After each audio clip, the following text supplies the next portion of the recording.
Well, happy Friday. Good morning, everyone.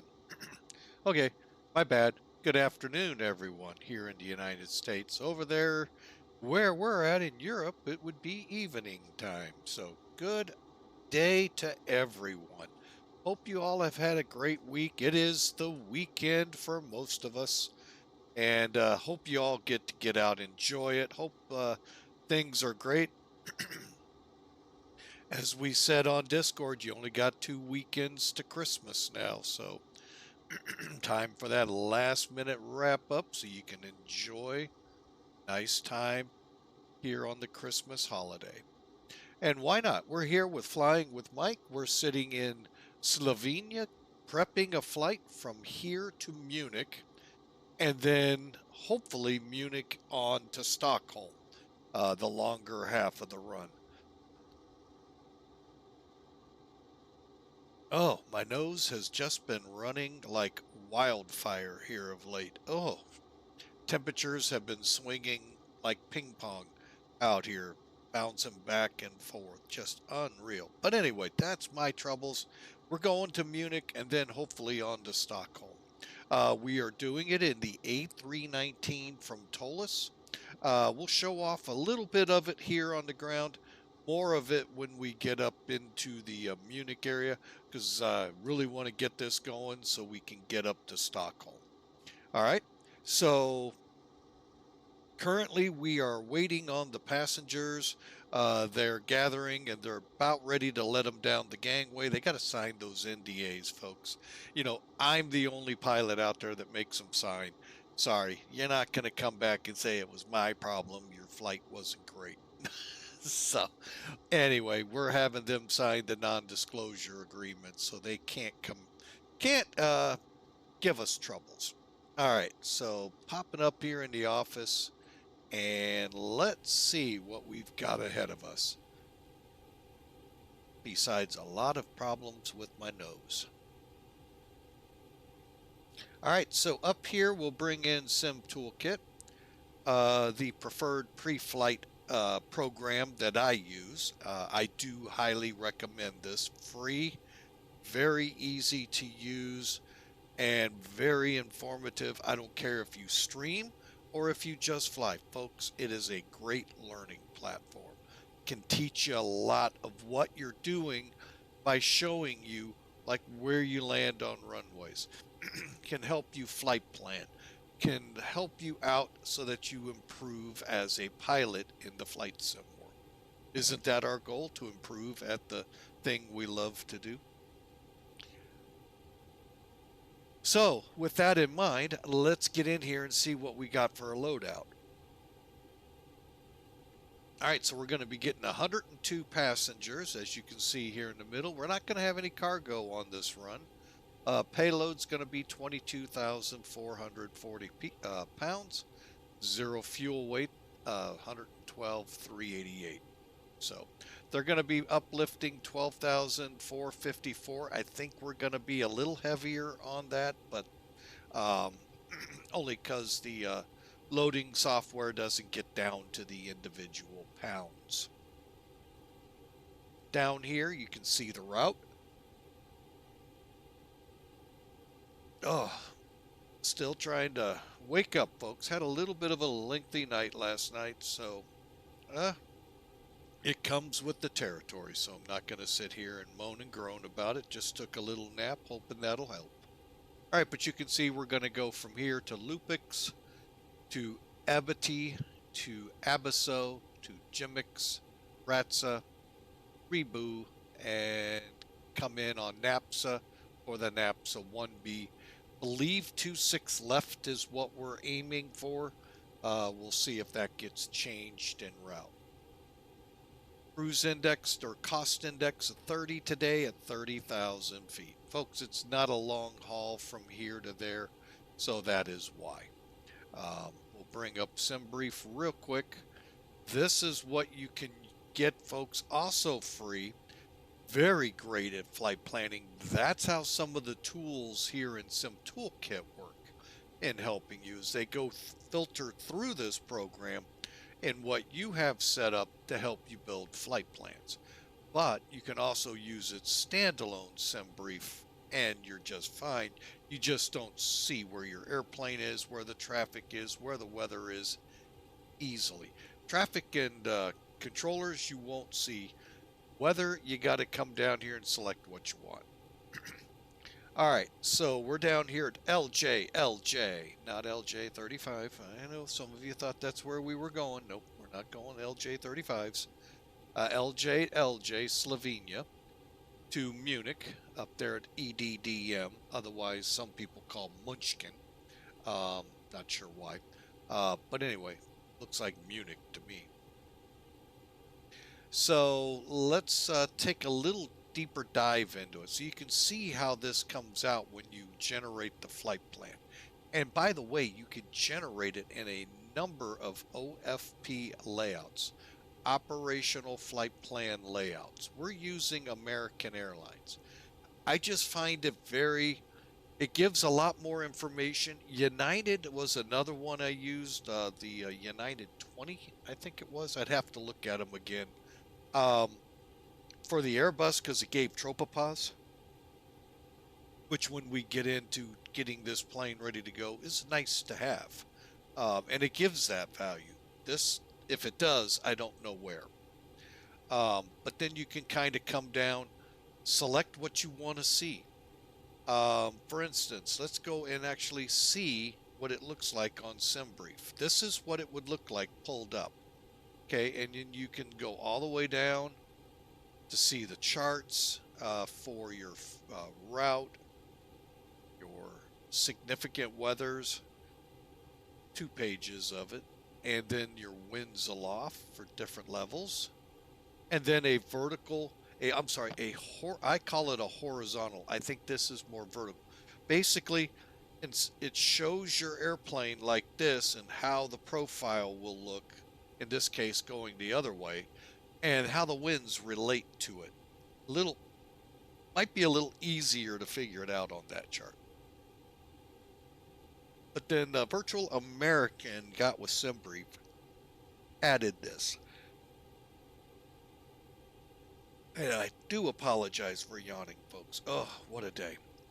So there you see our passengers, and look at that lap. Get a lap child, or children, because sometimes you'll get more than one. It's just neat to throw in that little extra added value there, that now you've got a plus on the plane. So when they call in the crew, it's plus, boom. Or call in the souls on board, 100 and let's see, 9 plus 1. Because the baby is sitting on a lap, so not ideal. So, and many a flight attendant will tell you that. And it's not because they're trying to make you pay for a seat, folks. In the unlikely event, but they do happen every now and then, you have a crash or an emergency landing. When you have an item on your lap, what will normally happen if you don't have shoulder straps? You pancake over. You pancake, sandwich that poor child in between your legs and your upper body. That's what they're talking about. It's not about making you pay for another seat, like I've heard some people tell me. Not that at all, folks. It's actually about saving your baby's life in that event. And if you want more information on it, there was a crash in Sioux City, Iowa, with a DC-10 cartwheeling. This was on the news back in the 80s, and it's vivid in many airplane crashes because it was just horrific to watch this big jumbo aircraft cartwheeling, and then what came out of it in the aftermath. And this is where the flight attendants began harping on making this not a thing anymore. There were several of the fatalities were lap children. So, and that is always sad when it's something very simple to prevent. All right, enough on that. This is Friday. Let's have some fun. All right. So we are going to be flying to Munich. Let's see, en route to Munich, 273 miles. 30,000 feet, I think we're going to make, but we're going to make it and then drop it. So we're going to top and come down. So we'll see what we can do. And I'm still tossing around if I'm going to come up on VATSIM. So here is NavGraph, another highly rated program by Flying with Mike. If you're going to fly outside of the United States, folks, you should have this program. It makes finding charts at places like Munich, LJLJ, LHP or BP, ESSA, our eventual landing point today after Munich. They're right here in a snap. Yeah, it's a little extra money on if you're updating your FMCs to start with, but folks, the aggravation and not being able to find the charts and know which chart to use or which approach to use outweighs that cost. And it's not much, folks. You're already updating your FMCs if you're trying to be real. Why not get charts that are just up to date? They're Jebsen, so they're not the FAA. Sorry, FAA. They're not the highest quality. Now, they do give a couple things JEP doesn't. I don't know why JEP doesn't, but that's on JEP. Beyond that, they're, to me, just because I guess they're so readily available to pilots, easier than Jepsen is, because there's a fee to them. But that fee you don't pay here in the sim. You just pay a little extra a month on your subscriptions and you get them for the world. All right, so let me get rid of that. I thought it was already gone. Shame on me for thinking again. All right, so we're going to import the plan from SimBrief. Let's see how SimBrief works into a lot of things. There's our first flight coming out of LJLJ. I think we're going off, yeah, runway 30. So I'm a little confused here with what we're doing. We'll have to dig into the chart here in a minute, or charts.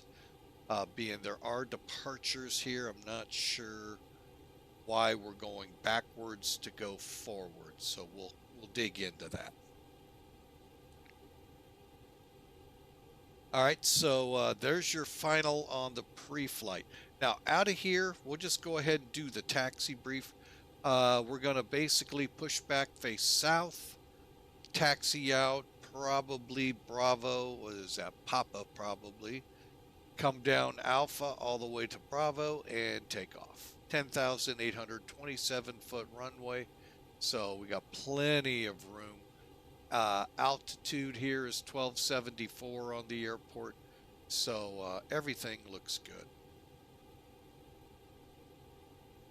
We'll go ahead, let's just use that departure feature. So for some strange reason,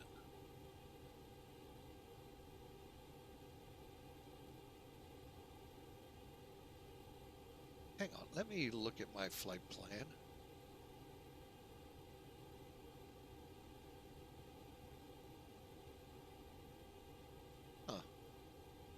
All right, let's look at this GIMIX.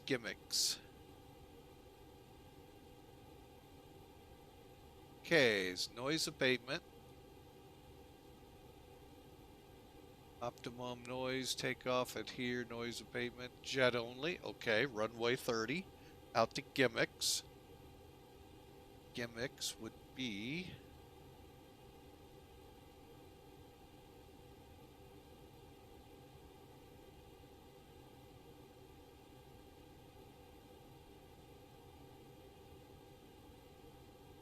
Okay, there's GIMIX. Trying to now find, what's our first fix again? LUPIX.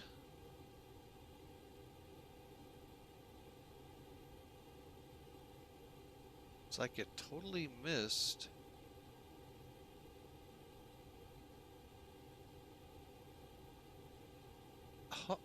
it's like it had us take off runway 12 instead of 30. Fascinating. Then turn around and come back, when in essence all we had to do was GIMIX out to and get on course. That is really weird. Yeah, GIMIX right there. Okay, let me try something.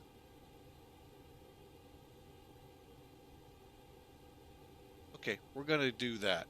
I'm glad I kind of broke that down looking at it, compared it to SkyVector. So yeah, we'll take the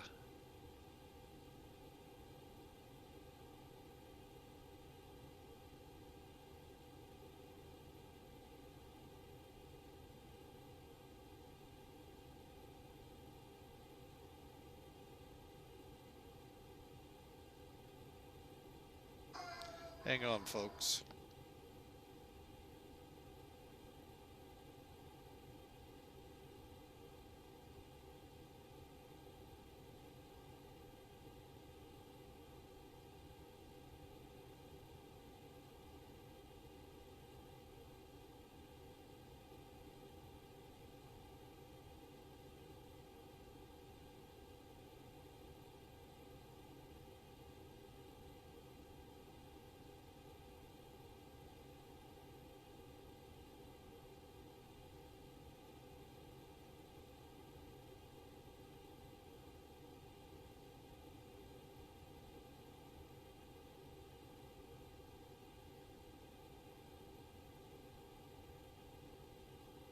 Sorry for that there, folks. Package delivery.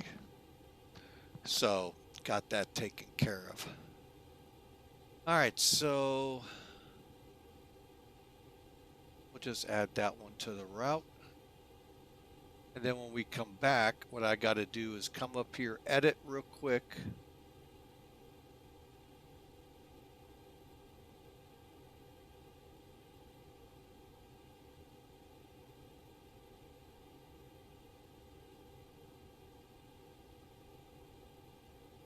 And go done, and that'll get rid of all of that back there. Kind of still looks weird, but we'll make it happen. So there's going to be a little change. So we're going to hit the LBL VOR, hang a left, 268 out to 12.8, and then zigzag to intercept the 296 out there. And we're just zigzagging around some high terrain. Okay, pretty decent. We'll add that in now on our make note of that. All right, so let's get this bird ready to go. Currently, we are in our checklists. I lost my checklist. There it is. We've got fuel. Let's head over and look at that. Remember, we said we're going to have 12,400 and almost 500 pounds of fuel. The loader will only do like 200-foot increments, so we have to, work within what we have. 102 passengers, no cargo. 112,480 on the zero fuel, very close to that. That just means I need to adjust the empty weight. Or possibly the passenger weights a little bit more. Okay, so we're good here. We're ready to go. Head up to the top and let's do our fire checks.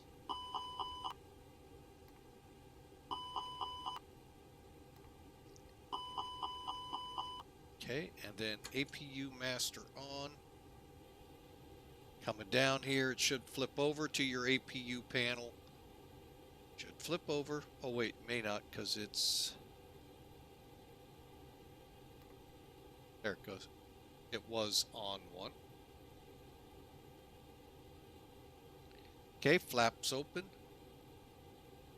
We can come back up here and click start. And then you can watch it rise up. Once it's available, we can then bring in the APU bleed air. So we're just waiting and watching. If you wait, instead of, you can't do it another way where you turn the start switch on, wait 5 seconds, and then start. I'm sorry. Let's look at it so I get the right switches. You can hit the master switch, wait 5 seconds, hit the start. But what you miss out on is the cycle it does, checking each of the little components that it can to make sure it'll fire up properly and then get you that flap open. There's the available. All right, so we're now off ground power, on APU now, powering electrically the aircraft. Okay, so after that we need to check the cockpit lights. Very simple check. First off, make sure they're at the levels you want them at, which they are. And then I go to this N-A-N-N light, and then I go to test. And we're testing all the bulbs, making sure everything lights up. Doesn't take long, just make sure the Airbus is paying enough to GE and Sylvania, Philips, for all the bulbs. Okay, everything looks good. Bring it back. And then I run with my dome light off during the day. May leave it on dim in the nighttime. I just don't see a need for it. APU bleed on now. And we're going to go ahead and go to normal on the pack flow because of our 102 peeps.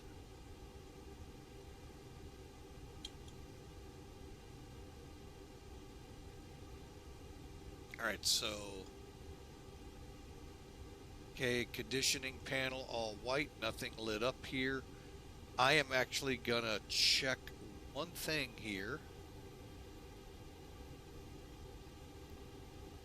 64 and 70. Let's warm it up a little bit. So find which way is the hot and shoot some hot air into it.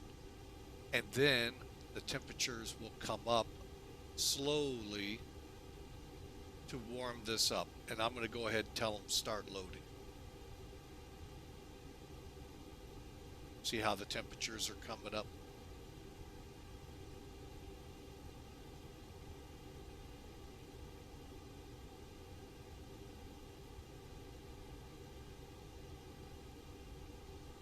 Okay, I'm going to go ahead and set to normal. All right, so we're set to go there. Since we're on APU generated power now, we can come off. You'll get the flicker. And then we're going to check balls. Okay. Work our way up. Let's do a cockpit voice recorder check, otherwise known as your CVR. Captain purser switch up. And we're going to go ahead, go to nav, make sure we get on battery.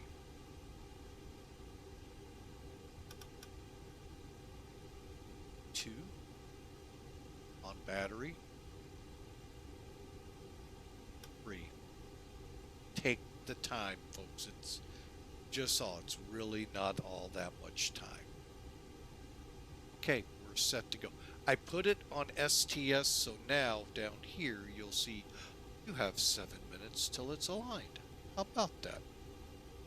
Let's go ahead and unselect. I'm going to go ahead and clear here in a minute. Let's go up here. All right, continuing on. All right, so now we'll come back down. Strobe lights are set to auto. All that means is if that loose nut behind the flight stick forgets to go to on with the strobes, as soon as those struts extend on takeoff, the lights come on. See, you have strobes then. Beacons and wing lights off. Nav lights, 1 or 2. Each crew does it differently, but a lot of them tell me pilot flying, if it's on one side, he'll get them on 2 or 1. Some will do it other ways. So I'm just doing because I haven't ran on 2 in a while. And all the other lights are off. APU we've talked about. Seatbelts on. Smoking light was already lit when they started fueling. Working our way around. Landing elevation is auto. All of our heats are off. Probe or leads on. Working our way right on top. On for the fuel pumps. Hydraulics look good. Ventilation all looks good. Radio good. 3 green. Lever down. Brake fans, nose wheel steering's on. And last check. Alright. And finally, the radios are set right now for how I want them. Now, some people are having troubles with the radios. Perfect timing as our followers come out of the 1-minute break there. You may actually have no problems with your speakers and radios, but if you are, work with it either here in the plugin in settings. I don't think you can set anything, or in the actual program itself, XPilot, in the actual client. Come in here, you've got a settings feature here. Oh, it's changed. Didn't come in, cancel. Holy crap, it's changed.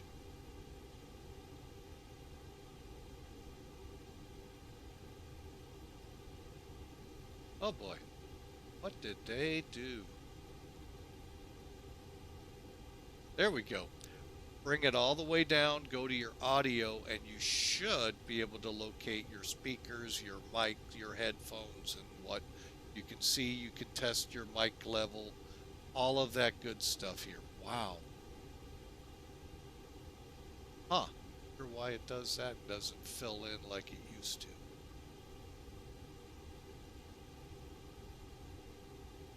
Okay, so, but anyway, and then you also have the ability here to go to your headset, which is what they are, or click on them and you can put them on your speaker.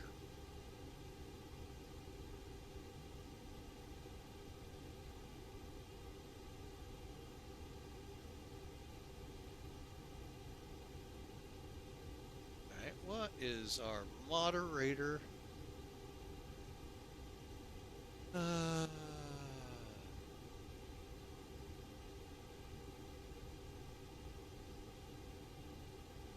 Must have some paperwork to do.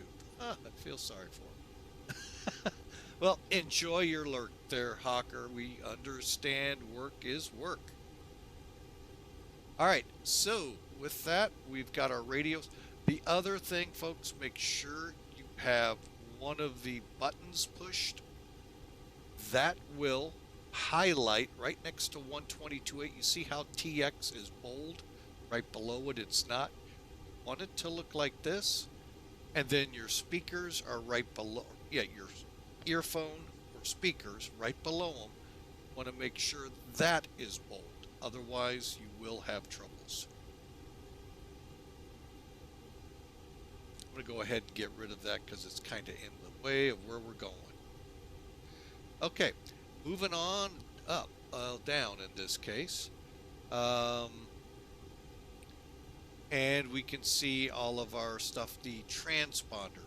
Another part of that XPilot, folks, if you don't see mode C green, first off go to on this switch here.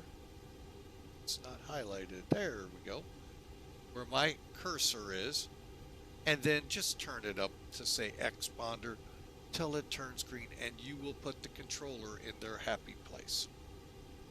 I had a long conversation with one. It got really old and boring because he flat out wouldn't. It was just bad. Things I try to help you avoid. All right, I had to get a shot of coffee there. All right, and that, folks, brings us to our lovely animals here called the McDoos, which are actually pretty easy to program these days. Okay, so let's pull them up. and I'm going to pull up charts, the desktop. So when you purchase charts, the subscription, you'll be able to download this and put it on your maybe.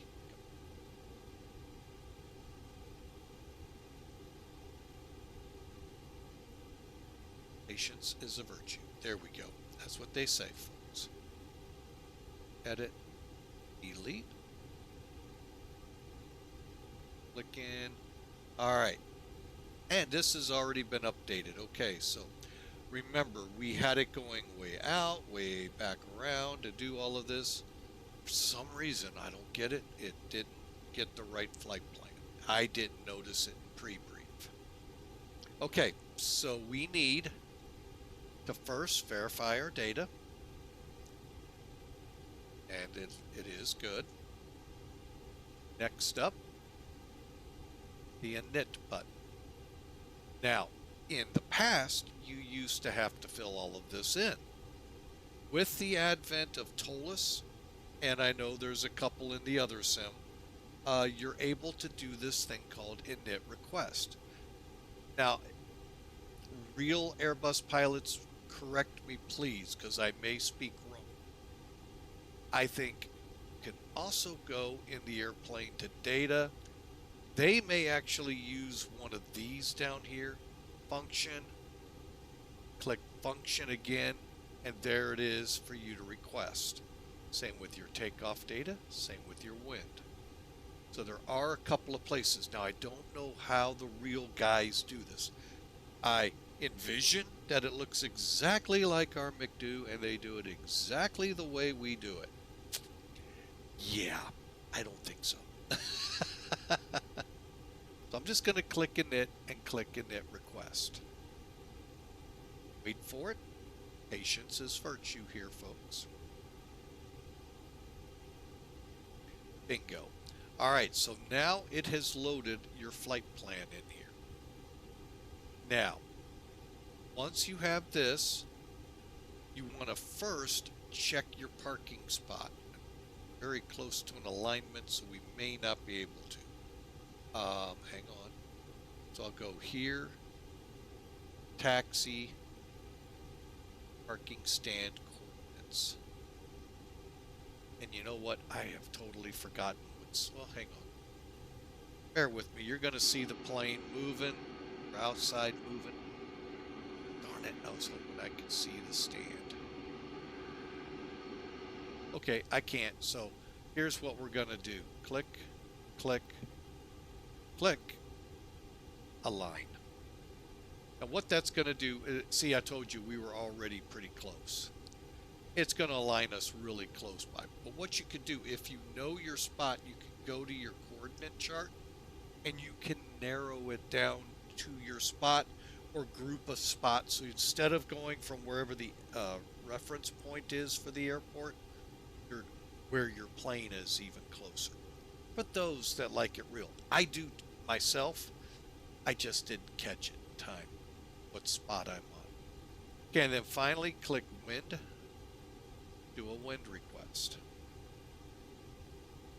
And that is the current winds out there for the area. Come back. Now we're going to head to the flight plan page.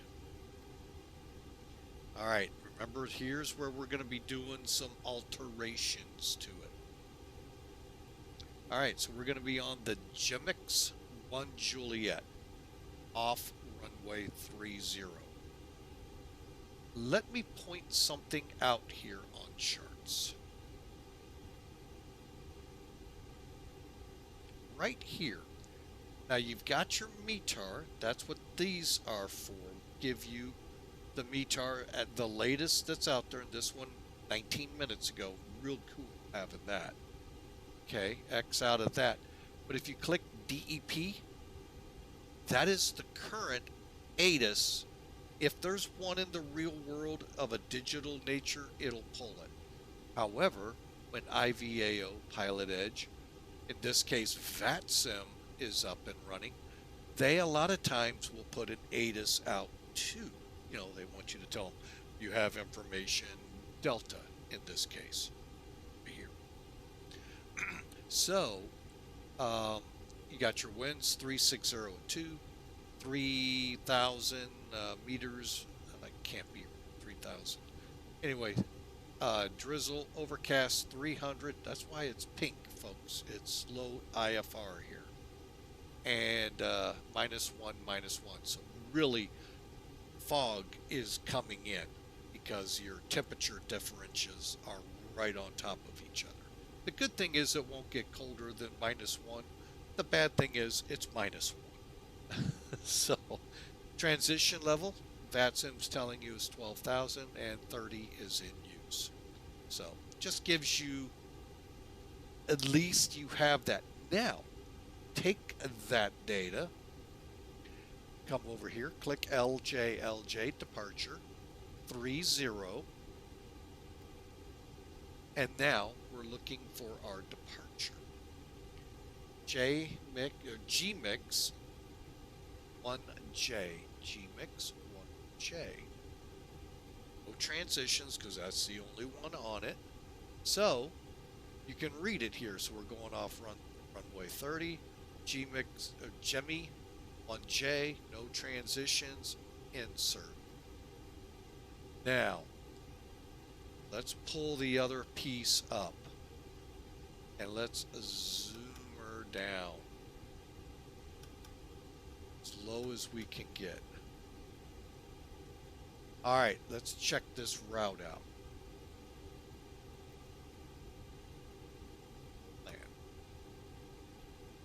I think it's already gotten rid of the garbage down here. Let's make sure.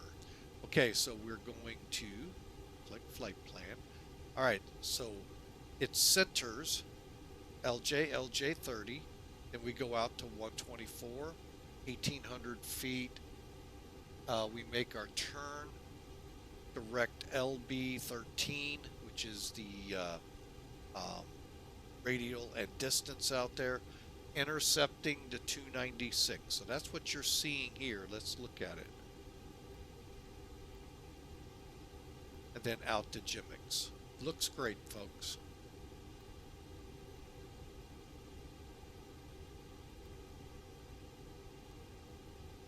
And there we come to the next discontinuity, NAPSA.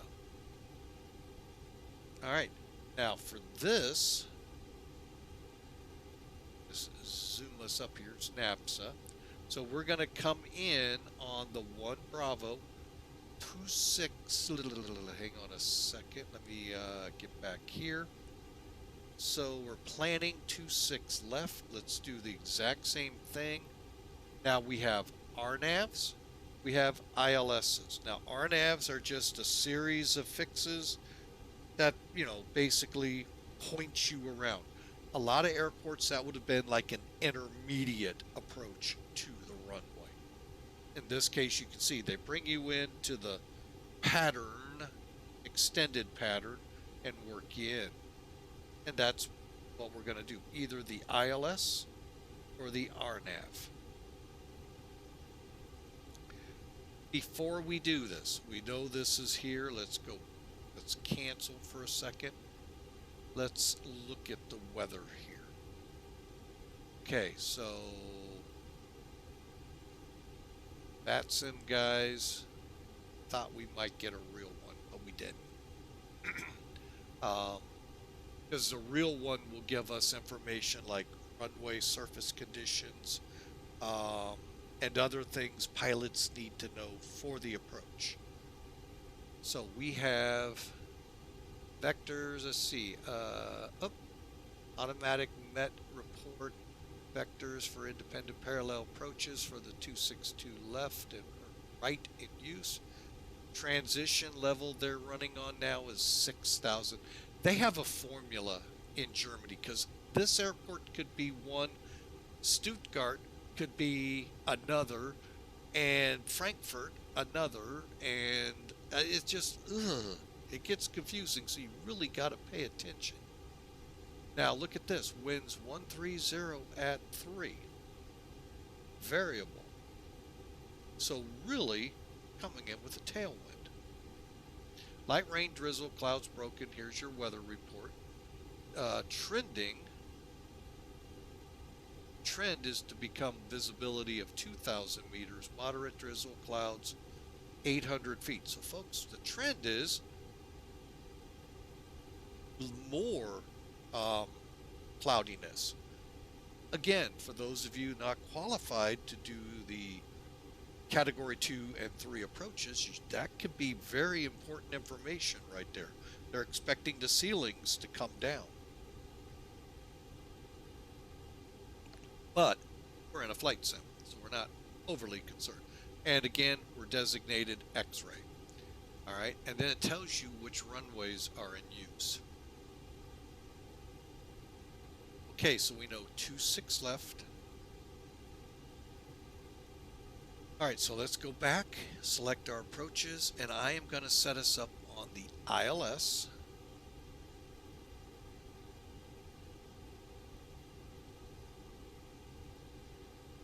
Very scared. I had a bad... Oh. My mind was going totally the wrong direction here. So that's right, that would be 26. All right, so you can see what we're going to have to do. Come in, turn out, come in. Wow, I wasn't... Let me go back to this.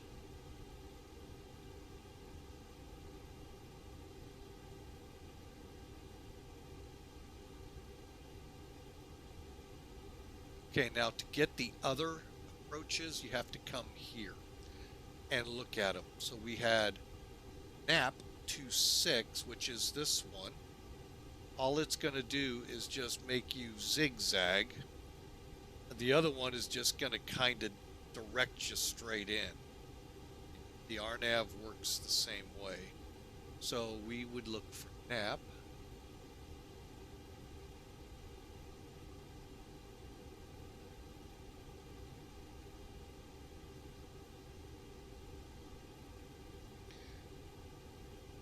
Because technically, if you're going to shoot the other one, you're going to come into OT, have to do a procedure turn, be able to come down this way and shoot it. For NAPSA won't, but it extends your flight time.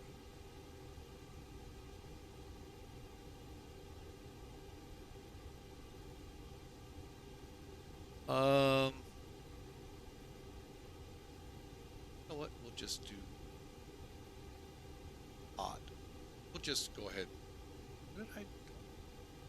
what? Oh, I selected 8 right somehow.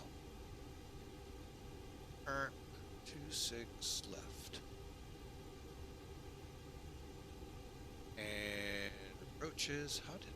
Oh, I see what I did. I clicked here. Add. There we go. So again, we come to OT. We'll make our turn and work in. And as you can see, it begins to fill in your chart for NAPSA is already in. But now you have your ILS and your CAT 2 and 3. Okay. Enough on that. So we know now we're going to fly the NAPS 1B. So we click EDDM, arrival, clear, because I was for some reason double clicking ILS. All right, now we're coming in.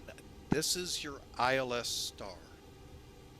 Coming in NAPSA 1 Bravo. Correct? Yes.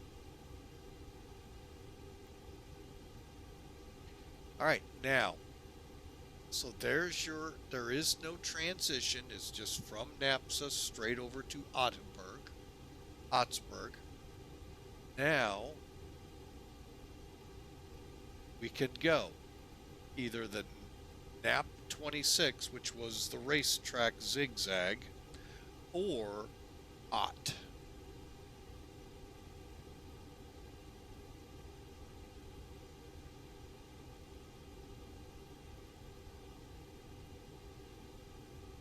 I'm trying to think what I want to shoot.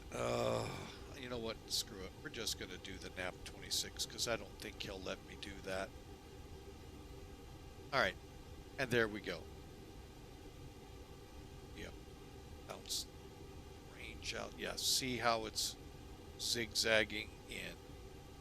Okay, so now we pick up from top of descent. We still in land. Yes. Okay. NAPSA.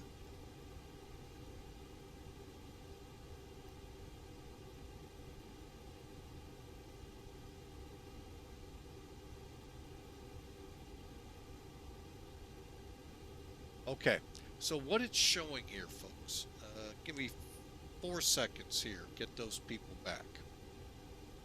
I may have to bring up, okay.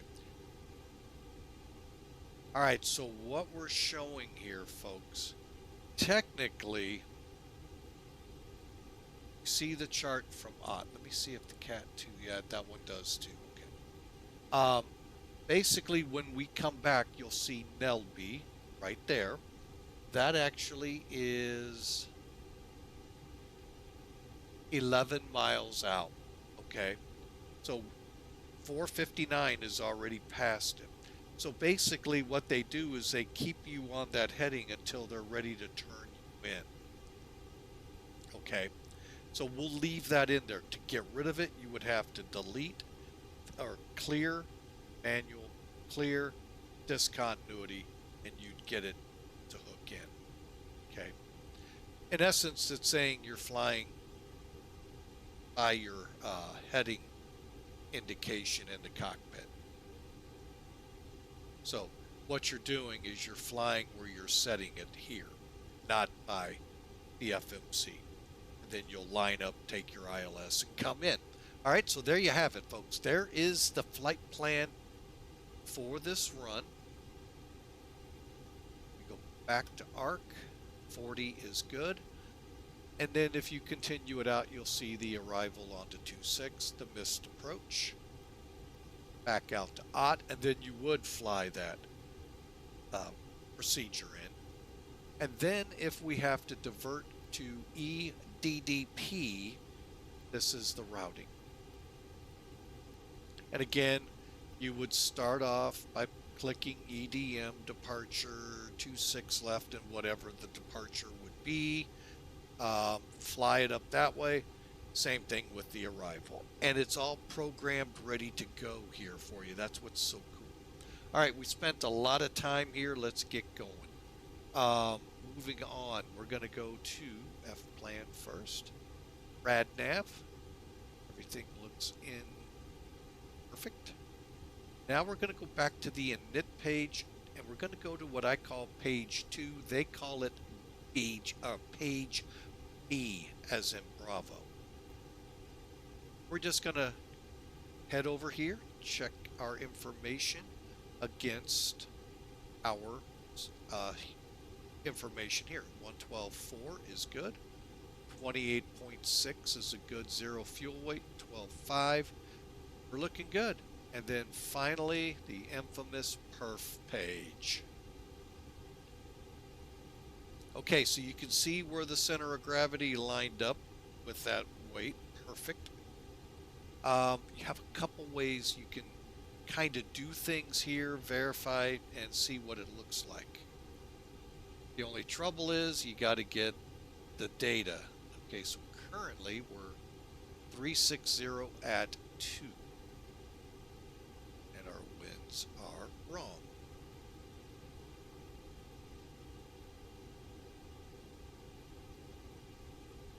Okay, inches of mercury.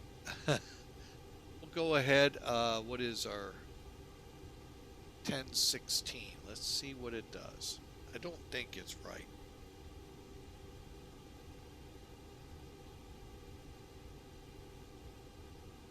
Let me go see. Here's how I cheat, folks. 6. Right? That's what I said, right? 16. Oh, my bad. Okay. Click 30 odd. Okay. So go 0. Okay, we're gonna go runway wet. Anti-ice on. Now, we have a couple of things we can do here, folks. Got a 10,000 foot runway, so we could flex, derating the engines, flexing those engines back from 100% back into the 90s or 80s. Still more than enough power to get off the ground, more than enough power to sustain the climb to flight level. And then the cost index plays into it too. And I want the air conditioning on. Okay. Now, flex we'll try first. And here's what's so cool. You've got all your data put in, although I did not check that. Just check it versus...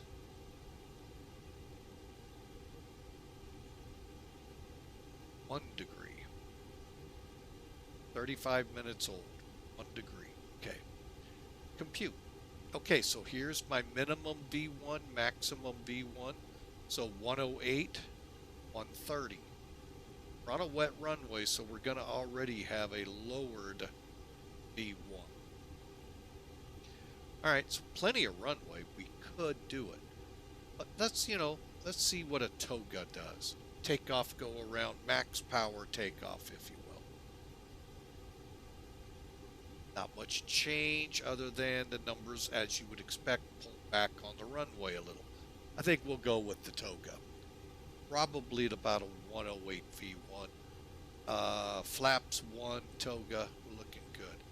The other way you can do this, folks, okay, and you can do both. That's why we're doing it this way. You can do both. Uplink takeoff data. Remember, you can get to it here too. Update your information 10.16.2.0. However, I hate when I do that. Stand by, folks.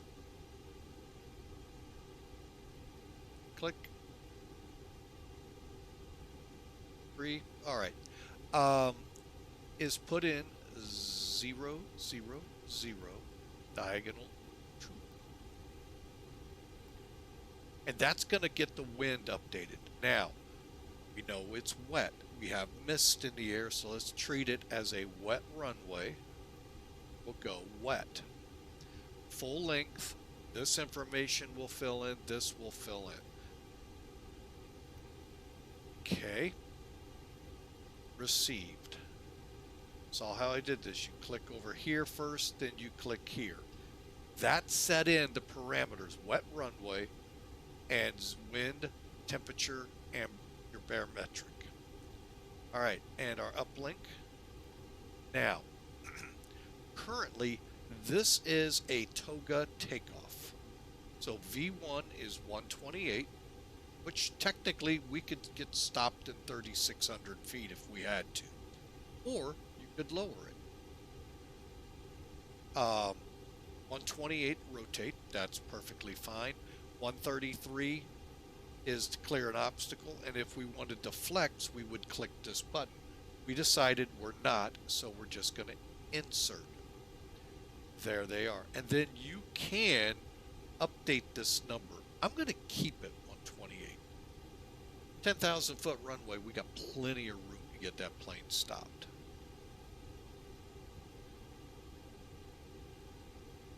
All right.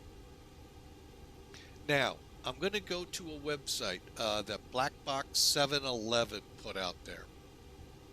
And I'll be honest, I don't know if I actually have that website easy for you. Let me check.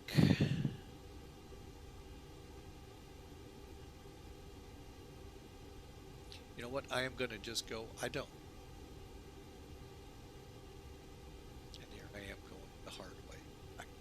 Where are you? There you are.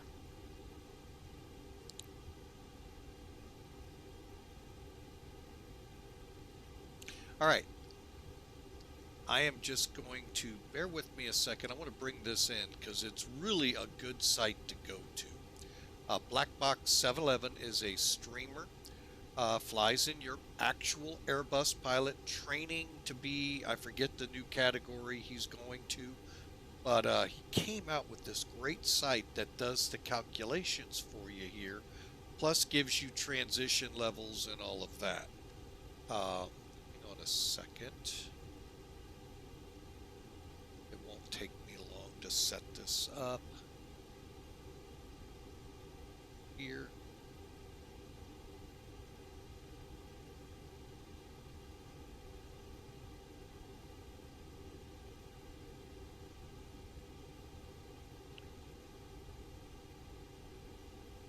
Okay. I'm going to give you the link here.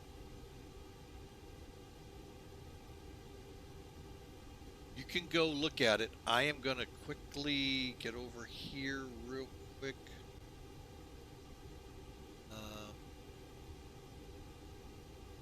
Is it? Oh, there it is. And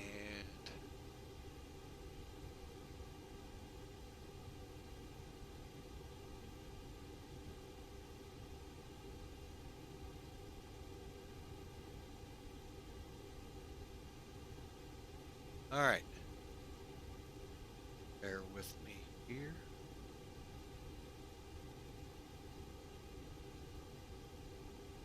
All right, and this is what the page will look like, folks. All right, and basically what there's where we're taking off at. I'm not even gonna try it. Transition altitude is 10,500. ATIS is saying 12,000. Keep that in the back of your mind at all times. Your runway is capable, category 3 Bravo, 12, not so. But here's that information right here, NADP2, acceleration, and I don't, missing something?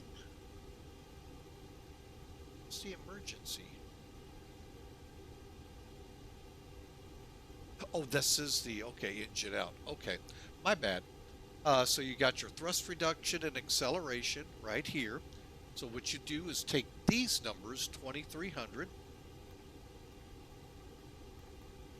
slash 2300. See how it's thrust reduction, acceleration. Put them in there, and that's updatable. Then for runway 30 engine failure, 2900 engine out, acceleration, 2900. All it's doing is just fine-tuning it just that one notch up. Great job with this site. It really comes in handy, giving you some, safe altitudes, what kind of approaches, and basic information. If you don't have charts, you've got at least the basics. So really, really appreciate that he came up with that site. All right, so we put that all in, and here's what we have: 128, 128, 133. Now, we know we're going to need at least 4,000 feet of runway, but a maximum of 7,100, almost 7,200. Okay, so we know that many of these don't give you that data, folks, to know how far down that runway you're going. So you have that here. Okay, pressing on. From this point on, you would then work your secondary flight plans if you had an engine out failure procedure and this and that. I don't do those. I've only done them once, and it was just it takes a little extra, and it's great when you do it, but I just want to get going, folks. We've been on the ground too long. All right, and that takes care, folks, of the McDo. So pushing on from here, we're ready to push and start. I have to start a program here, or I'm going to be upset with myself. Getting credit with Mac Air.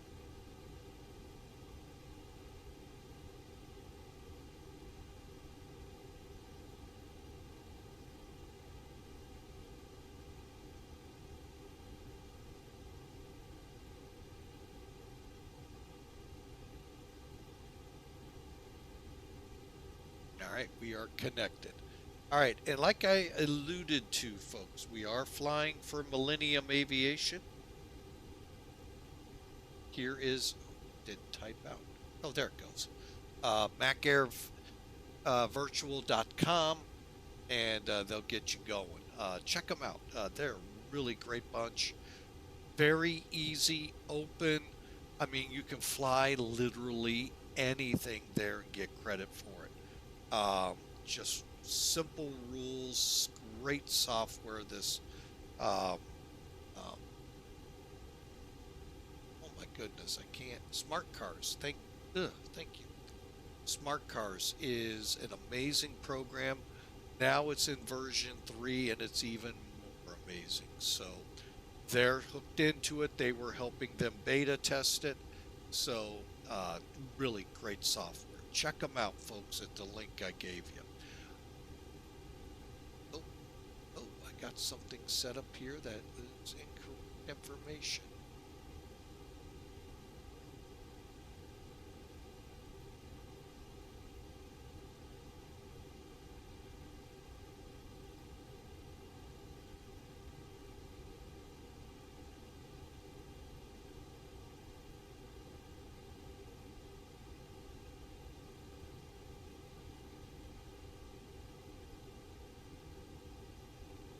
Okay, I think I got that. Ooh, I'm so glad I caught that.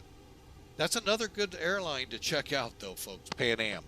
But we're flying for Millennium Aviation, so I'd like to keep it on the right pace. All right, so let's begin buttoning this plane up. Okay, again, let's look outside so you can see all that's attached. Okay, so we have the main door open and the cargo loaders plus the ground power and chocks. Okay, so we'll come down here. This is something I like. You click the mechanic station. First off, we're off external power, so we'll get rid of that. The fuel truck comes out when you click request fuel. And then when you go to auto, that'll start the process, the sequencing for the loaders to head out. And the doors to close, as you can see.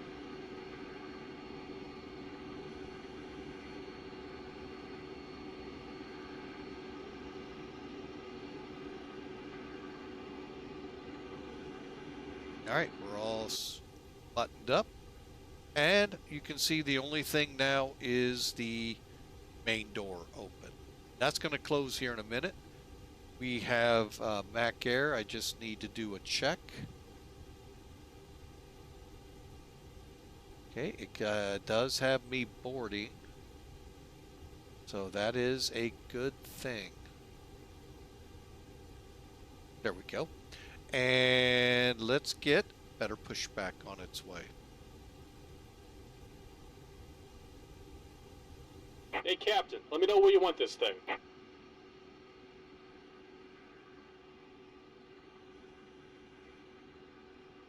Again, we said we'd face south.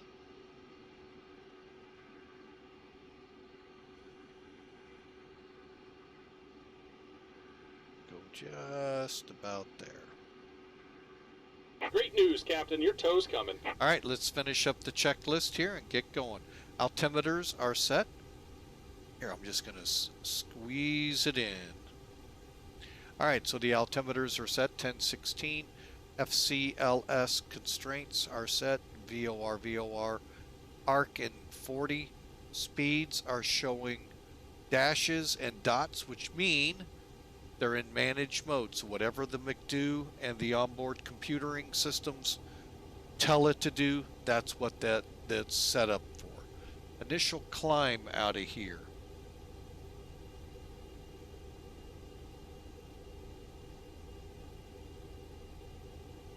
Initial is 12,000.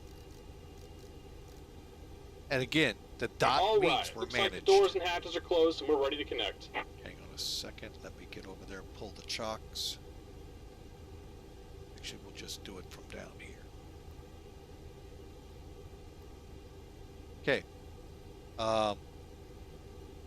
And then over here again, VOR, ARC 40 constraints, and LS, just in case we got to come back.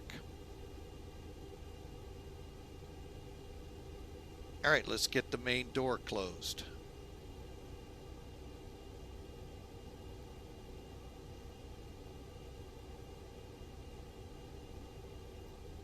And these are actually on timers, Welcome aboard, folks. Captain. So Toes connected. when 5 we past get to 10's Munich, inserted.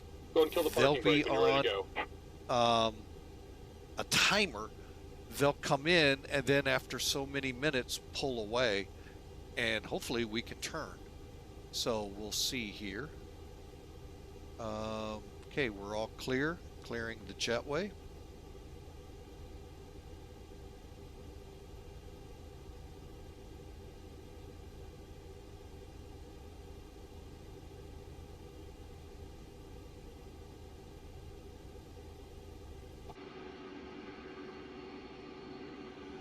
Okay, we're ready to go. Beacon on.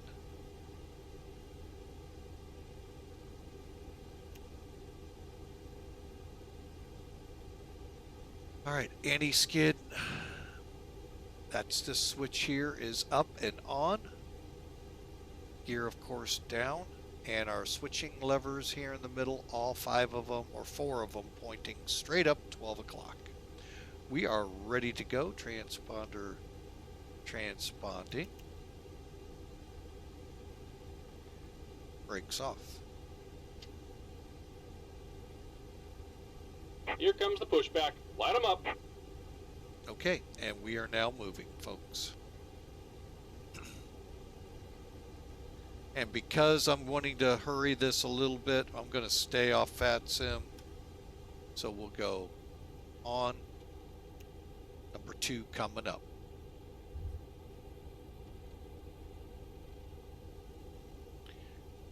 This gray box here, folks, tells you you're spooling. You'll get a veil when you're fully available in that engine.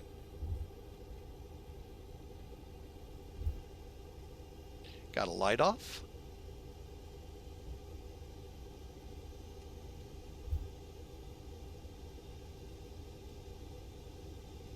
Once we get a veil, we can start number 1. There's the Slovenia Mountains.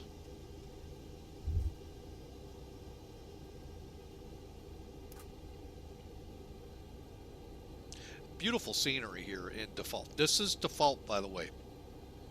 I don't even know if there is a scenery out here for it. But it's just beautiful the last time we flew out of here a few weeks ago. And kind of glad. This is kind of paying a little tribute to the amazing race that's on CBS here in the U.S. They just went from Slovenia to Stockholm. Well, the only way to do that in real life, you go through Munich or Frankfurt. And I think maybe Vienna. And then you go on.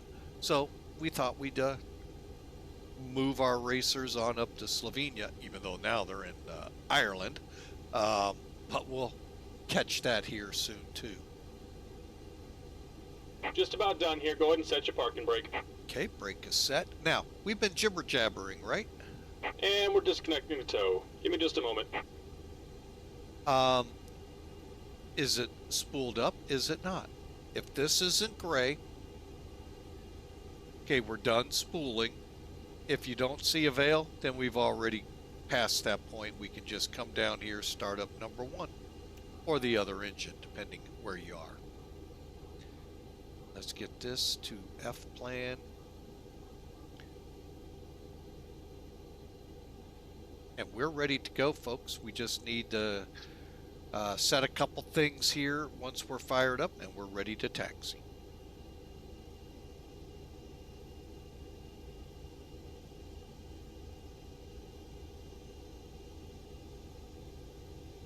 And we're disconnected. Signal and pin on the left. Take it easy and have a safe flight. Thanks for flying with Mike there, Better Pushback. I'm not getting the sense that we're on real world weather. Okay, I think we just got a veil. There it is. Start your timer.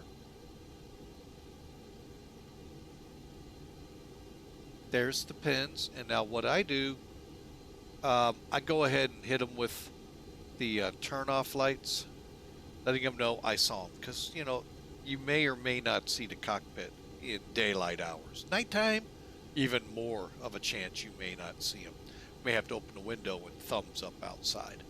But that way you know the pins are disconnected, you're good to go. 3 minutes to getting this bird going. Let's get the APU bleed off. Okay. Down here, arm the spoilers. Go to flaps 1.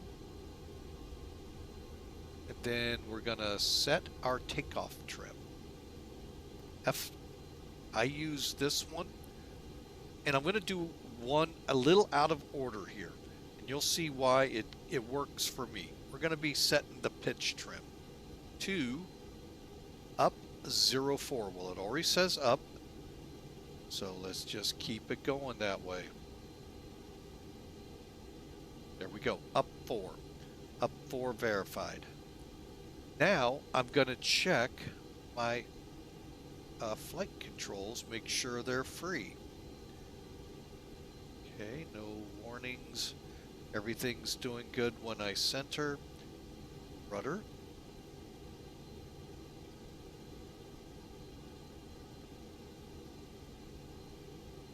And then the elevator.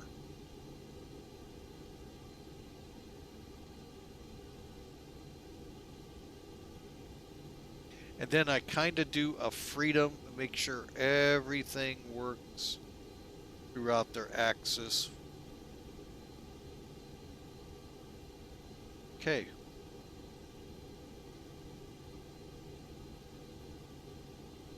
All right, so we are done here. Deselect, and that'll put you back on. It'll probably stay until it's ready. Next up will be up on the upper panel. Engine ice on, APU off, wing ice on. Well, since it's not raining, hang on a second. Yeah. Let's do a quick de-ice.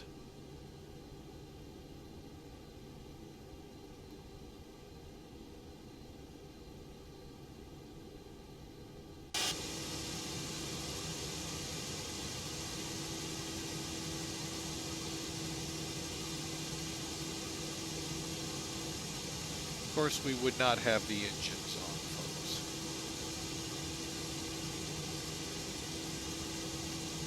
To be honest, this is the first time I've done this.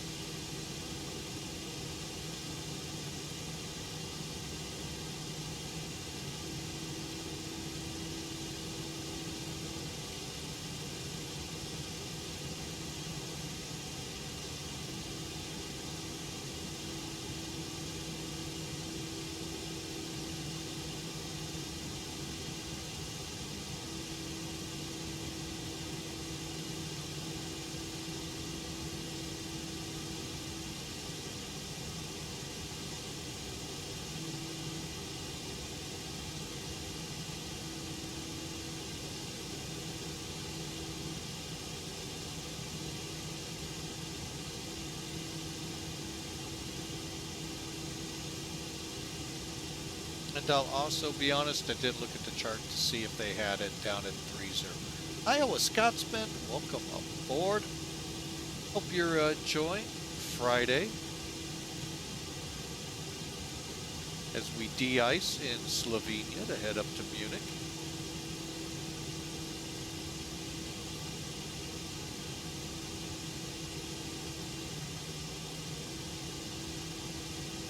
Not on RC3 yet. Well, we are. And actually, I don't really see much difference other than I think the weather is better, but I thought I was on the real world updates, but if it is, boy, I got a lot of visibility. The ceiling now kind of looks like what the METAR says, so. But again, it all depends which METAR is the sim actually going off of. Kind of mimicking the real world de-icing. I'm waiting to see if the trucks move to the back.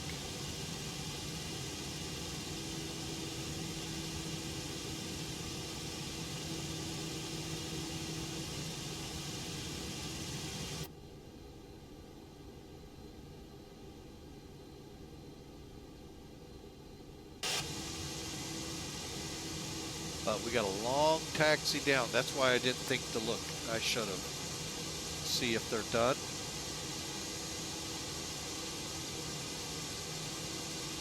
I mean, I would not be surprised if they're not done yet, folks.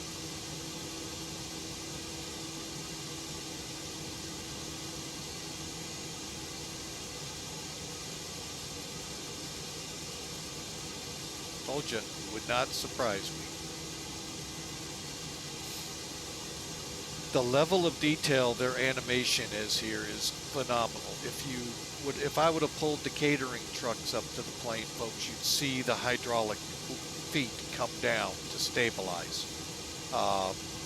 You'd have seen it just, if we would have had the passenger stairs, same thing.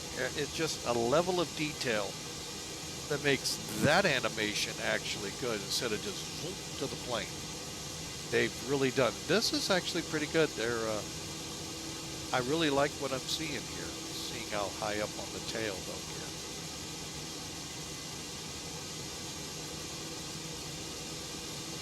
While we're waiting, did they have a de-ice area down there? Nope. So yeah, you would have de-iced. You got 30 minutes from the time they're done to the time they started. My bad. The time they start applying the fluid to get in the air. And that's why many airports have moved de-icing areas closer to the ends of the runways. So when they apply it, now they have 30 minutes. It's good for sure. All stemming from Reagan National's really bad crash, Air Florida, oh gosh, 70s, 80s, where they crashed into the Potomac because they iced up too long after being de-iced. It's become a real science, folks, of de-icing these planes. From de-icing to ridding frost, ice on the planes. Because, you know, they get it all different ways, you know. Now let's see what they do. And again, your engines would be off, folks. I think. I've actually never been in a de-ice pit at, say, like Philadelphia, where they have them in different places. Looks like they're leaving.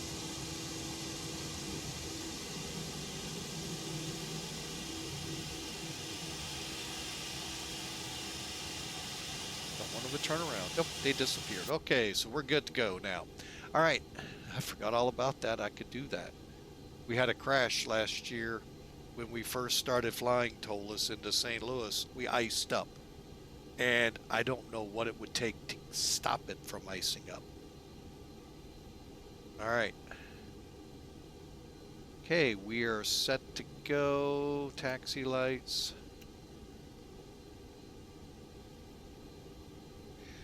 Nose wheel brakes, flight controls have been checked. FMA. We need to get our auto brake set to max. Brakes on.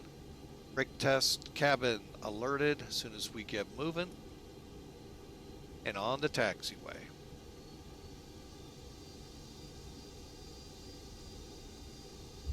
But yeah, folks, yeah, that was, I still not 100% sure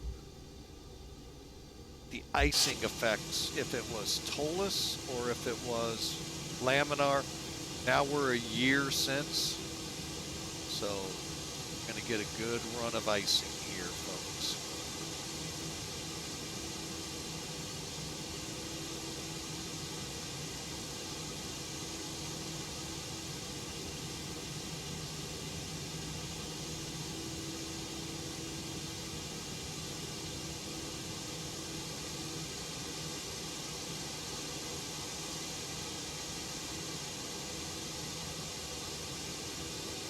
All right, down we go. Almost looks like a clear day here.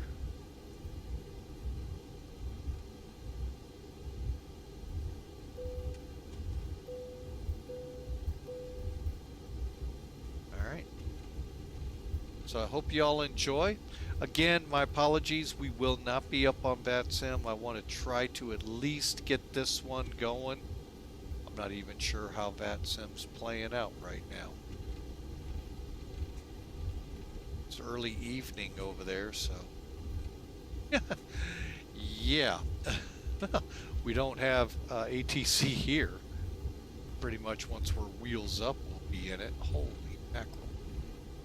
I've got a lot going on this, so. Okay, let's get the radar on. 29, there's your timer, folks.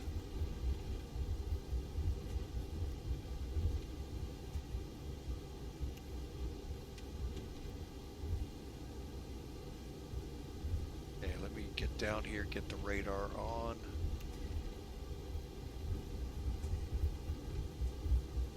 Okay, predictive is on, brakes are set, brake fans set. And I just need to spool down the tilt.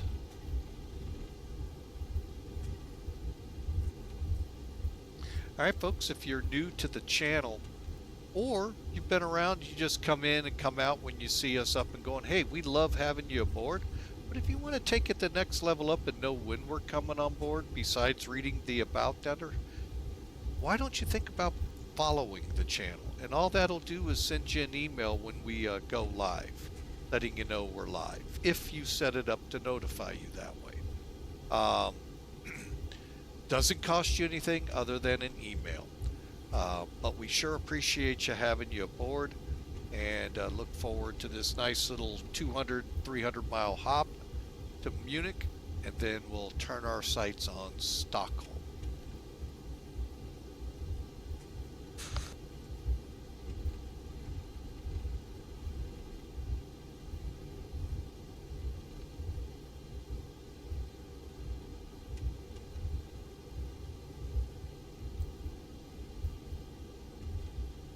Alright, let's work out a couple things here before we take the runway. Being that we are set up for icing.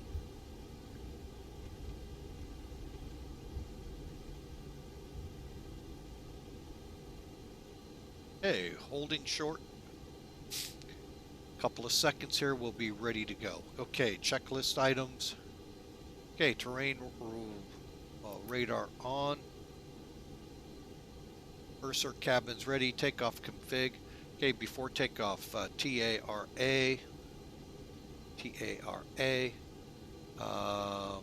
Brake temperatures are cool. Engine mode, we're going to go to normal. And runway lights, landing lights, we're ready to go. And tower, this has got a weird name to it. It's City Line for Lufthansa. Hang on, folks. That's the other thing. What did we call ourselves? Hanseline 1697, ready to go, 30. Roger, 30. Hanseline 1697.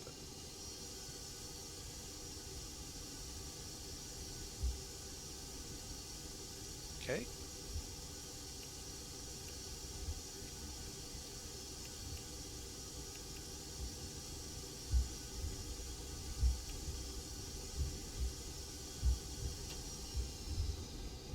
Here we go, folks.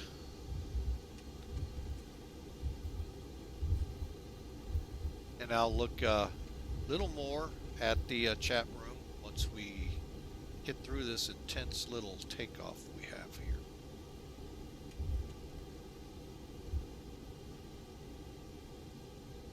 Okay, basically we are going to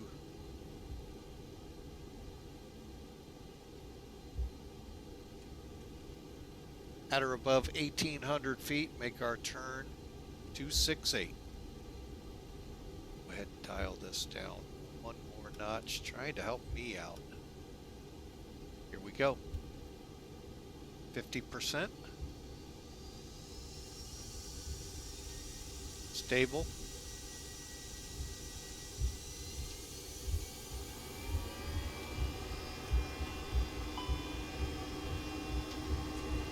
Toga.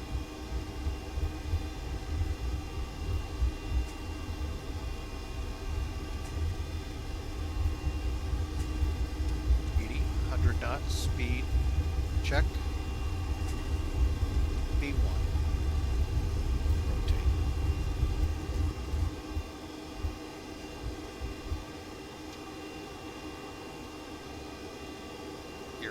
positive.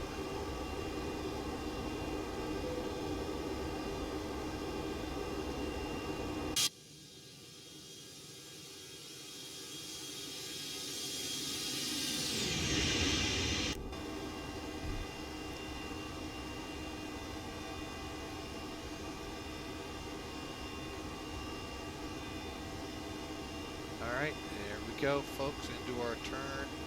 I'm gonna go ahead and let auto take it from here. You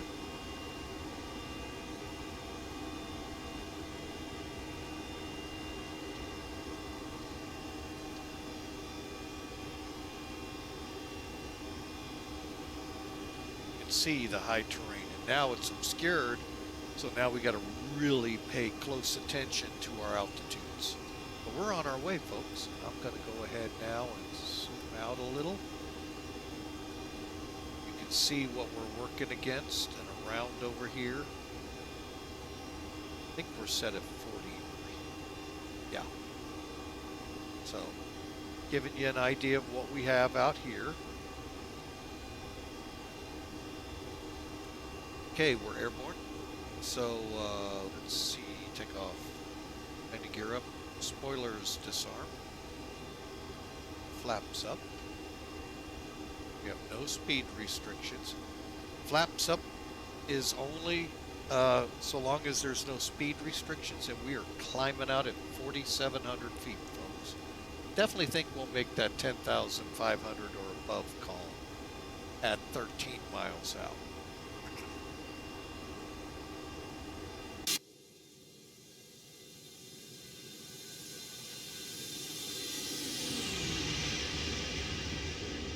Look at those clouds.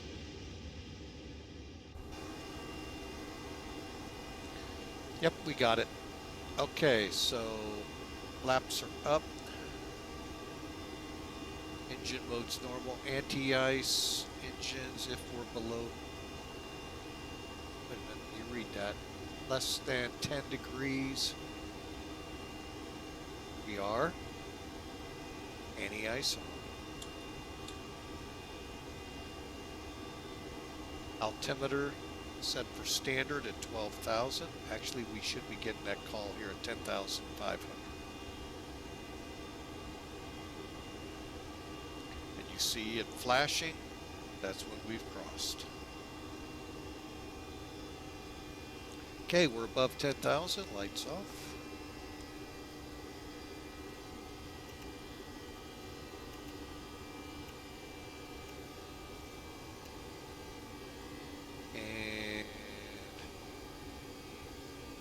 We're going for cruise.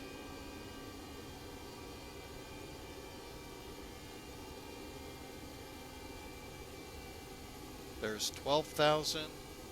We'll go ahead. Roger, cleared flight level 300.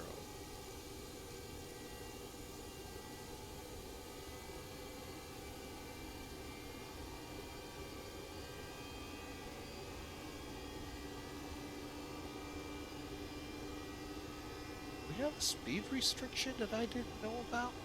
Because we're still at 20.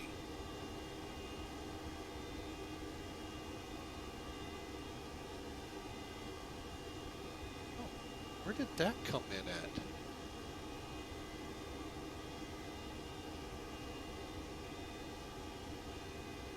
I don't see any reference to this, but we should be picking it up now. That's weird.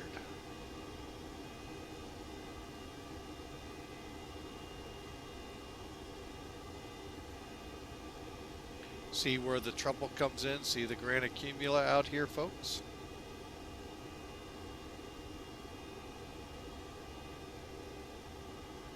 See how the mountaintop's sticking through? Yeah, that could be very bad if you're into clouds, folks. End of day really quick.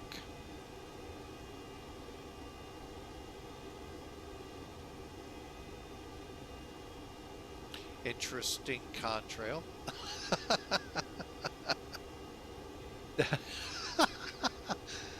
That's actually kind of cool. I mean, I know contrails get like that, but it's just kind of neat. The balloons again, folks.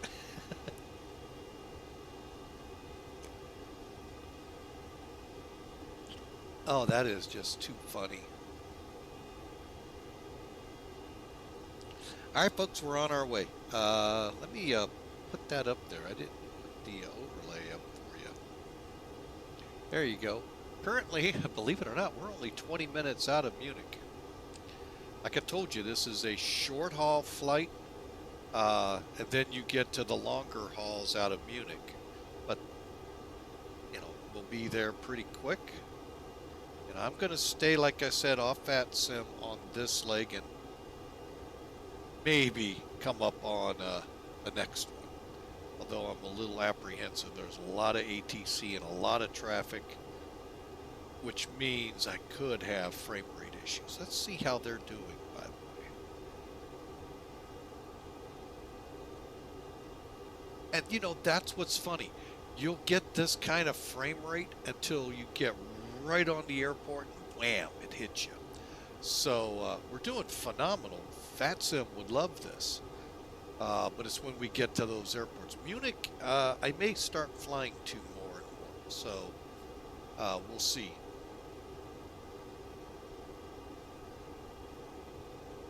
But again, we're on our way from Slovenia. I'm not about to try to pronounce that the town or the capital we took off, Brnik, I think it is, and heading up to Munich. Forget about that L whatever.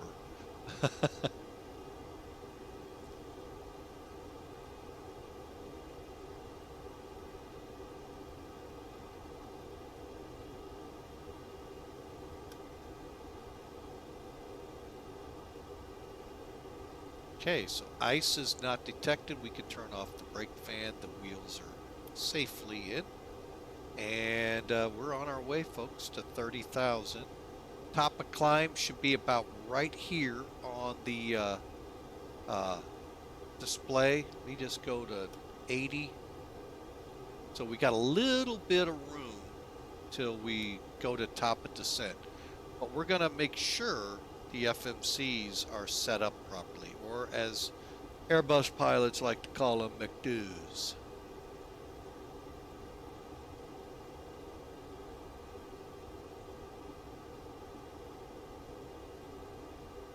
All right, where's my chart? There it is. Close that one out. I'm just looking here for below 10,000 feet at NAPSA.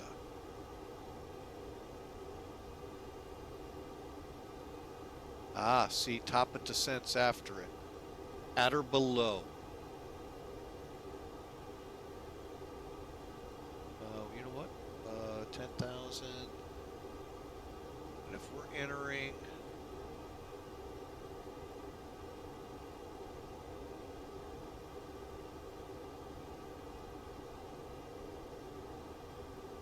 What did I say we're doing? I said we were doing...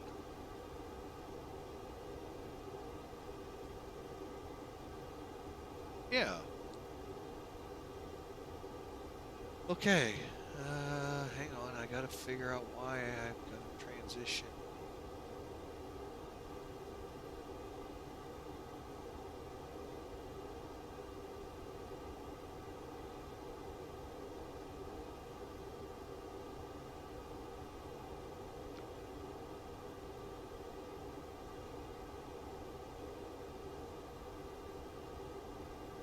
Okay.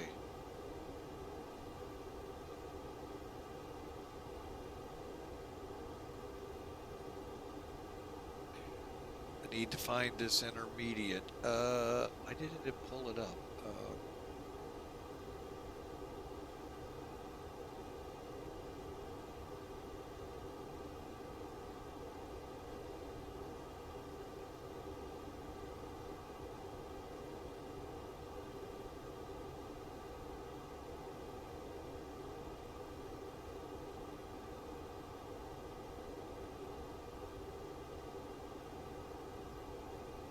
There it is. All right, so here we go, folks. NAPSA's where we're coming in at. 463. Way down. Okay, we'll take it. We don't have any altitude restrictions until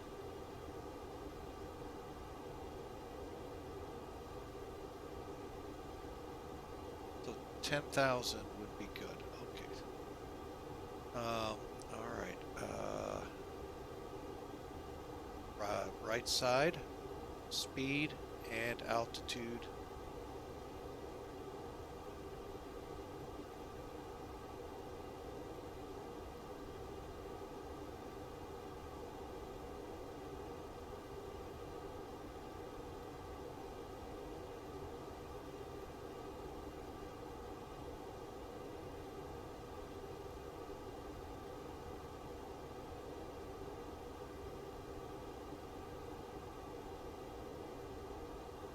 Looks like we're going to get about 26 miles, folks, at 30,000. So I am going to go ahead right now, turn off the seatbelt sign, let our fine stewardesses earn a little money for the airline by y'all buying your sodas and all, and then turn them off. Plus you can use the restrooms and all of that for about 10 minutes. Then we'll kick the sign back on as we're coming down. So they did this on our flight to Chicago. At about 25, we were headed from St. Louis to Chicago.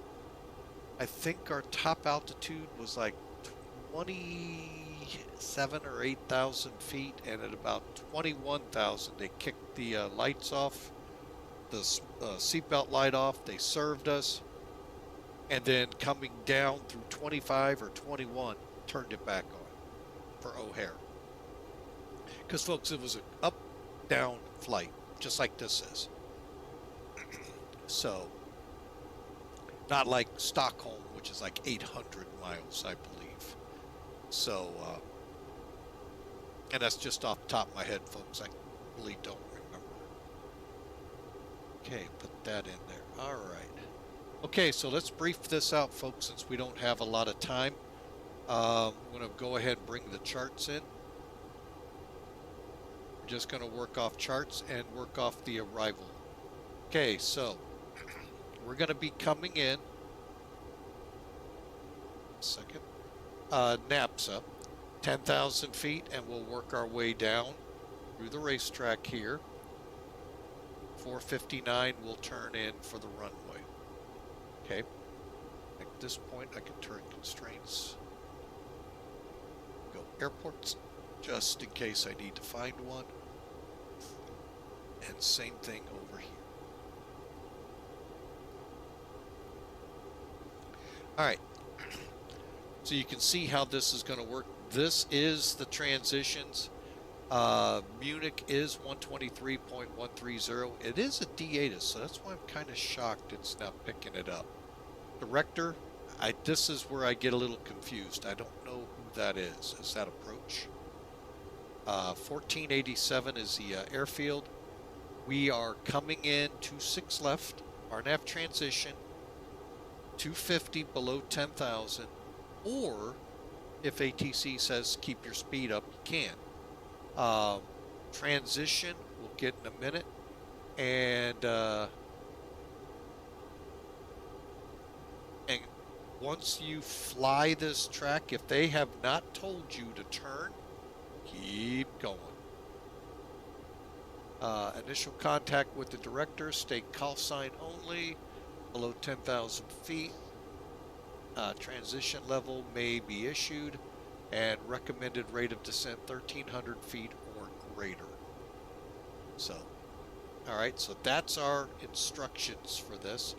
NAPSA, DM 463, 452, 459. So you can see it here, to here, to here, to here. And basically, this is a skid 'em in line for landing setup, you know, kind of that arrangement on the Ouija board. Get them set up 2 to 4 minutes apart to make their approaches. Okay, right now, stand by, getting a message from the CEO.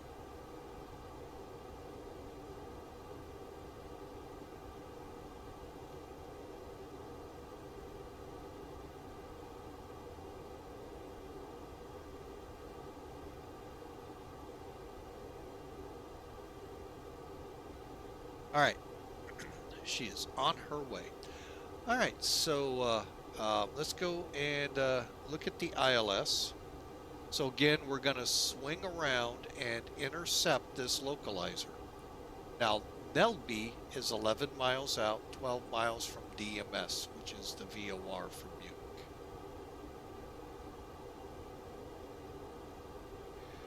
Okay, and we'll be at 5,000 feet. Airport elevation here is 1487. All right, so across the top are all the frequencies you could run into here. Oh, must be approach, Munich. Director, radar must, I don't know what director is. Approach. I really don't know what that is. Tower and ground. Our ILS frequency will be set in the McDo, and it'll be set to 1083, 261. When we get to 4.2 DME, 2,800 feet, 1,300 feet above the ground.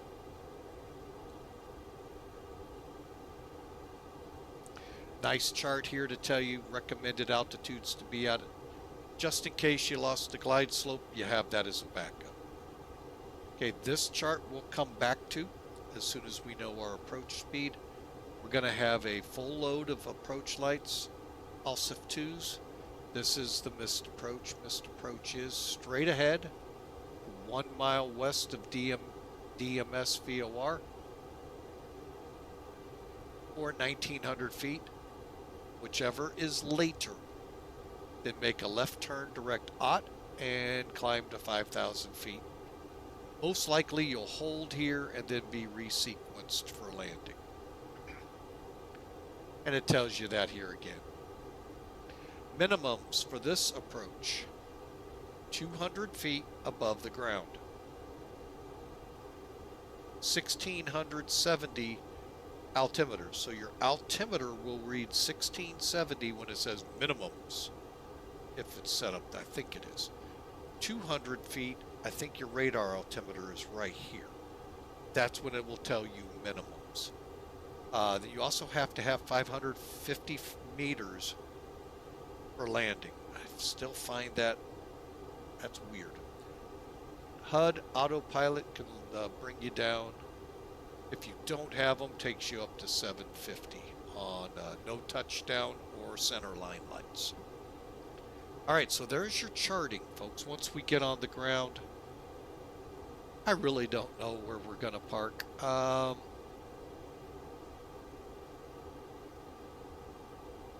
think I'm just going to, let's see, we're coming in 26 left. Try for Bravo 6 or Bravo 4. Let's just try either Terminal 1 here or Terminal 2. We'll just kind of find a place to go. Probably Terminal 2 in this area. Thought about this one. It is there, but I think I'll go here. All right. There's our charts, folks. Now the fun part. We'll come back to them in a minute. Let's get over here. Weight and balance. Okay, that's cool. Landing perf. Actually, we can't bring the charts in right at the moment. Okay, so the METAR being used here is as of 1950.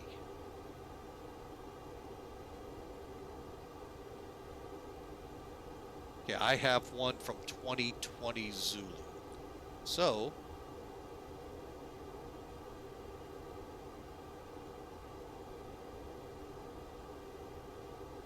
try something here. Maybe it'll trigger it. Nope. Okay, so we'll just set it. Okay, the 2020 Zulu one is 160 at 5.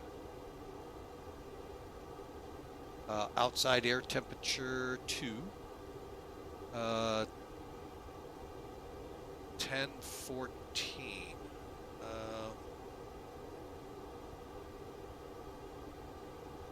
Hang on a second, folks.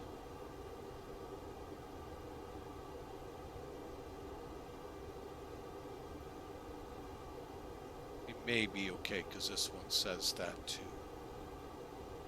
I am going to cheat.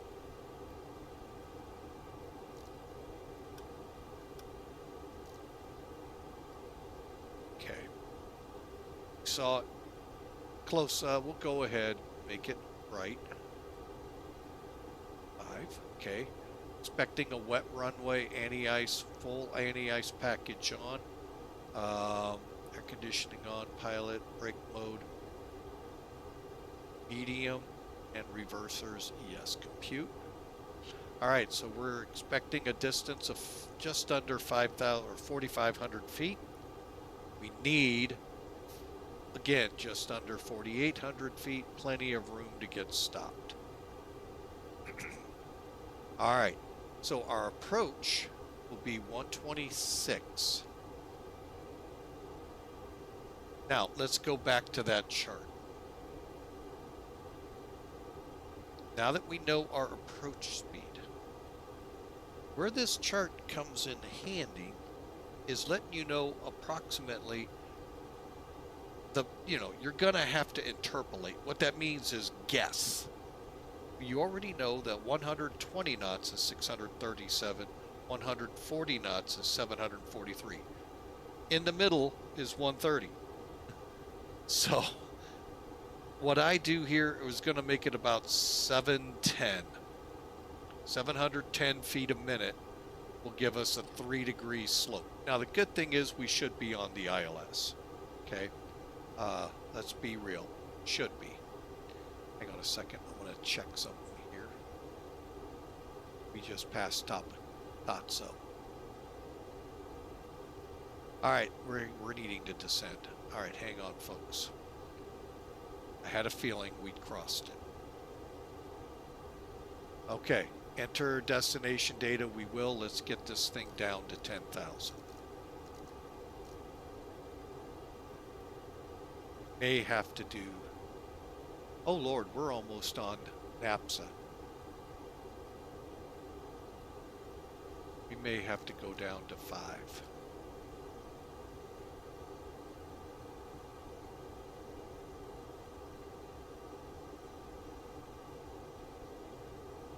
Okay, let's get in here and get our approach data put in.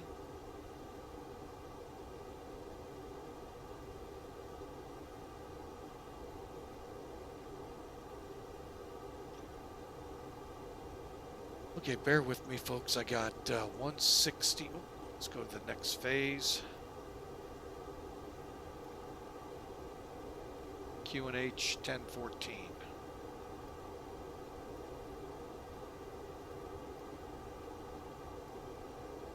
Temperature 2. Winds current 160 at 5.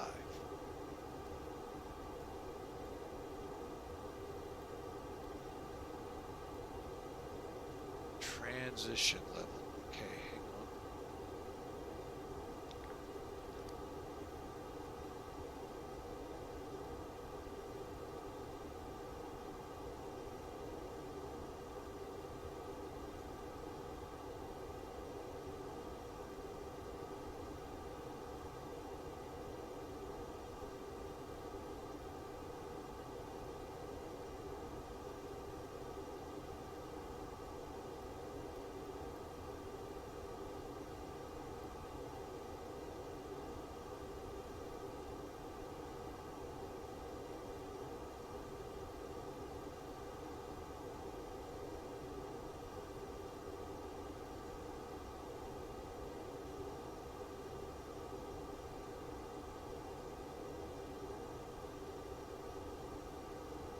All right, folks, sorry about that. I just realized I coughed and forgot to demute. I hope I got the brief in. We're in a quick descent, if I didn't, to 10,000 feet. We're quickly getting this caught up, and this. I just noticed my mic was muted. My apology. So, bold. That is MSL, what is on your actual altimeter. In the brackets is what your radar altimeter says. So above ground level. That's what radar is. So a lot of airlines will tell them put in the MSL. So I do it over here this way. MDA.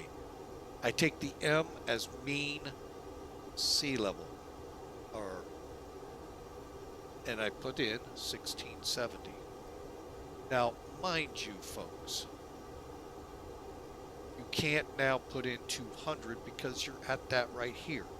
You're just, this would be at the same figure as this, just above the ground. You're right at the same point in the air. It's kind of confusing, but if you, at these airports, it's not. You get to like Bogota or airports that are above a mile or two or close to 2 miles up, you really begin to see that it's actually the same point in the sky, just how is it measured. Okay, so we got the McDo planned. We got this planned. Do a reset one more time. And it's still not catching up. Okay, sometimes it will. Okay, there we go.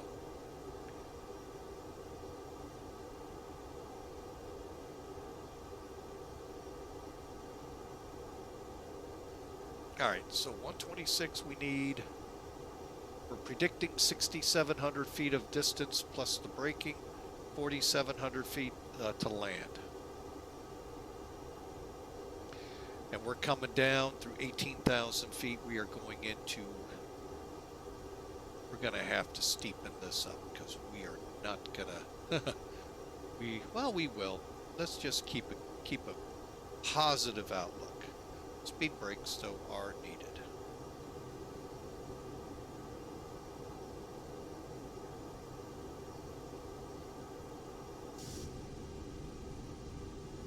As we descend into Munich. Sorry, folks, again, for that mic being muted. My bad there. Hopefully you all got a good look at the brief, though, and I really would love to go through it again. But we're in it, and we're way high.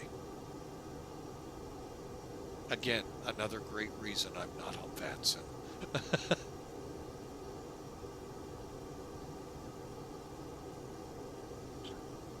Looking at the chart real quick.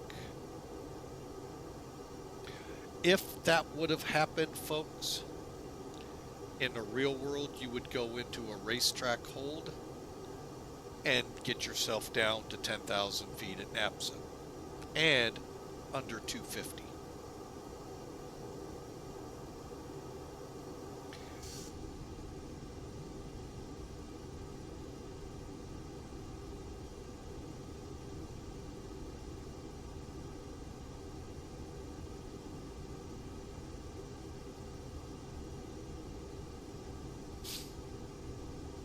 All right, let's see how we're doing speed-wise as we start our first turn. I'm gonna have to really slow this up. Okay, let's go full.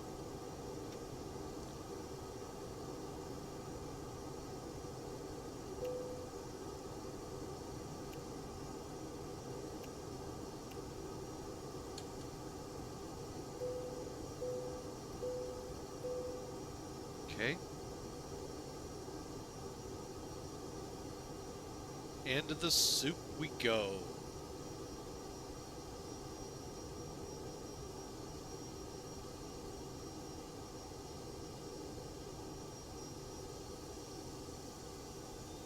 And it's good to see ice not detected, because more than likely we'll fall out of the sky. No, that's what happened last time.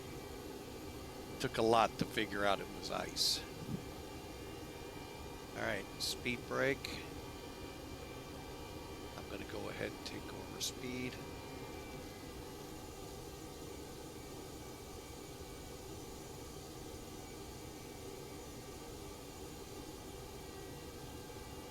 All right, I'm going to go ahead and retract the speed brake a little.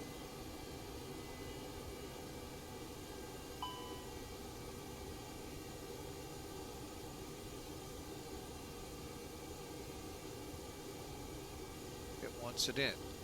Okay.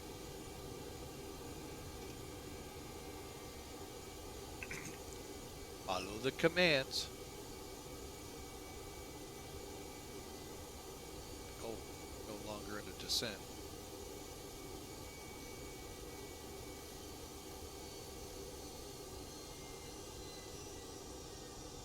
All right, now we got to get down to 5,000.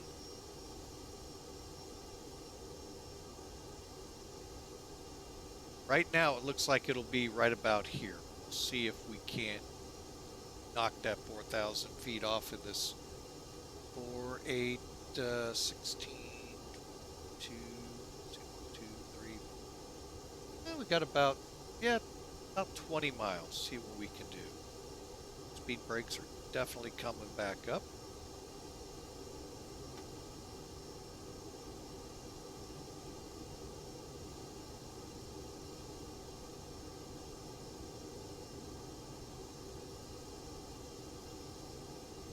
And we're in hyperspace, folks.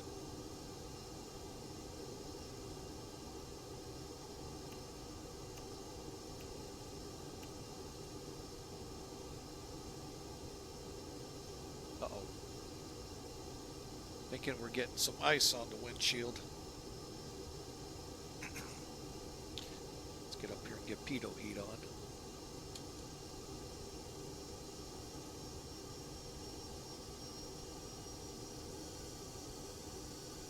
Still saying no ice.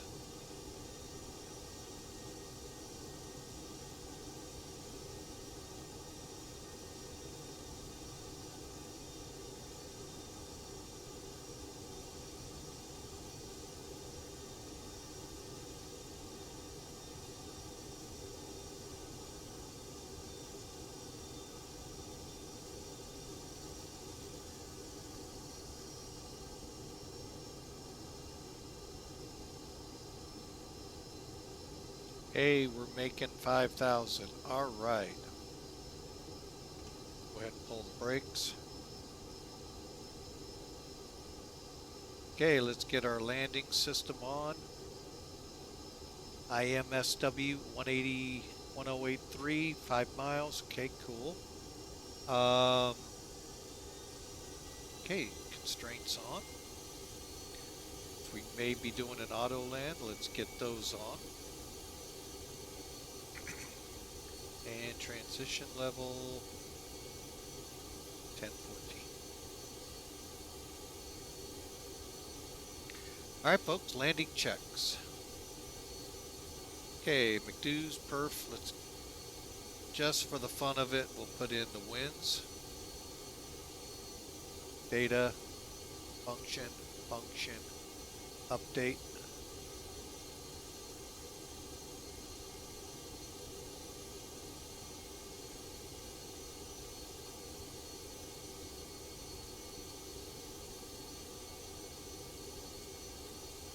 All right, this word right here, activate approach phase, folks, only do this once you have decided to take over the airspeed. Once you click it, if you're with the, dashes and dot, it's gonna slow your aircraft up to 141.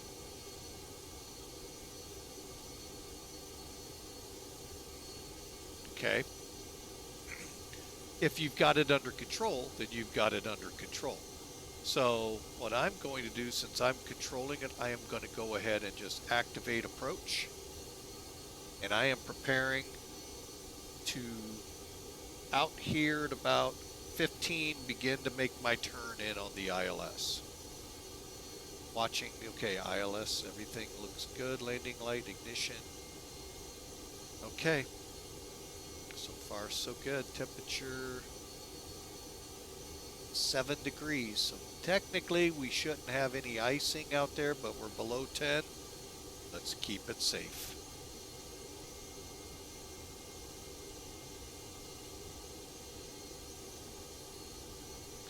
And again, Nelby is at or, no, it's at 5,000 feet. I'm sorry, that is at 5,000 feet.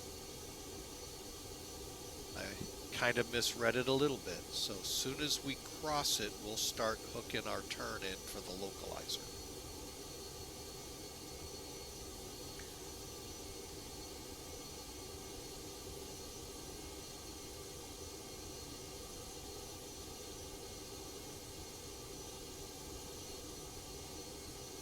Okay, you can see the glide slope now is showing.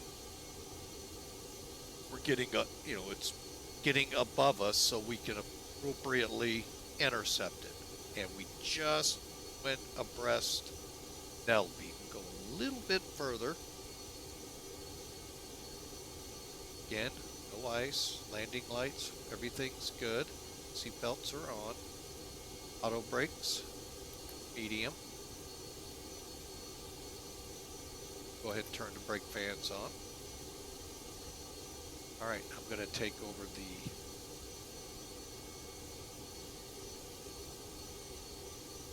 heading. I'm going to turn us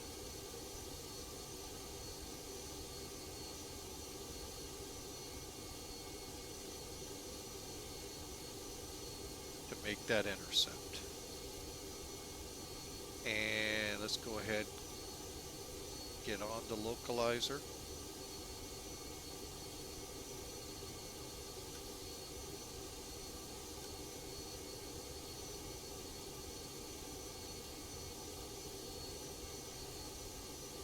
Go 330.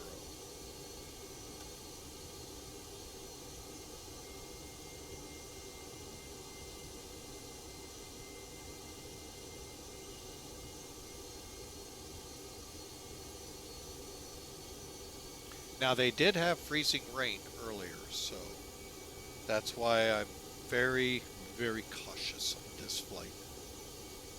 Actually, we're gonna come in at 300 now.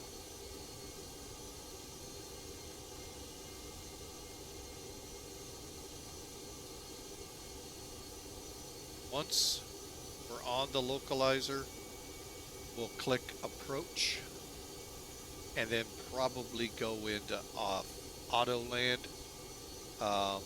and go from there.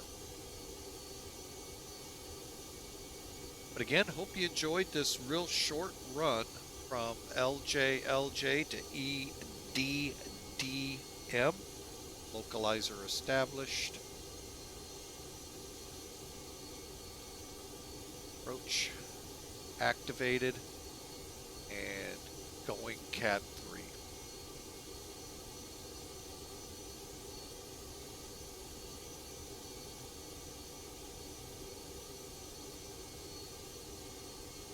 Now it's saying dual because both autopilots are on. Here comes the glide slope, and here we go slowing down.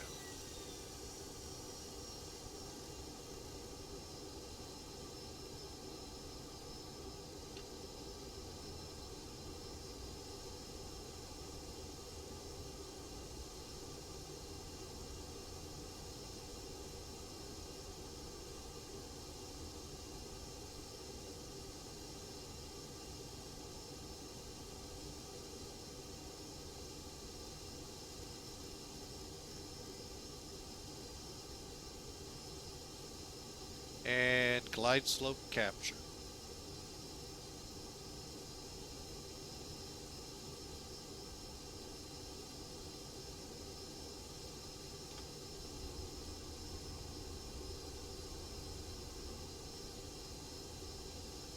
Currently 9 miles out. Gear down.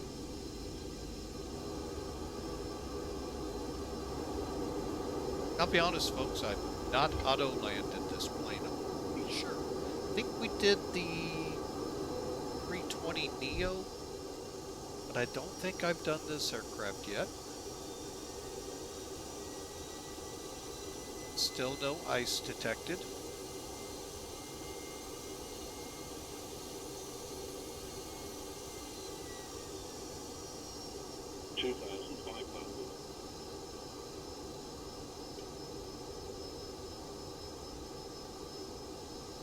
Okay, flaps 3.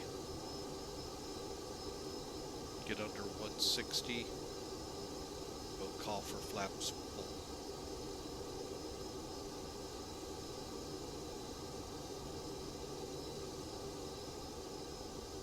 Arm the spoilers. 2000. Flaps full.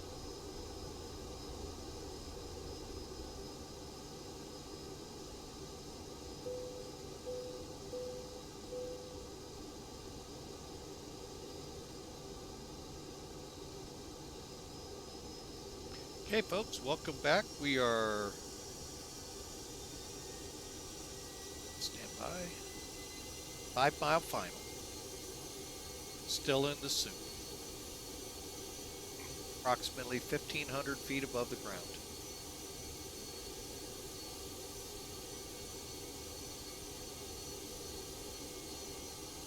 Pilot flying would be looking strictly right here, folks.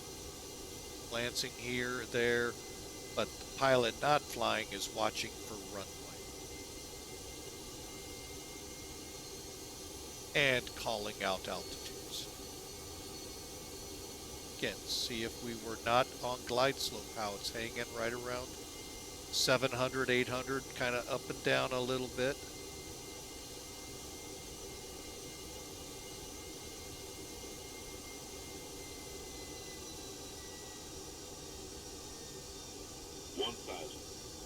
All right, now we should, okay, I'm starting to see the ground.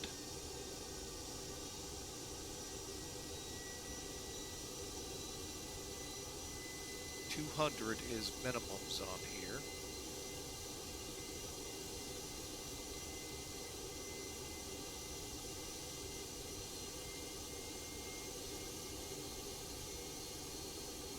Okay, we're out of the clouds at 700. 700 to 800.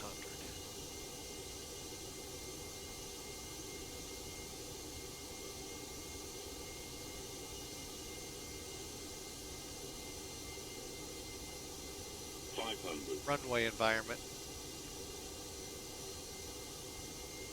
I'm going to let it land itself, folks. I haven't done that. That does not look like an also. Yeah, I guess it does. Yeah, it does. 300. 100 above. Stabilized.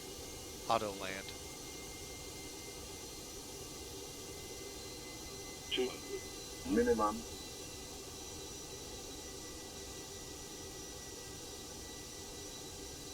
100.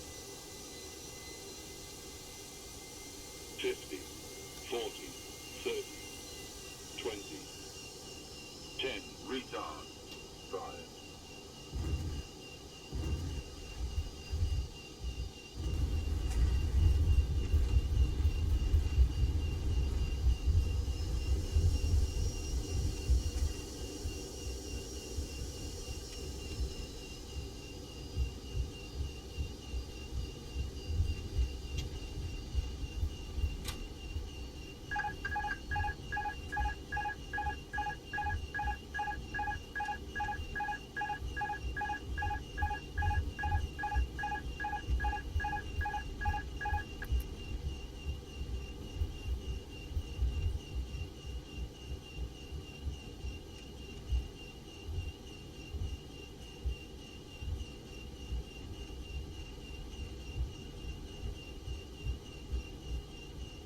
Hi folks, welcome to Munich. That was an auto land, by the way. So don't credit me for that landing, folks. That's strictly Toliss. Where did we come off that?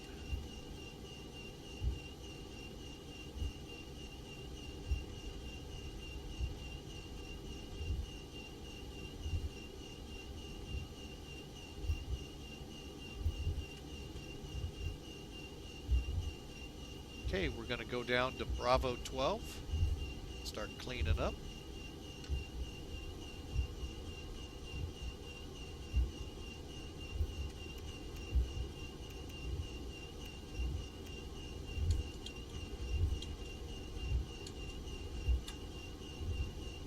All right.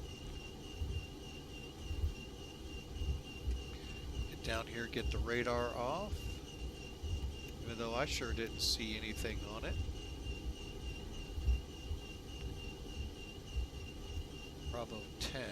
Okay, we don't want that. And we'll come off that. Alright. Impressions of an auto land, folks. I know, pretty boring. I know. I know for some of you, you just Oh, it's the only way. And I get it. It just takes practice, folks. It really does. I almost took it over. Matter of fact, I was itching to. But I wanted to see how good they did. It looks like a pretty good landing. I'm not going to complain. My dad, who was a Dash 8 pilot, aptly said once, if you're in an airplane and it lands extremely smooth, that was an auto land. And mind you, he was a pilot.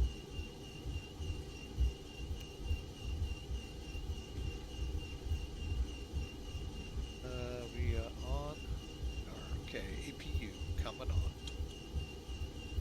Coming up on our turns. We'll get the radar off here as we turn it.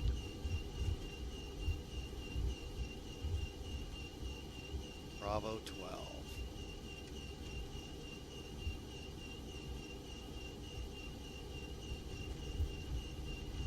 Doesn't it look really daunting, folks, without airplanes in there? Like, oh my gosh.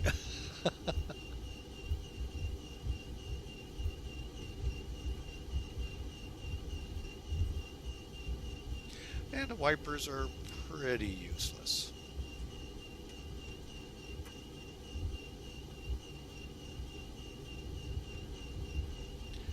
Alright folks, like I said, we are going to crank up to Stuttgart next.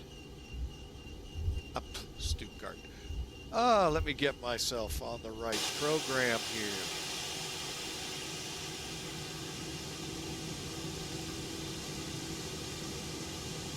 I'm going to come into this gate right here.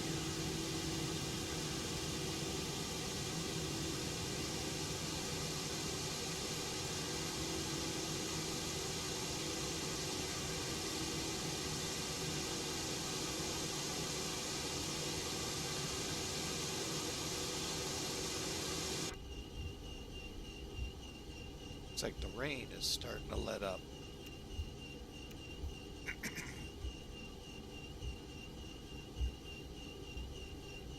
Alright folks, let me hop out the plane and marshal myself in. Take this first spot right there. Alright folks, we are in Munich. We'll do a quick, take a quick break here. Let me get the wipers off. Quick recap, and then we'll start the pre-flight. Alright, so APU. We are now on. Let's double check. Flap open and available. Okay. Ground, engine mode, flaps, APUs on, off, brake temperatures. Look good. And parking brakes on, anti-ice off, bleed on. Actually, we're going to shut one down. Bleed, oh, not pedo, bleed.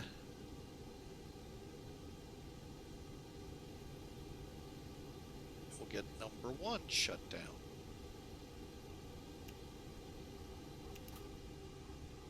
All right, aircraft is now reset. Run turning lights off, beacons off, and with that, hang on a second, wing balance. Let's get down here, throw some chocks under this thing. Get on external power. Get the jetway in here.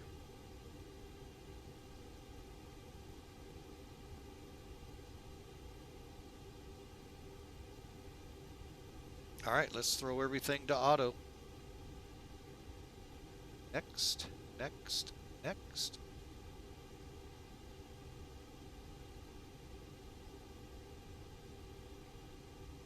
Okay. I'll be right back, folks. Oops.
All right, sorry for that, folks.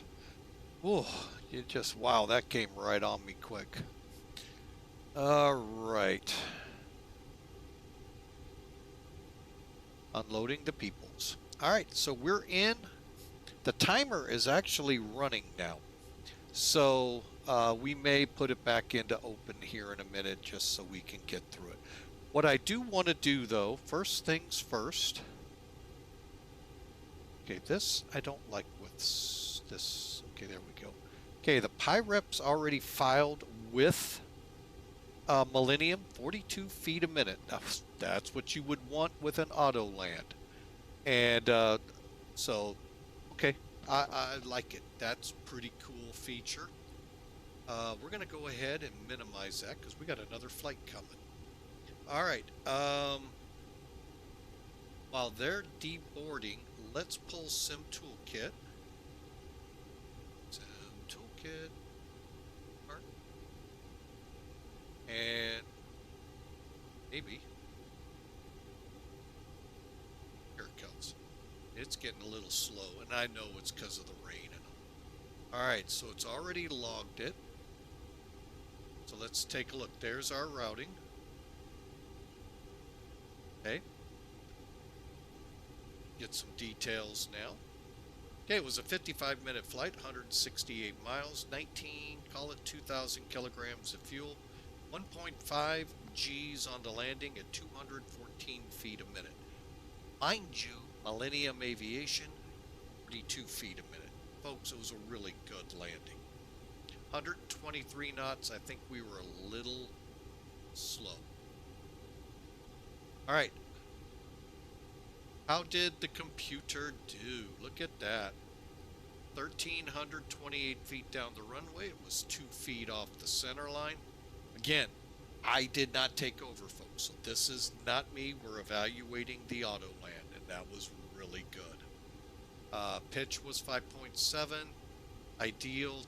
Everything right in the numbers, folks. So it's just unreal.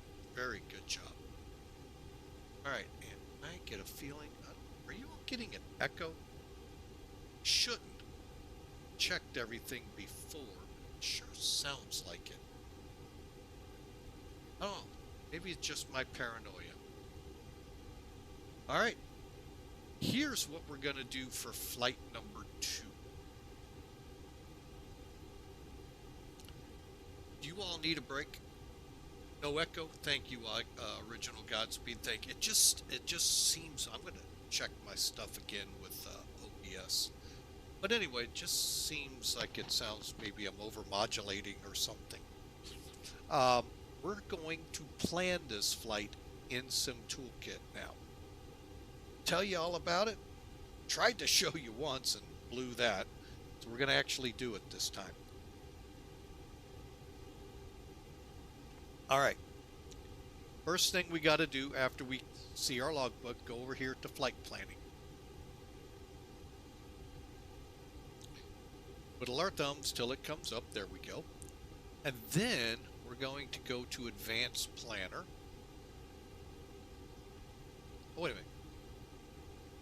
Yeah, let's go this route. This will work. And we're going to put in EDDM. Click. ESSA for Stockholm. Here are the real flights out there, folks. As you can see, Lufthansa has some A320s, a Neo. Scandinavia has a 737. I'm not sure who they are. It's a new one. But we'll do it in our illustrious A319 we're in already. Okay, so we'll be flight number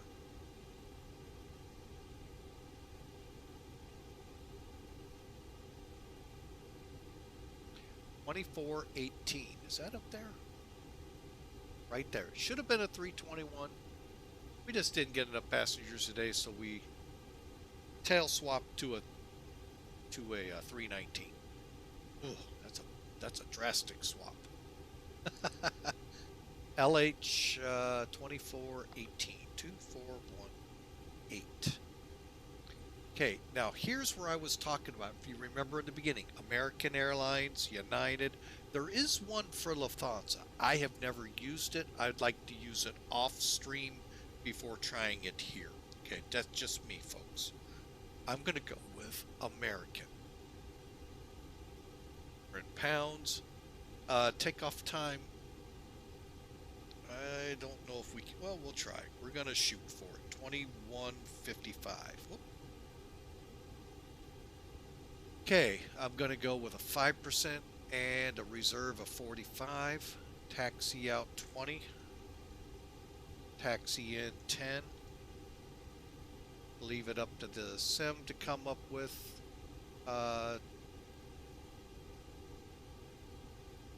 That's a good question. That's a really good question. Real close to the departure end. 26 right is closer to the northern side. They're both the same length.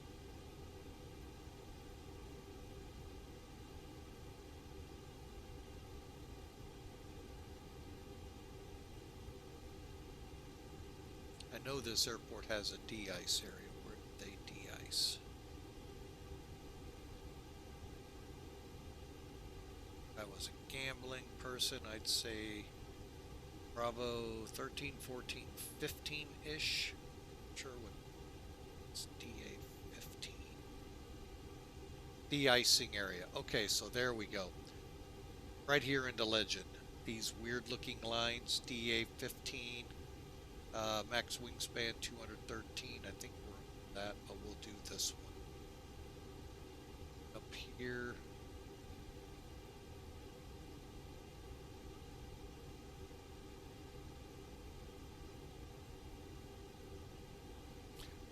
You know, we'll just go 26. Take a look at what we planned and see what kind of a departure we have.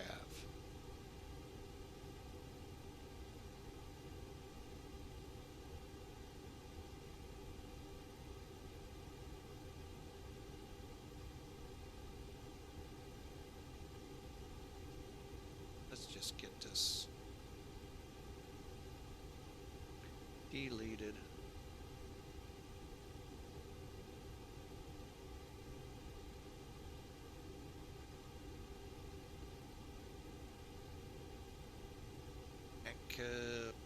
S. Oh, okay, that'll work. Okay, we'll go 27 or 26 left. Said yes. Arrival runway. Calling for runway 8. No preference. We'll go that route and we'll go with our specified route already established. Alternate. ES in. Is that way up there? Well, let's see what it gives us. Cruise profile, cruise altitude.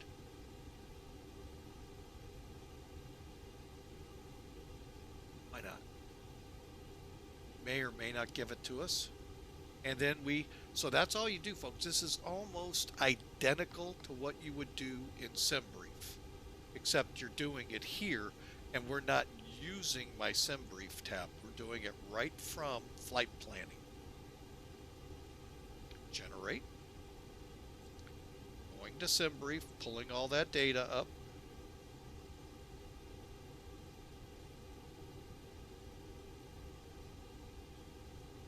And there it is. We're looking at about a 2-hour, 10-minute flight, 736 miles, fly now. And look at all that gobbledygook we got to go through. Looks like the centers might be coming down on us. We'll have to look. But anyway, there's the route all the way up. And then right here is NU. So, and it's 9 o'clock now out there, so. All right, so let me zoom in. Okay, so there we go. There, it was that simple, folks. Now all we do is go to NavGraph here, unload. I know you're all going, well, didn't you just do that? No, I was on the other one. Sim brief, cleared. And there's what it looks like here. Now I can choose a different, like world map. I can choose. This will only work in the US, folks, the sections. Satellite. I can choose IFR, VFR, you know, take your pick. You may want the VFR just so you can see the kind of terrain you're over, but ultimately the en route chart is the better one. And as you zoom in, see the airways start popping in. So don't go, well, where are the airways? You're so far out. That's why you couldn't see them. So anyway, here's our departure. And then on to our route. Pretty cool, huh? All right, folks, let's take a couple minute break here. I'm going to get the plane resequenced. You're welcome to watch. Don't expect a lot of talk. We're going to try and get this plane turned around and readied really quick. So take a break, get some food, get some water. We got a 2-hour flight ahead of us, and we got to get fueled and all of that good stuff. When you come back, we'll brief it and get going.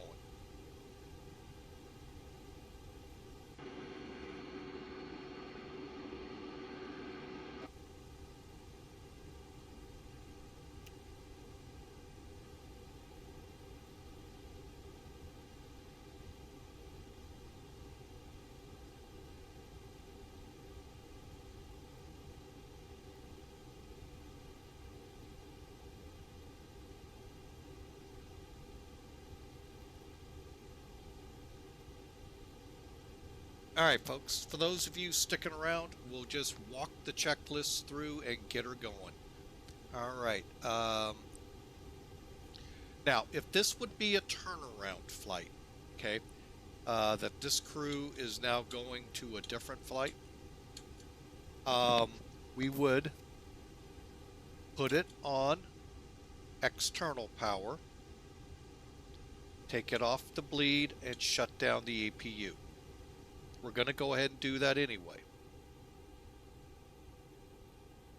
Takes a few minutes. It's on external power. And then we're going to turn the batteries off. Just like your home power, this every now and then cuts out. And when it cuts out and you're on the batteries, they go dead real quick. So, well, we're going to pick it up right now, put them back in auto. Okay, our batteries checked out good. Okay, ground control on and going up the side here. Everything looks good. Let's turn our nav system off.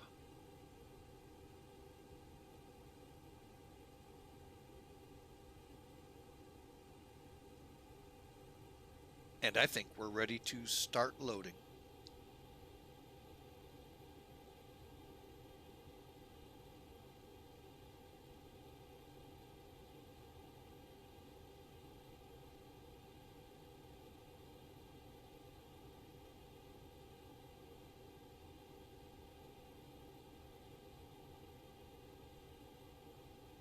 Okay, we're going to bring Sim Toolkit in here real quick. Don't know if we have any controllers or not here. We're not worried about that yet. Loadout for today is 131 peeps, 29,420 for our payload, 0 fuel weight 119,400 pounds, en route fuel 15,450, so that'll go up. Cargo 600 pounds, we'll see. I don't get this right here. It's 272. Anyway, here's our routing. It's amazing. You go 700 miles in the US, you might get to about here. in fixes. It's almost 3 lines here, folks. It just amazes me. Cost index 30, and they did slip us a step climb to 37,000. That's cool. Weather here, we saw it coming in. Rain, overcast, 200 or 2,000. If it was 02, that would be 200, folks. This is 2,000. Temperature 2, temperature or dew point 1. So we could see some fog, but with a wind at 5 knots, chances of that are slim, plus the rain, very slim. Still could happen, but it's kind of slim. Rain and drizzle and broken temp, sometimes down to as low as 1,000. Perfectly good. Got an ATIS. Information Bravo. 26 left, 26 right in use. Transition level 6,000. And variable. And drizzle and all that. So we can plan a wet runway out of here. Everything looks good. Information Bravo. All right. Important stuff for what we're about to do here. So let's go ahead and get rid of that. Get rid of that. And let's go up here. Next page. I said, hang on, I'm going to look at it now.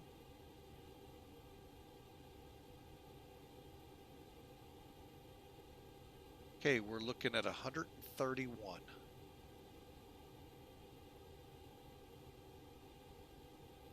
Go ahead and load it. I don't know how well these lights work. And we'll leave it there. Okay, come over here.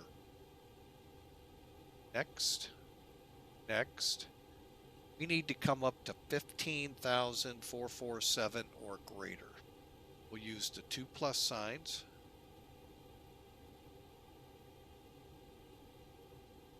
Okay, let's see if we can come down to 400. Nope, we'll go back up to 600. So 15,600. We've requested it. Closed. And here comes the fuel truck. Doesn't just pop in, pop out, folks. Okay, and then we're waiting to see the numbers start climbing. Refueling. Okay, so come over here. Now, we see the numbers are not correct. Reset. Okay, so we're going to get 15,600 and 131 passengers. Our zero fuel weight should be 119,368.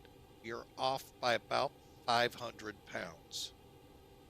So we're going to have to adjust these.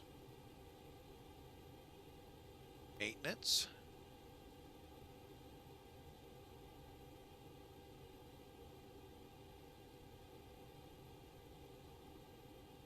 When you do that, it's going to load the cargo bays.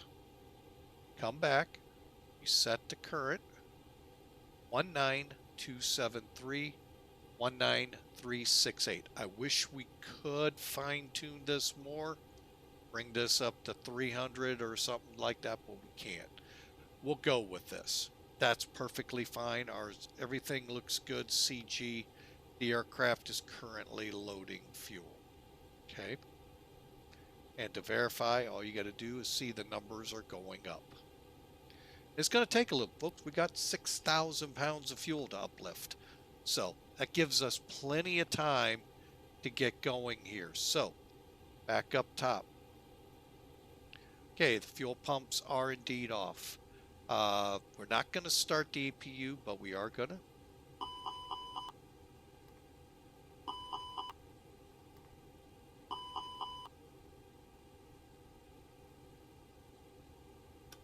Okay, we're on status. Good. All right, so we're not going to start the APU until we're done fueling, so we'll just continue on. So cockpit lights are set and good. Check them real quick. Okay, and to looks good. All right. These on DEM for now.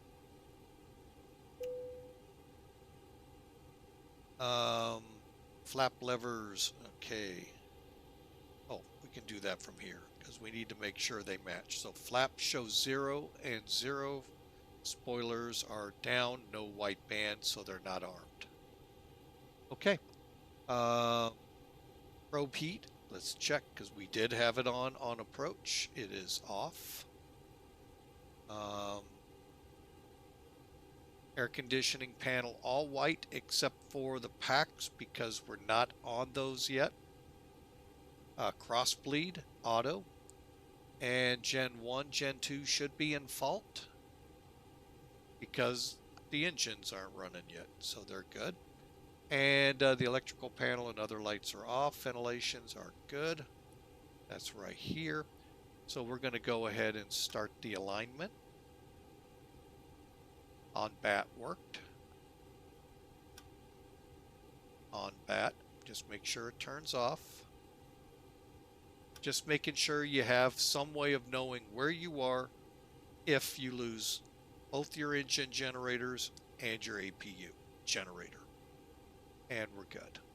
Okay, we're on status skin. For those of you just now tuning in, it'll tell you how long to alignment. All right, and then strobe lights are in auto. Going to run on nav 2 for the lights. Seatbelt sign on. And nav, we already did that. Emergency lights in the arm position. Landing elevation auto. Pack flow valve. Gonna be normal, but I think we may run high. Let me check my checks here. Less than 100. Keep it normal. If it was higher altitude airport or humid, we'd go to high. Fuel pumps will stay off until we're done fueling, but we can start in on getting our McDo set up. These are good, folks, when we're ahead of the game here. Okay, so the McDo's. First off, let's go ahead and clear. Let me clear that away. Clear, pull that out. We'll just take it over here. Oh, no, we can't. Never mind, we can't. All right. We got a little over 7 minutes, folks. So let's get going. So let's go to the init page. Again, real quick to show it to you. If you're on the data page, go to ACARS print functions. ACARS functions. And we'll just do it this way this time. Data link. This is where you could pull your flight plan in and your takeoff data, as well as your winds. So if we go to init, it's all loaded up. I want to set up our IRA. Let me take a look. See if I can figure it out real quick.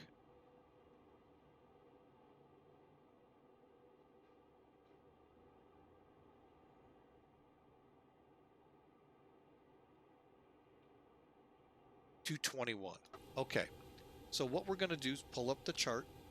I'll pull it up here in a second for you all.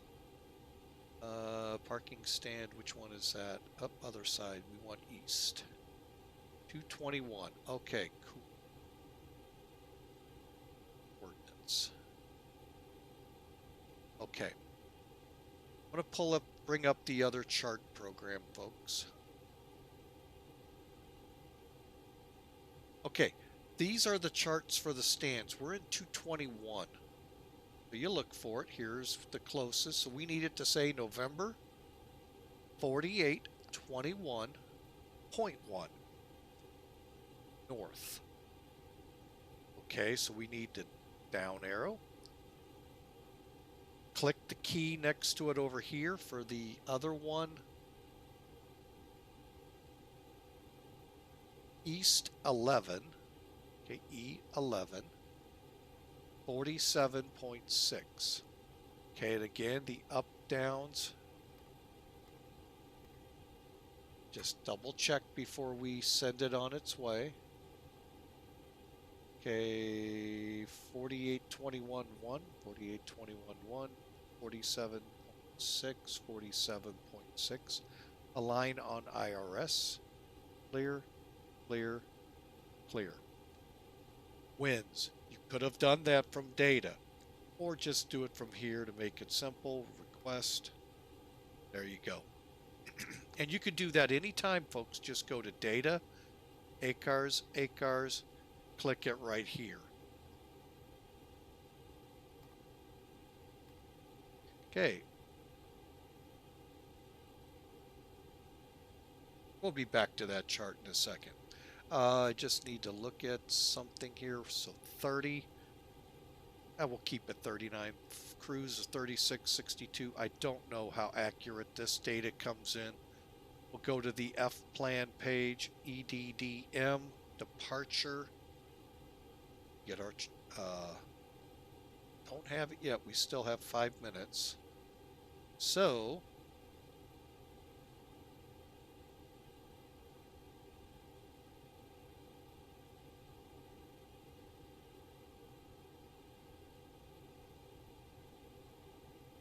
all right, let me get charts back in here and we'll just work from it.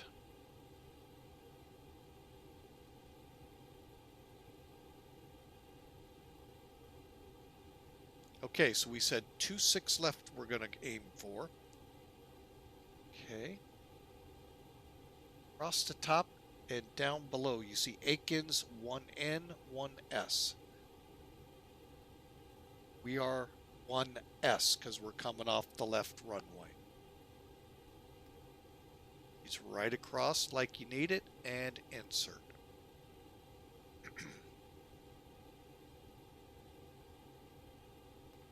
I always hate it when my system is not.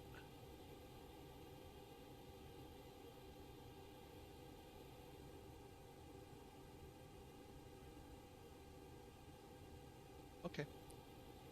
Just looking, 4 minutes to go. All right. I'd like to be able to compare this. So we're going to hold up right here until we're aligned. We'll just keep pressing on, and we have to wait. All right. So again, another nice spot for a break.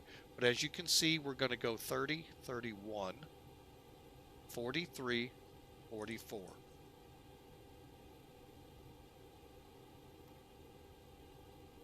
Then EM, GP, and then AKIN. Okay, now it's getting closer. And I will be right back. My wife just got here. I want to make sure she doesn't need any help.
All right, folks.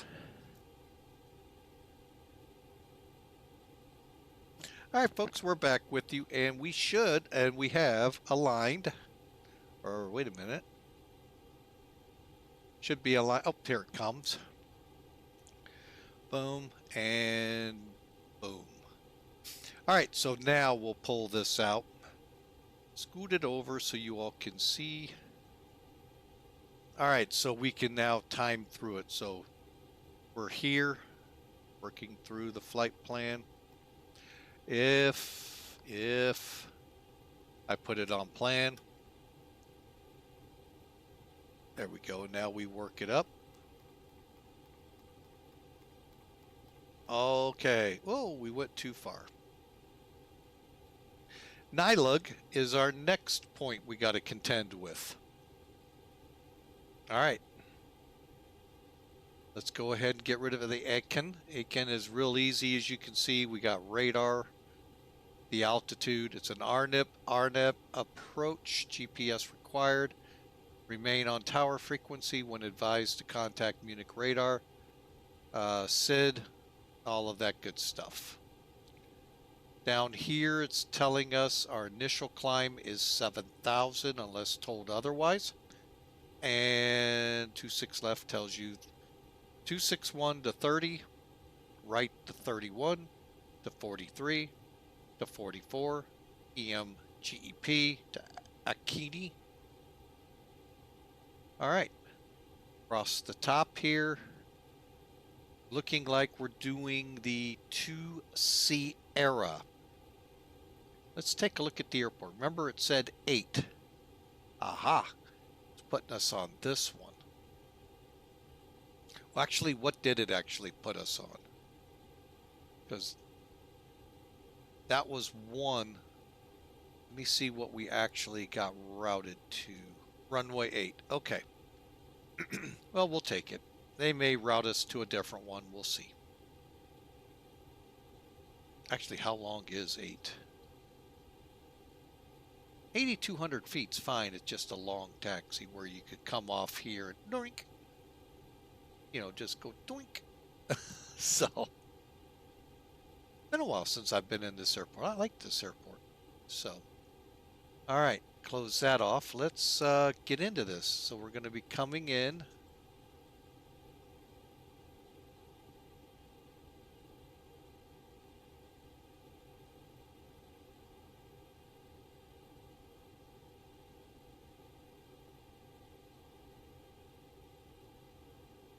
You know what? Let's see if there's an ATIS. There isn't. 090 at 6.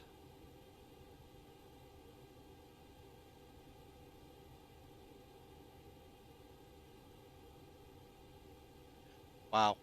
Yeah, 8 is the preferred, but I just don't like landing over the parallels. 26 I wouldn't mind.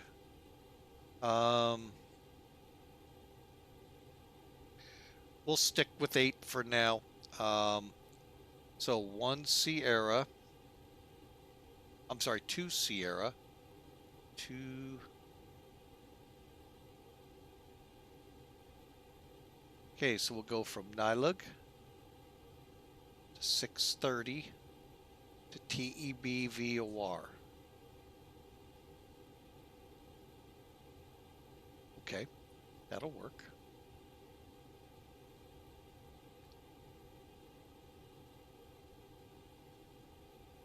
$17,000 for 2 Sierra. Okay. All right, so let's get in here. Arrival. All right, let's see what approaches we have. Either the localizer. Let's do the RNAV. Let's not do it that way.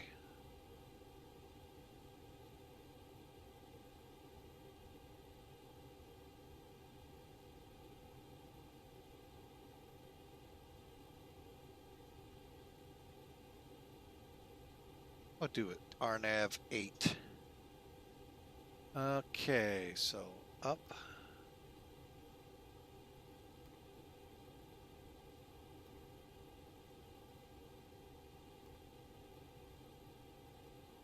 Okay, and we're looking for the NILUG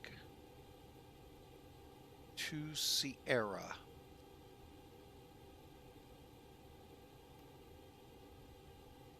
NILA. Go. Okay, so we do not have a VIA, so we're going to just come out and swing in on our approach. So probably I'll work us to it that way. To the flight plan, to the flight plan. Okay, so from NILUG, I'm okay with that, okay with that. Cool, cool.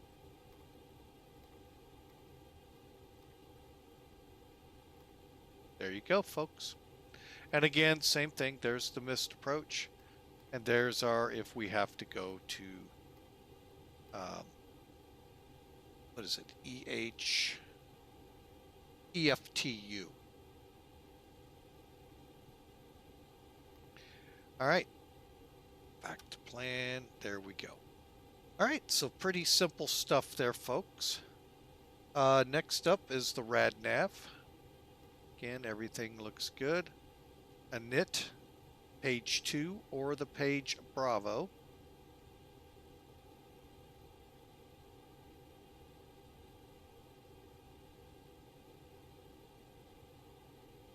Again, 119.4. Ooh, that's not that even right.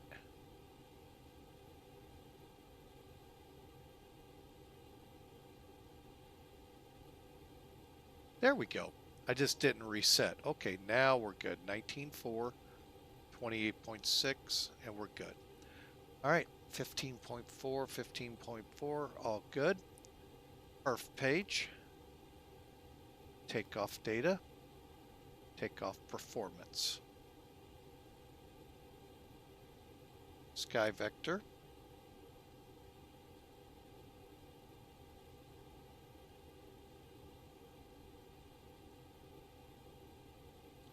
All right, so we're going from Stockholm or Munich up. Again, we should still have, I've lost all my screens, sorry folks. So we still have charts up.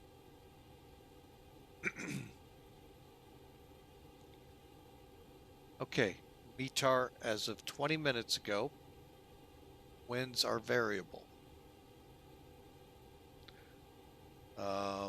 Temperature 2, and I think we're going to be changing that. Let me double check with Sky Vector 2014.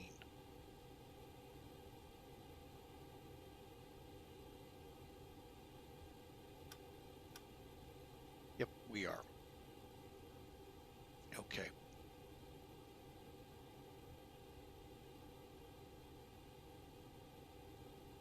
All right, so let me get rid of charts.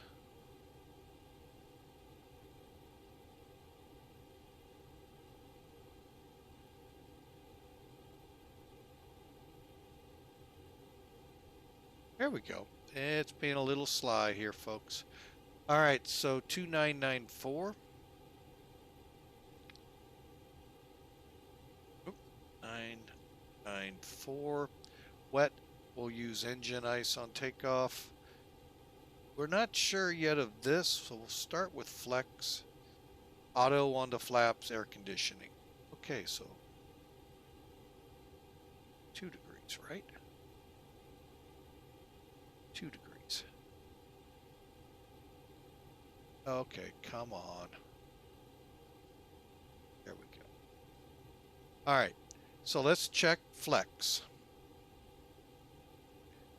Ooh.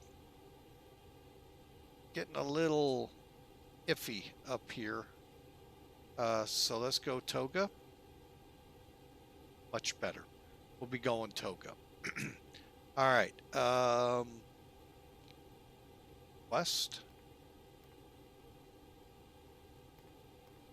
Okay, winds. Guess I should walk down. 10, 0, 0.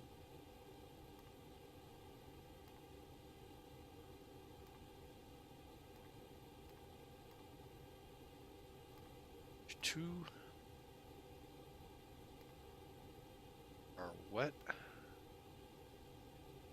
Okay, and we are not flexing, so requesting data.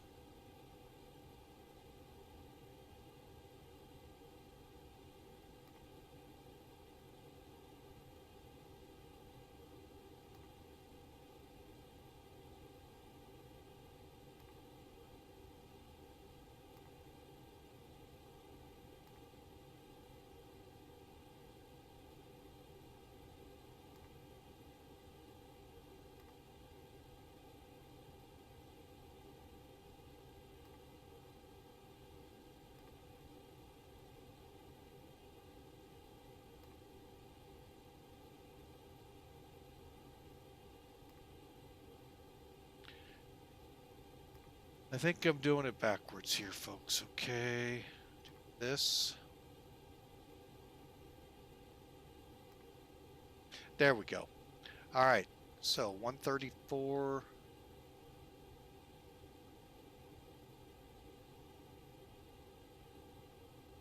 Well, we'll definitely be changing some numbers. Insert. We're going to go 128.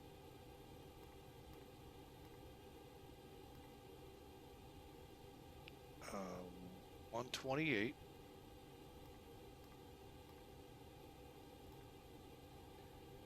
133.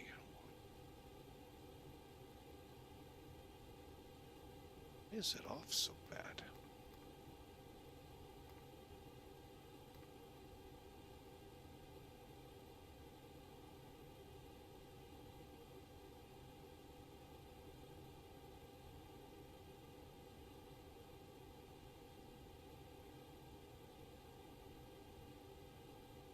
Okay, 2490, 2490.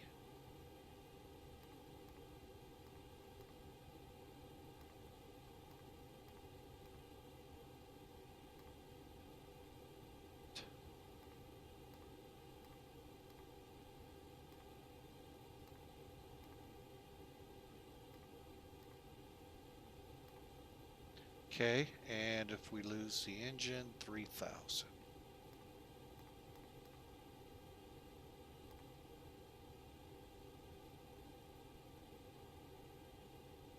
All right, folks, we have the McDo planned. Again, if you're interested in where I got the numbers for here, what I want you to do is visit the Black Box 7-Eleven site. Right here. Oh, come on, type. There we go. Type in a airport. If he's got it in his database, you're good. He's was a real Airbus pilot. He's upgrading, and I think they said A350s, but I could be wrong. Don't smack me too hard if I'm wrong. But he developed this site to help us get these thrust reductions and accelerations and engine out accelerations to help make this even better. Now, one last thing I want to look at is the transition level. They're calling 6,000, so we'll put that in there. There we go, folks. So we know we've got a minimum of 4,093 feet to get airborne, 7,200s as far as we'll go for V1, so we're good. And it's the rotate speed, so. All right, we're ready to go. I am going to go ahead and start getting things off the plane. We're still on external power. Are we done? I hope we're done fueling. We are. More time.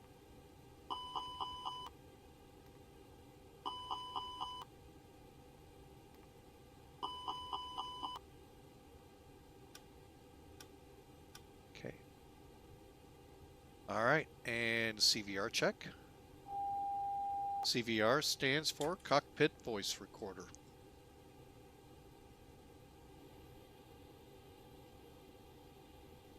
Now, you could literally just wait the 5 seconds and crank it up. On a second, I was on IVAO. Transition level 6,000. Okay.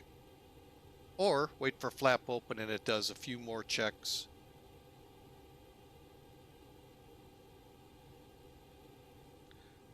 Hit start.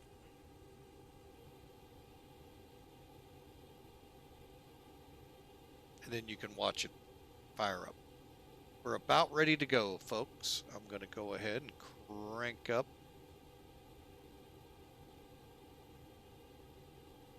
the ACARS system here, flight.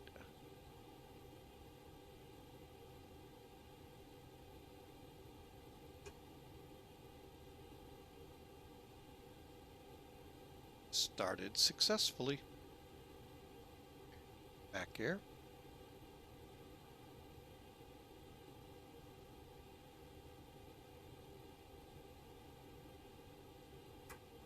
And the APU is now available.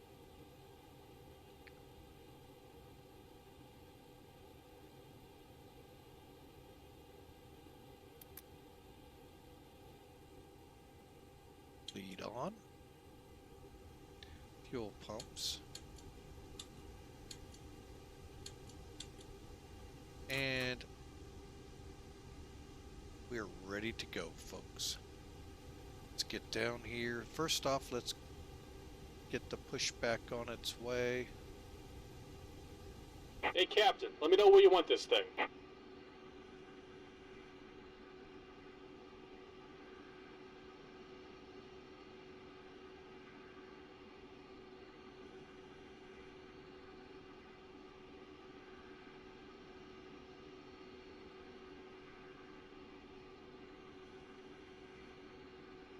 Great news, Captain. Your tow's coming. All right. Get back down here, get some things disconnected.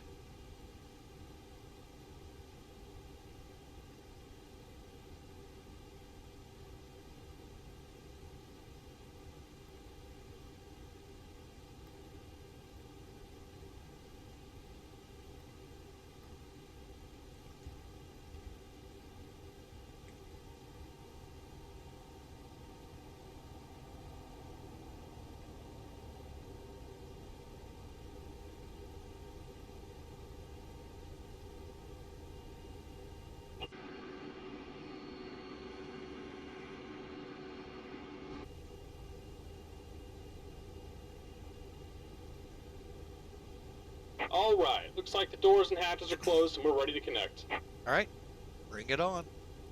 Okay, folks, we are pushed back in start. So the altimeters are set. Flight directors, LS and constraints, good. And let's do it this way. It's a lot easier, okay? VOR, set like that. Across the top looks good. 7,000, right?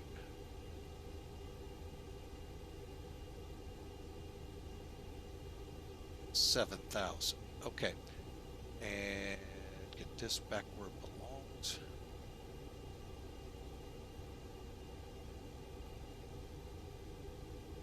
Welcome aboard, Captain. Tow's connected, bypass pins inserted. Go ahead and kill the parking brake when you're ready to go. Okay, final checks.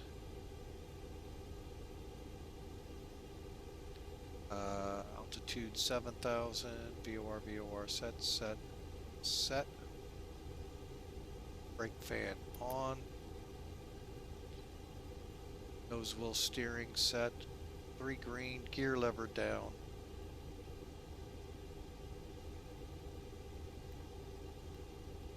Arm doors and slides.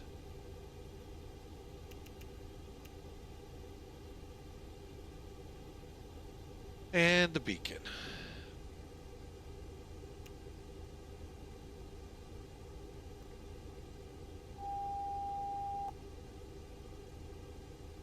Here we go, folks. Brakes off. Here comes the pushback. Light them up.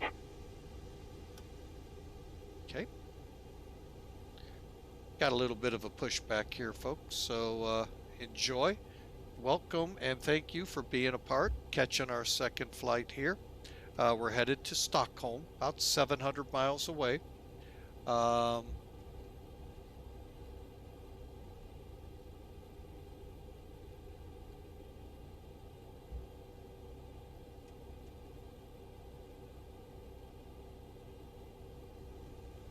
And as soon as we start turning, we'll start cranking up on the engines.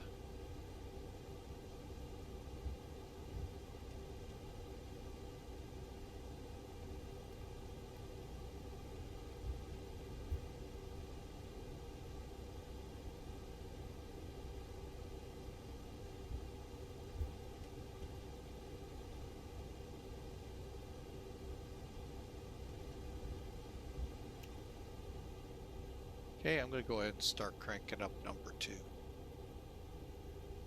Again, this gray box, folks, tells you it's spooling. If it's gone and you don't see the word avail, there's a good chance you missed it. Go ahead and start the other engine or continue with your after start checks.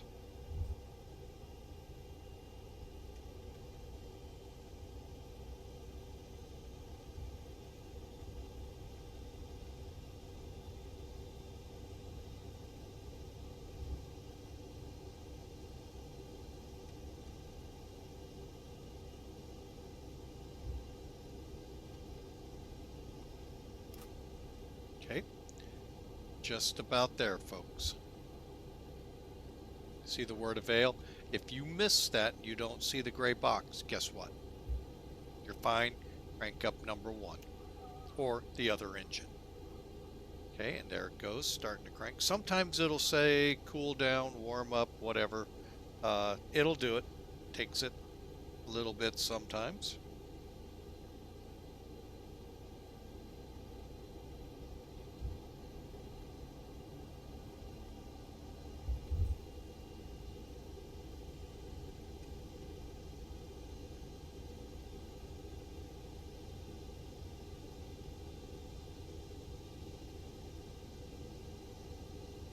Just about done here. Go ahead and set your parking brake.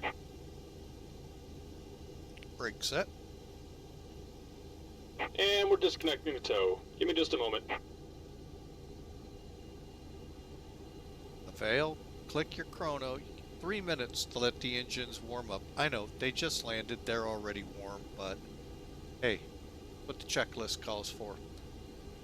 Alright, so we'll head up top here. Turn that bleed valve off.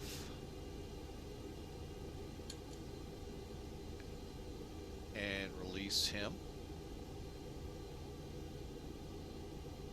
Okay, arm your ground spoilers. Just simply with that hand, pull it up. Now, some of the aircraft you have to have a different icon here. Just be mindful of that. There you go, set. I'm going to go ahead and reset our trim. And we're disconnected. Signal and pin on the right. Take it easy and have a safe flight. Okay, flaps are set and verified. Let's watch for him out here.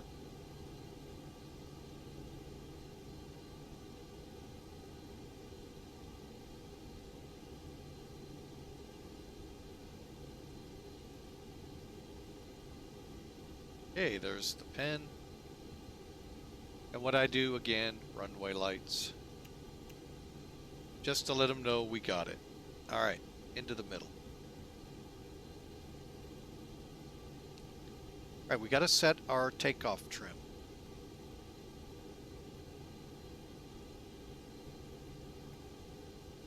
Alright, you need this to be set to 0.04 up.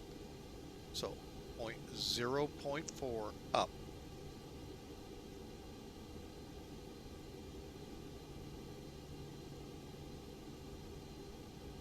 There we go. And while I'm at it, I do my surface check. Always do this, folks, in case somebody put the gust locks in. It's the worst time to find out when you've got them 100% power and running out of runway.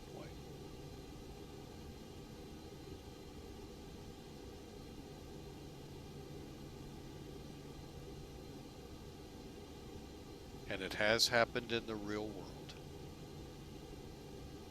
Corporate jets too, mind you.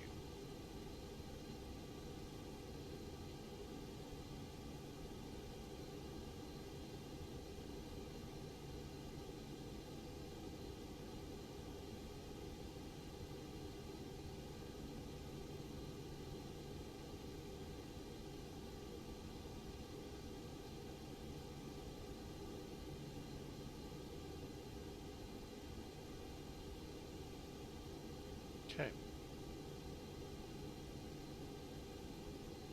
Deselect. All right, we're going down a APU.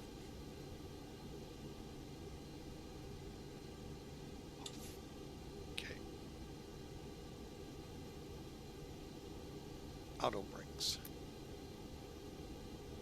Arm doors and slides one more time.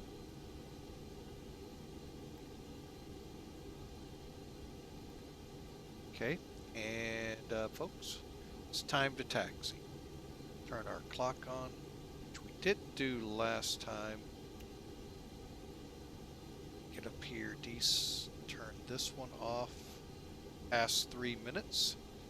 And parking brake, elapsed time, brake check, flight controls have been checked. FMA says we need to alert the cabin and do a takeoff config. Alerting the cabin is just as simple as going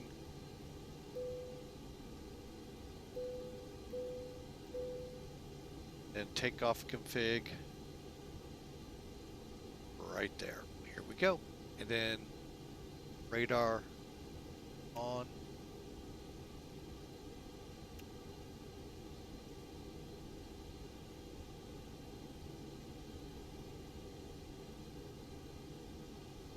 And terrain on.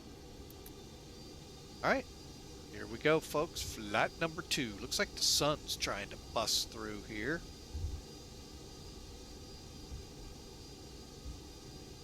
Call purser we did, and transponders already set. Brake temperatures are good, so we can keep the fans on to the runway. Of course, I'll probably forget. We're set to go.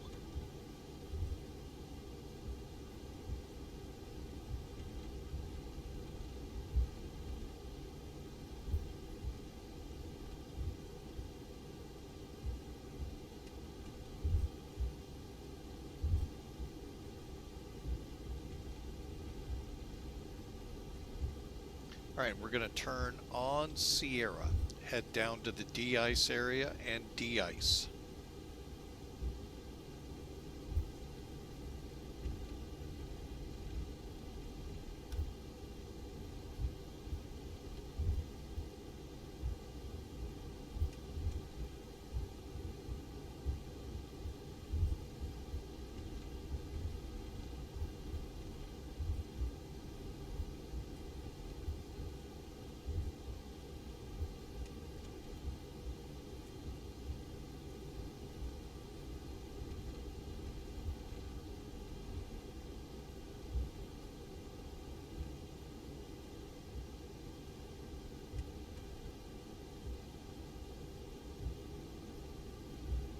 Yeah, it's 2 degrees, we better.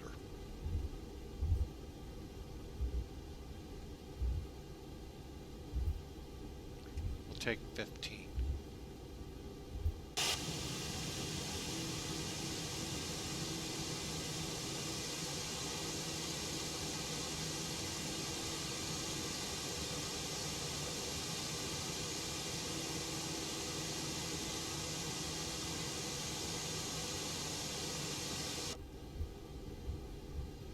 Okay, there's 13, 14, and 15. That's your de-ice stalls.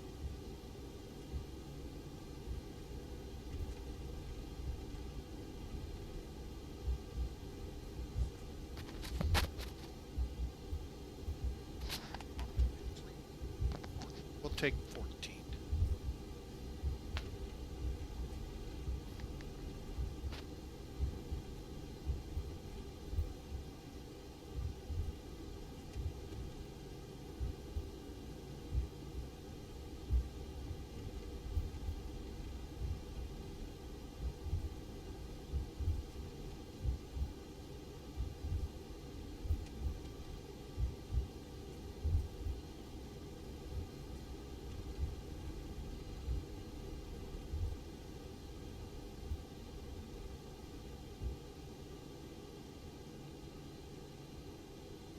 Okay, brake set.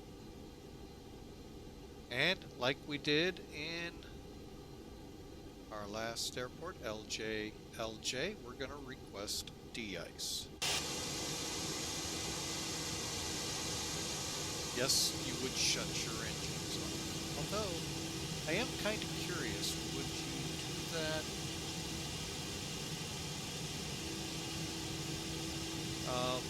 Out here.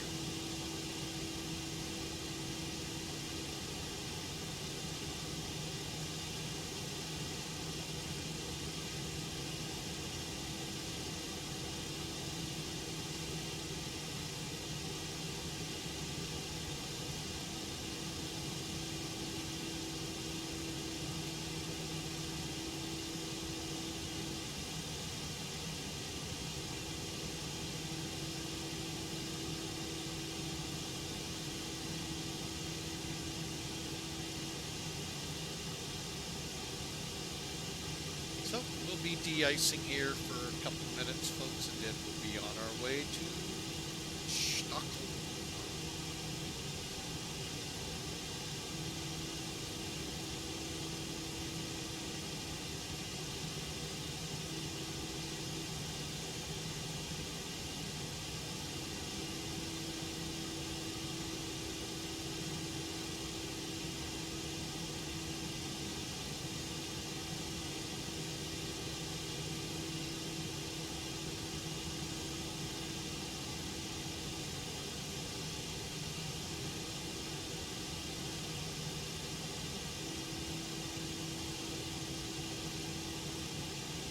Yes, sir. We're flying for Lufthansa, Munich.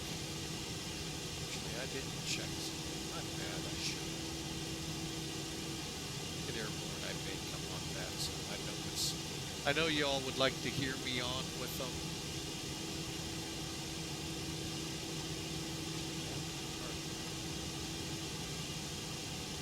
It is 10 o'clock now. Later than 10 o'clock out there. But anyway, yeah, we're de-icing, so it'll take a few minutes. Technically, I guess I could come up with that sim right now. I'm not on the runway and all of that, but it would be nice.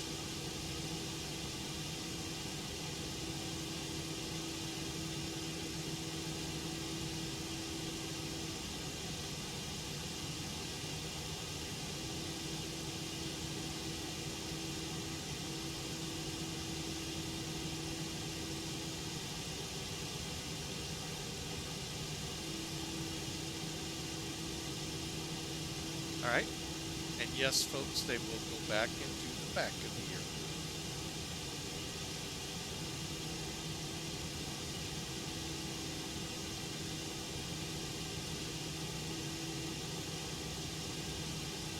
Did he just go?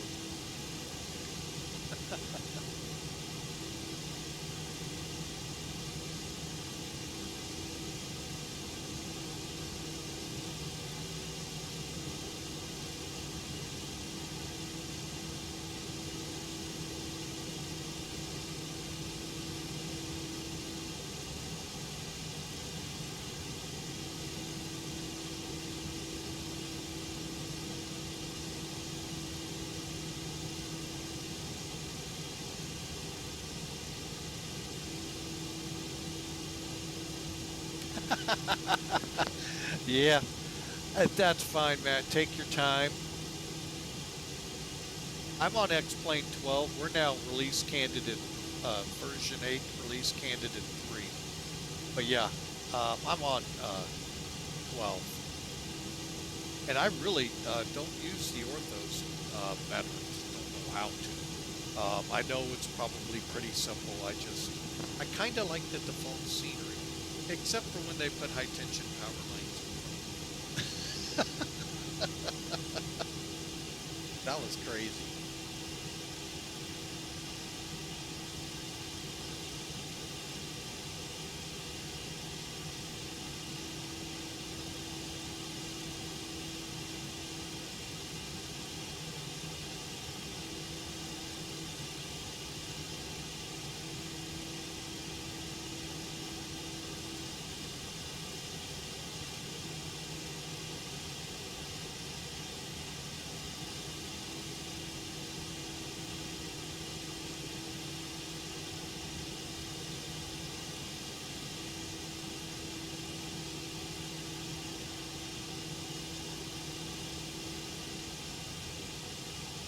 All right, folks, I think they're done de-icing.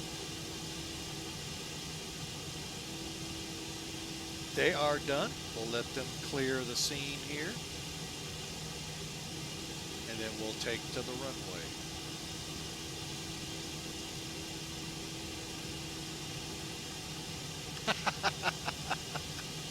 I just have to say, sometimes it is kind of funny what we run into. Stuttgart with the cell towers right on the end of the runway, or very close to it, and you don't see them on the Google Earth or Bing. So it's just always fun to see what the sim has. All right, folks, we are ready to go. I'm just checking, see if I can come online now, or if if I should wait and be nice.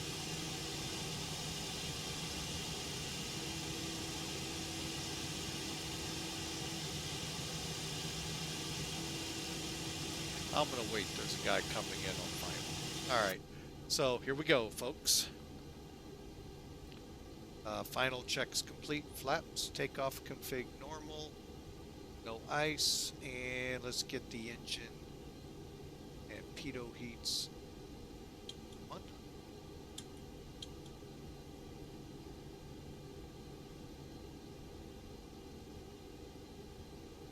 Now, if you come down here, it tells you how many minutes you have until you have to do it again. So, all right, 30 minutes, folks. Here we go. Munich traffic, Lufthansa is my call sign. I just saw a funny thing too, and I'm doing it too. The heck am I called? 2418. Lining up and waiting on 26 left.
Okay, we're lined up and waiting.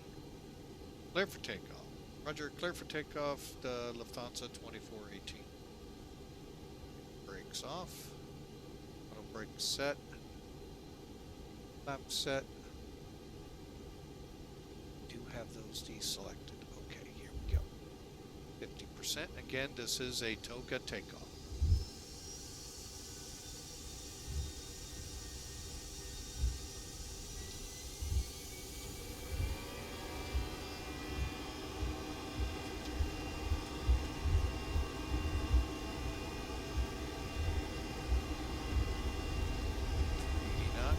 Check and go.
Okay.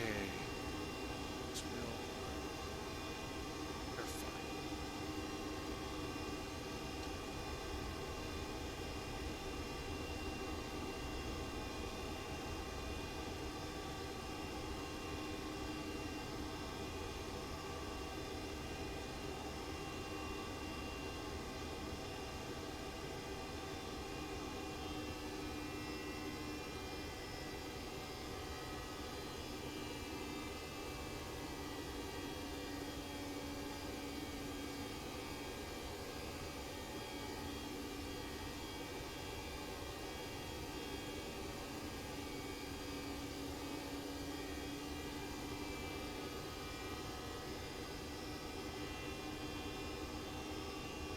Okay, we're leveling off at 7,000.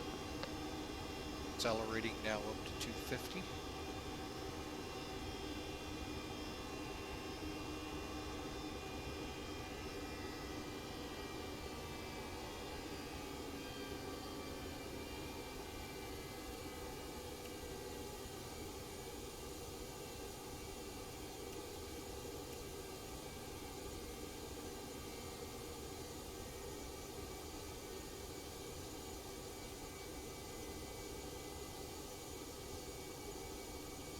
All right, let's take her up to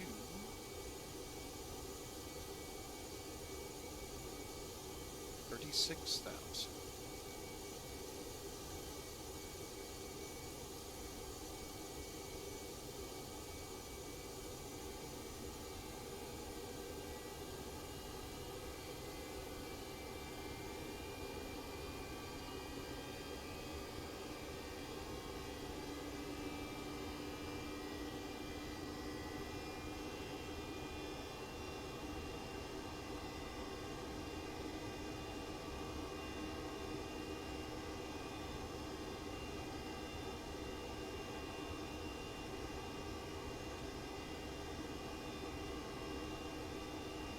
Alright folks, I hope you're enjoying the flight. We are cutting through winter storm here.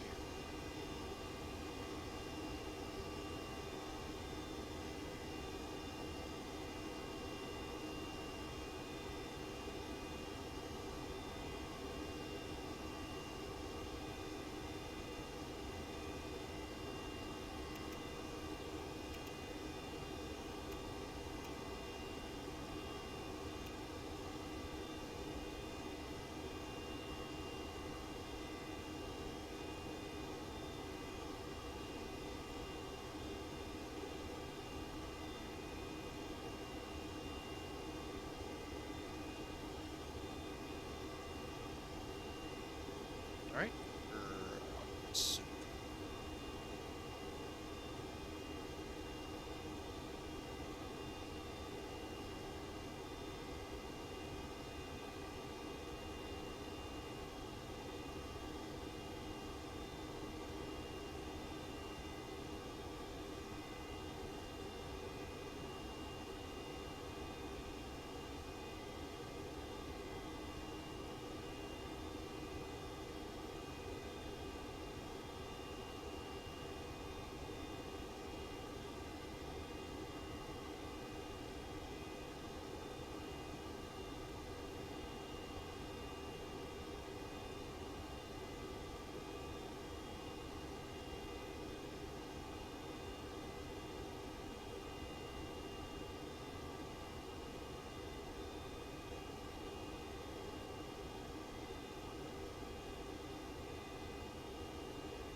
Alright folks, we are through 16,000. Now if you noticed, we're still restricted to 250 max.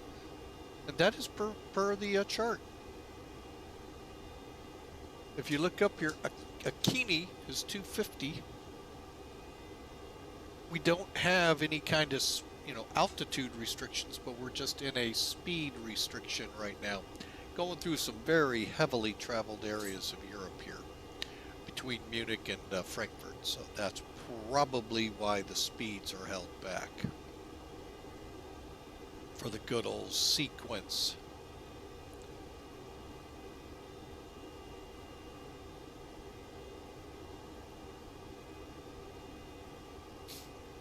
All right, I am going to check a couple things.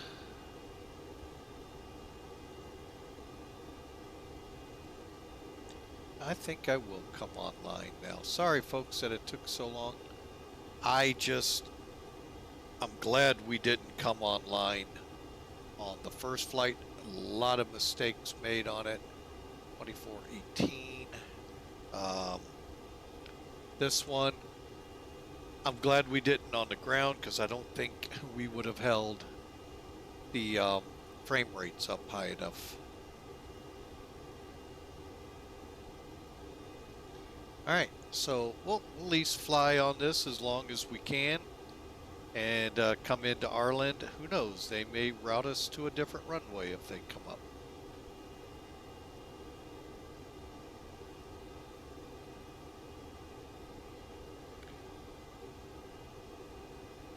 Alright, where are some of these? Because I did not see them.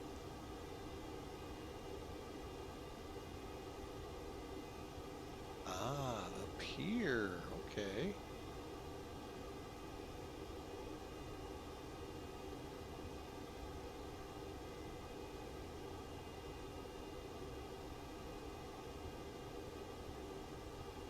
But again, they should only have 24,000.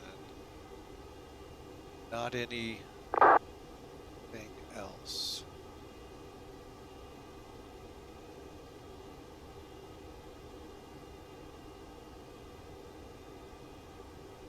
Alright, I'm not seeing any centers until we get up by the Baltic Sea up there, and then we have Europe Northern Flight FSS, whatever that means here. But I do know they only control to 24,000, so they'll get us started, and then we'll come into Stockholm under our own grace.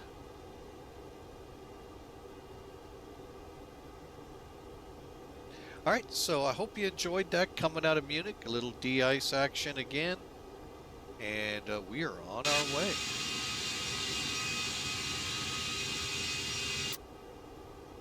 We're accelerating up to cruise speed finally. Should be at top of descent. Oh, at about 60 miles and heading on from there. So hope again, thank you for being a part of it. Flying with Mike, it's been a pleasure. I've got the chart still up there. We'll get rid of it. And we're on our way, folks. We've got about an hour and a half to Stockholm. And then we're going to call it for the night. I think that'll be a lot of work right there in itself. All right, so I hope y'all have enjoyed. We've gone from LJLJ Airport in Slovenia up to Munich/München, however you want to say it. And now we're on to Stockholm. Where the idea for this came from, I like watching The Amazing Race. Great show on CBS. They, last week, not this week's show, last week's show they went from from Slovenia, which was flat out unbelievable. Beautiful country from what we could see. CBS did a good job spotlighting y'all, great job, to Stockholm. And Stockholm was beautiful. A couple nights ago, they were in Ireland. So look for that coming here in the coming days. And then they're going to be heading to Seattle, I think, next. I think it's Seattle. So we'll see. And that'll wrap it up for this year. But I just love that show, folks. So if you get a chance and it comes on, or you catch it streaming, I love it. One, to see other countries. Two, the challenge of getting from country to country, point to point, and I would never be able to do some of the challenges. But, you know, hey, still a very cool show. But anyway, that's where the thought process behind this flight is. All right, we are flying for Millennium Aviation today, folks. Here is a link to them, created by none other than Captain Mac, that you would know on YouTube. He's a big streamer, mostly video or content. He doesn't do a lot of live flying much anymore, but he does put videos out occasionally right now. He's got a lot on his plate, but he created Mac Air, the airline that we're flying for, just open to just about anything you want to do. You want to fly Russian, you want to fly German, you want to fly historical, you want to fly your little GA and little, you know, prop. You know, folks, there's nothing wrong with those. They have a place for you here at Mac Air for any of those aircraft. In the open division, you're flying airliners. And you could fly RJs and regional prop. Then you have divisions you can join, like charter, cargo, and historical. Each, I think, you get a flavor of what they are. Charter's the one, though, if you can't find where you want to go. Say you want to go from Sitka, Alaska to trying to think of one off the wall. Homer. Okay, there may not be a flight out there for you. Well, if you join the charter division, make it, fly it. So check them out, folks. As I always say with every VA I fly with, don't just pull the trigger and start flying. They'll love you for it if you're up to it. There's no restrictions that I know of other than they'd like you to know how to fly. But they can even work that out with you. So, but check them out. Make sure it's what you're really looking for. You can meet the requirements, you know, of how many, flights a month or a quarter, stuff like that. Again, the link is there in the chat room for you to check them out. Really a good bunch of people. We're using Smart Car 3 for our ACAR system, so I mean, they're right up there. They're wanting to do a little more with it that they couldn't with the others.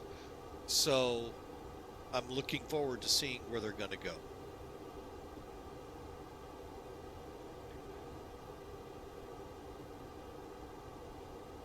And before you ask, I have been with them, I'd have to actually check, I'm going to say close to 5 years now.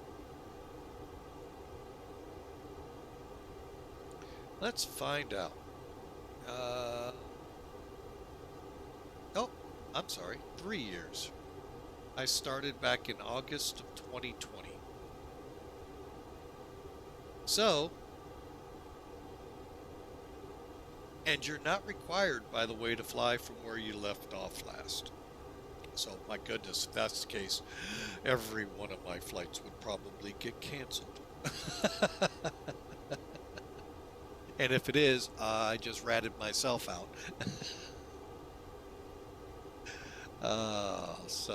But they're a great bunch of folks. Check them out, really. All right, we are through 32,000, headed up to 36,000. Not really sure where our step climb is, so hang on a second. SUPIL. Let's do this first so I can try to find it out there.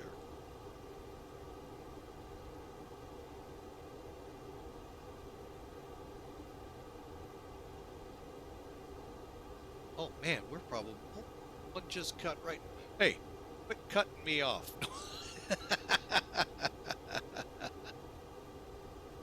Somebody just flew by us. Who was that? Who was that masked man?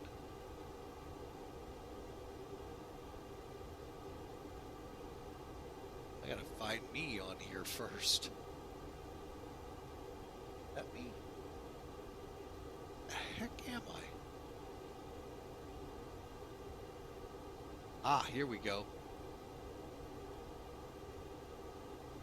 Ah, Austrian A320. Head for Vienna. That's actually not a bad, you know, that's not a bad flight. Frankfurt to Vienna.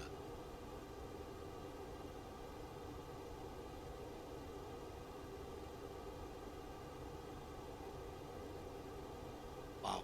Frankfurt is just still socked, so is Munich, socked in with aircraft. So, all right, folks, we are leveling off at 36,000 feet. Still above a big, looks like snowmaker out here. So we'll get up here to Stockholm and put her in a hangar. Nuremberg's still up. No.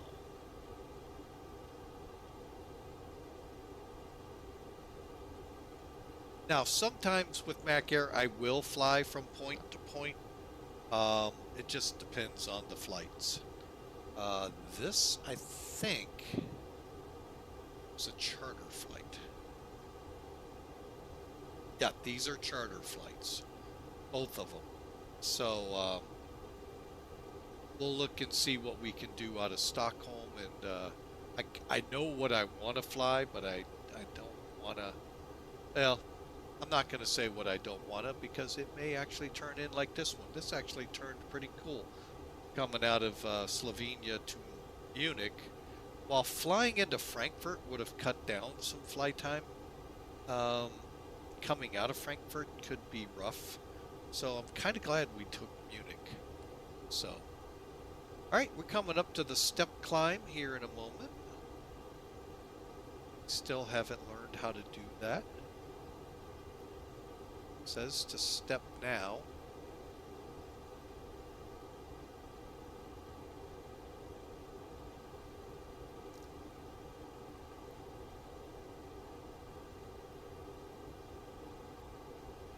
I really don't know how that feature works. So we're stepping to 37 as it's telling us to.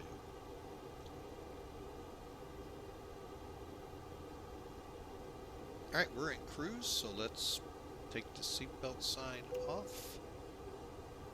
Wing lights off. And let's get into some cruise and enjoy, folks.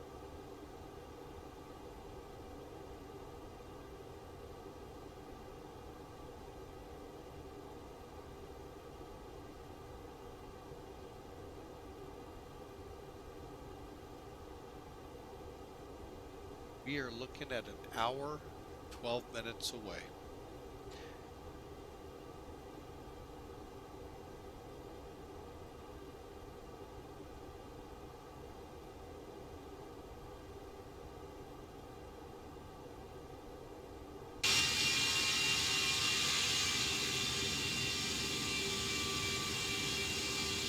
And yes, this is the Toliss A319. Great livery I found on it for City Line, which technically was the first airline we flew for with Lufthansa, just a division, if you will.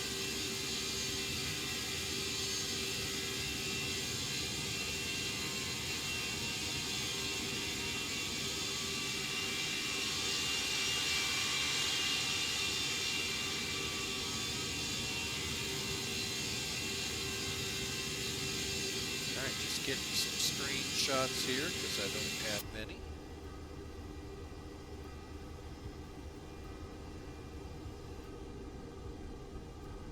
Look at, I mean, the clouds just keep getting better. Oh, wait a minute. I just did something wrong. There we go. All right, they just keep getting better, folks. I mean, look at that.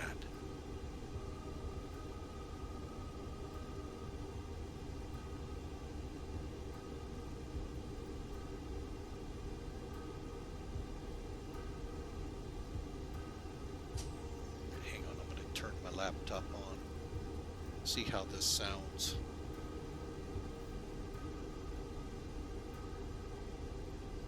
But again, folks, I hope you've enjoyed. It has been a blast flying out of Slovenia to Munich, and now we're on our way to Stockholm with about an hour to go.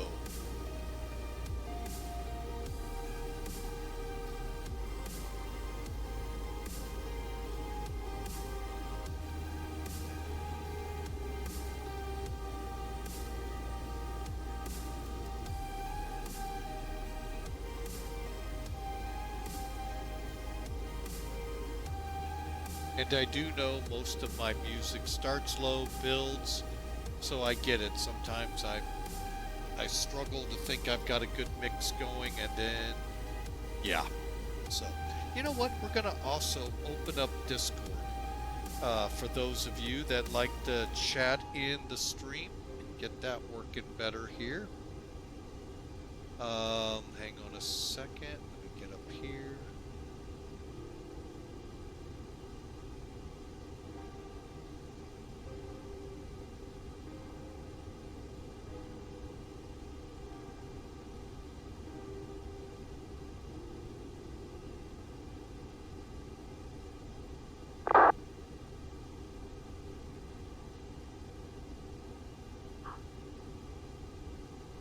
That was uncalled for.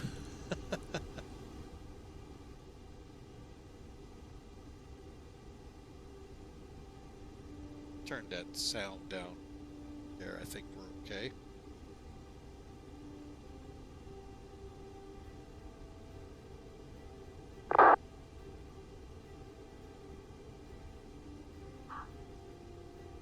Boy, that sim's got to learn. I'm going to do something with that. Holy mackerel. Where is Xpilot? Let's see if that helps. Oh, wait, I can't.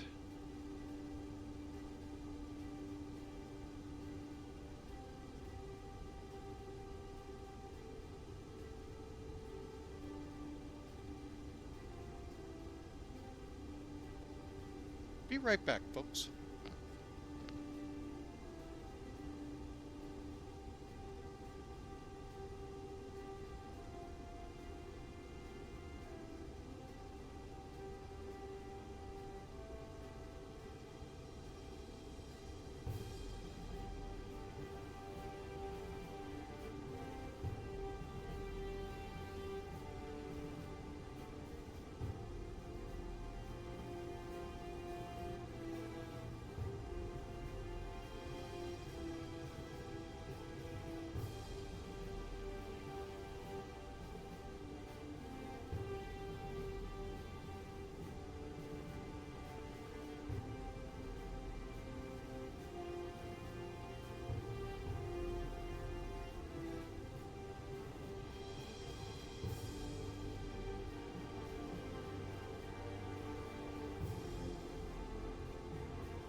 Alright folks, sorry about that.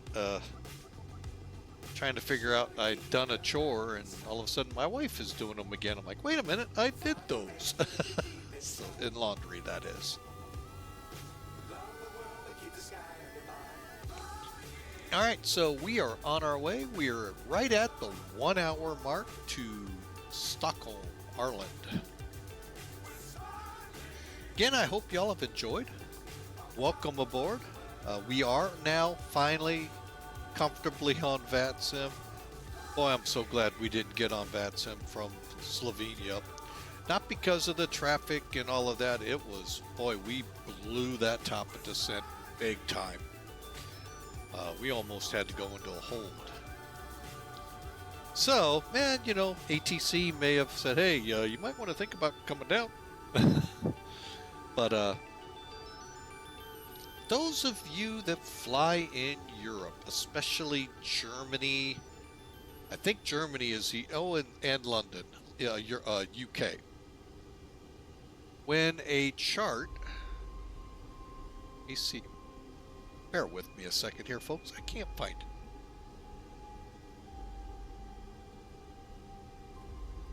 Okay, radar, I know what that means. Hang on a second.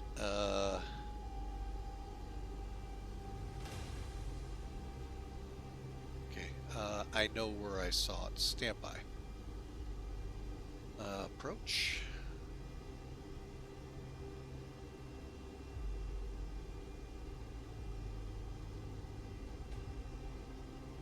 Here we go.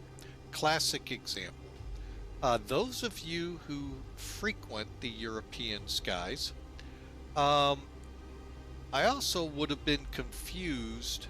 I always am confused, by the way, in what to call the controllers over here. You'll hear it sometimes director. As you see here on this was our RNIP approach. And then, hang on. The heck's the other one?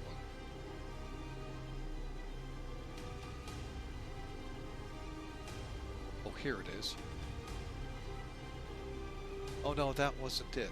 Anyway, there was a whole list of them. And let me just pull up 2.6 left. Okay, here we go. So you got arrival. You call them actually arrival here, radar, and director. What's director? I get the two arrival. These I get. They're like approach here in the US. Got it. But director? What's that one? So, and does it actually say down here? There's a 1. Hey, initial call sign only. What is a director? Other than what I would think of in a movie. Alright. So, that's part of the hesitation with flying, especially in German skies, on VATSIM, because they do use the director, so does the UK. And just curious if you all have an answer. If not, that's fine, we can all learn. But anyway, we are, where are we? Looks like, is that EDDP?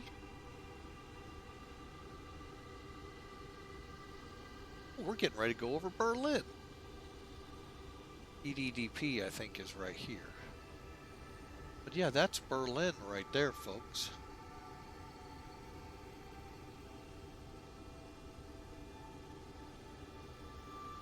Alright, let's get rid of charts for now. But anyway, we're on our way. Real quick wrap up here, though.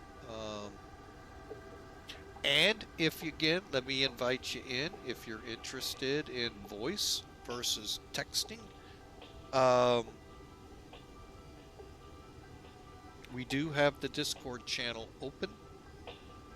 Feel free to take the invite. Come over to the Discord channel. First off, welcome aboard if you do. Love new people coming in. And we'd love for you to come over to the voice side and meet and greet you as we cruise across Germany to Sweden.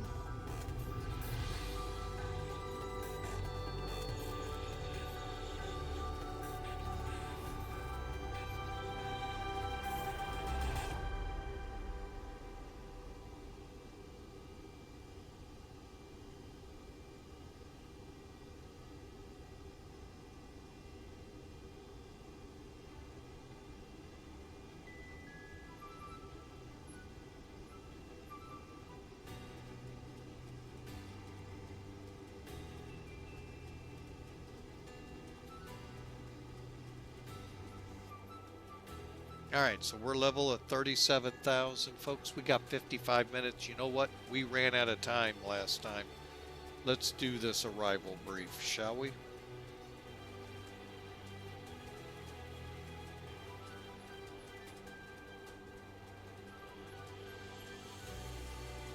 All right. Again, you can see where we are. Getting ready. If we could see, Berlin would be down off our left side there. But anyway, we can't. Welcome to wintertime in Europe.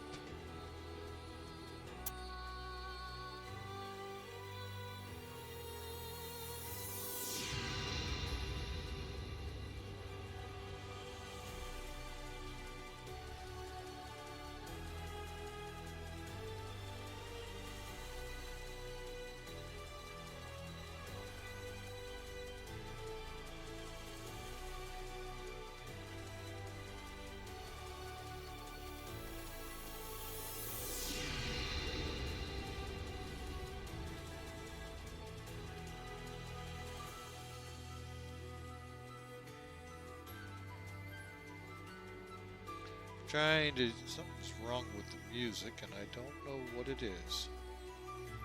All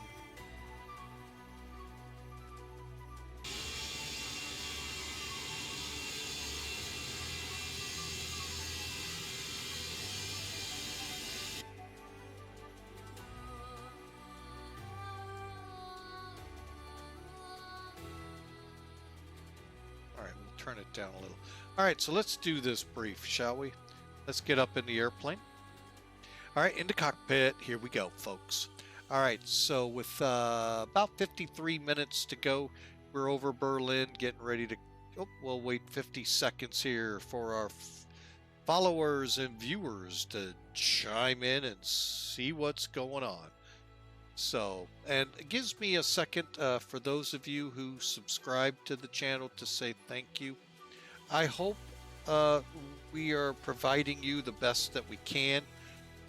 We are looking, after a couple of flights here, I am really beginning to look at weather programs to help balance what we see, because folks, it wasn't raining where we were a couple times, and it just shows rain because there's clouds, and that could very well be the laminar weather engine. Well, let's get X-Plane or Active Sky X into it, or I can't think of the other one, but the other weather program, taking a look at them, seeing which one really produces a good product. So I want to say thank you for coming alongside, helping us to be able to buy this new product. We're also looking at a couple of airplanes to make a decision on which one would be best suited for the stream. You know, we fly a lot of what a lot of people like to call them tube liners, and I do like them. Mainly because that's, as a kid, what I wanted to be when I grow up. Well, we didn't make it for a lot of reasons, and we don't need to get into them. But I can at least live it out in the flight sim as best I can. I'm trying to learn and get better every day with these aircraft. They're a little different to me than the real ones, especially when I fly the Cessna Pipers and stuff that I used to.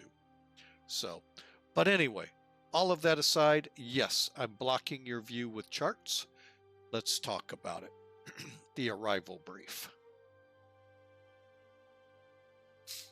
All right, I'm going to get the McDo up here first. Okay. Let's get into the perf. We're 300 miles out of top of descent. Okay. So, what are we looking at here? First off, we are going to shoot the NILUG to Sierra arrival. That's what we're gonna start at NILUG. NILUG will need to be below 19,000 feet. If I'm, yeah, below 19,000. So let's real quick click F plan. Fast forward. Let's put that I think it's minus 19,000. So we'll do this and go minus 19000.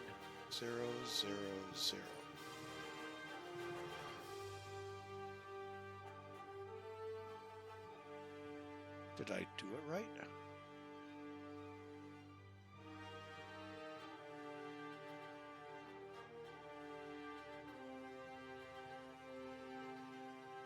I think so. And do we have a speed restriction? No. Okay. All right, so we're going to come in at NILUG below 19,000.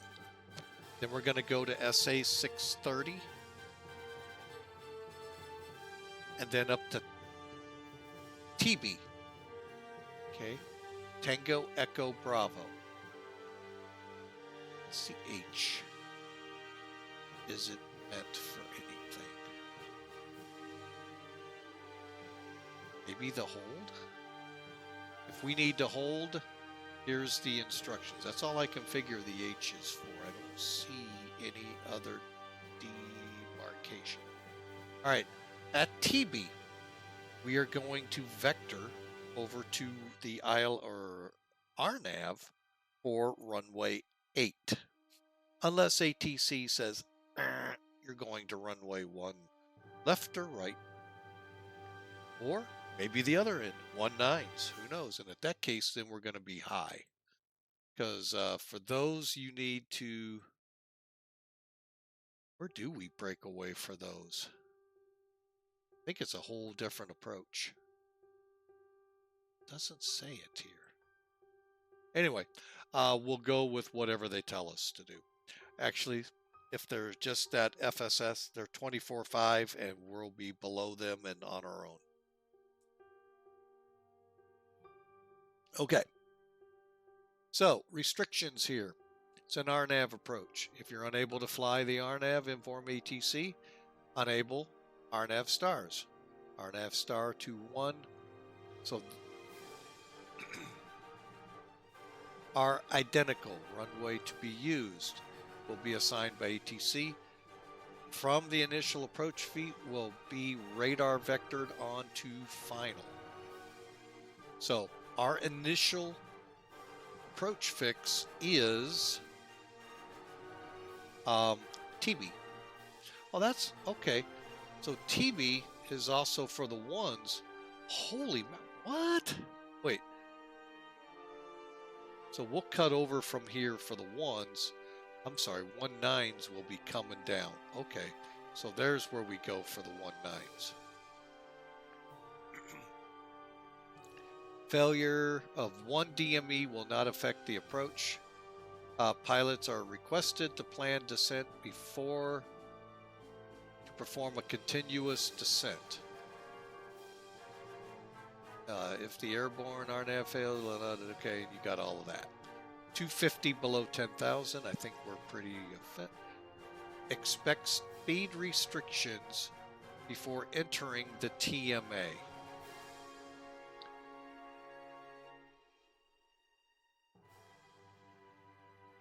So that would be right here. That's the ARP. Anyway, we'll do our best. Okay, so that's our initial. That gets us to TEB. Now let's do our RNIP approach. Okay, so from TEB, we're going to PASIC. PASIC is 2,500 feet at or above.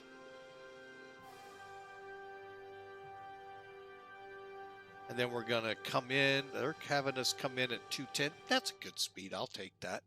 The computer then says to SA 747, we're slowing to 160 and mandatory 2,500 feet.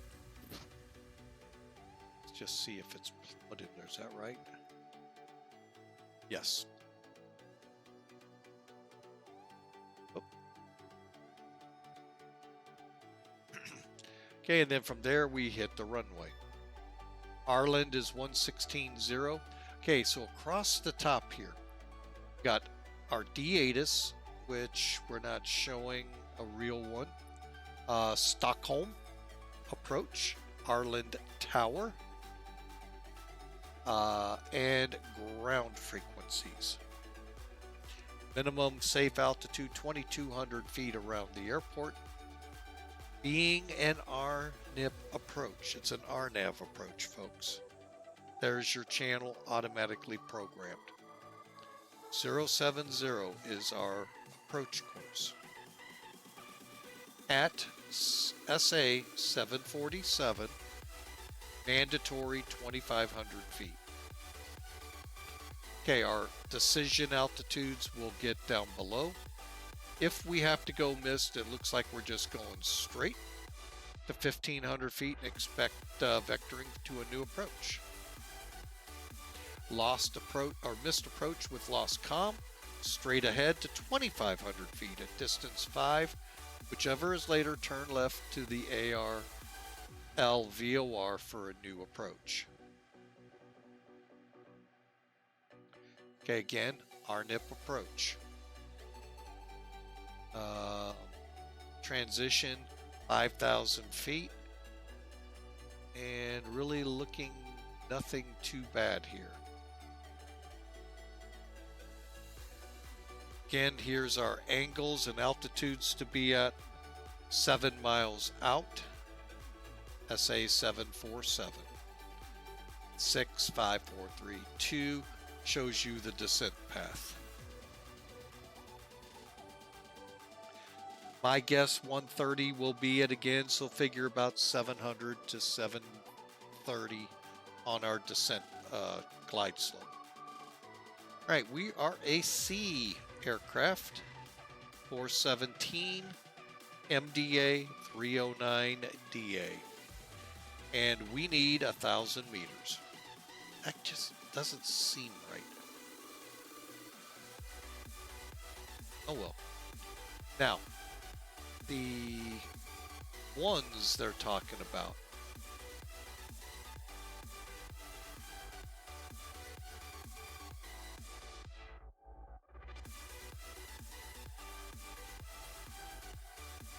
Raise this up unless we have a VNAV to the minimum descent altitude.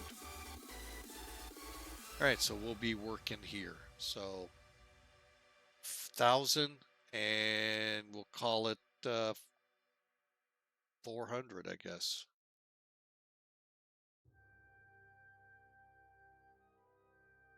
All right, that's what we've got, folks. Now, we're going to go ahead, slide this away for now. Let's go over here and run some scenarios.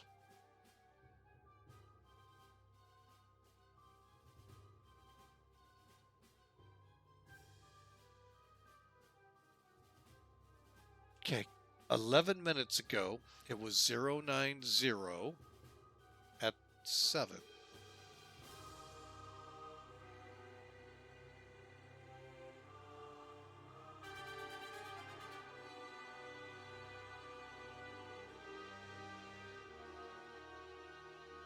Aha, there we go. 090. Like, what the heck? Never had that before.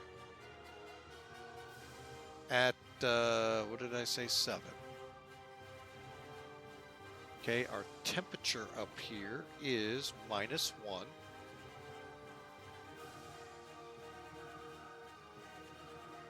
And our altimeter is 3015. All right. Now we have a broken layer at 600, folks. Let me show this. Here is the current METAR. 12 minutes old now. 090 at 7. Broken 600 feet. So now we do have to look at these. We may be doing another auto land. Actually, we can't. We would have to switch over to the 1s or the 19s.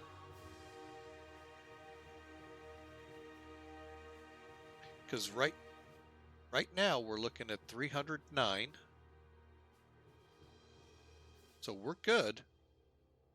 And visibility is fine.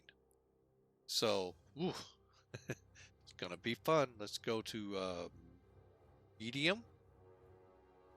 Air conditioning on, landing gear full, anti-ice full, and compute. All right, so that's what we're looking at here, folks. Very interesting.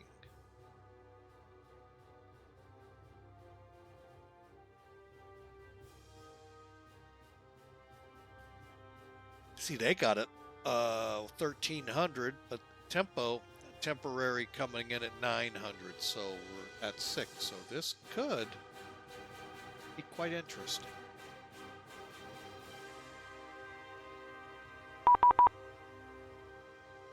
Ah, we're in his territory. What are we going to? 133 for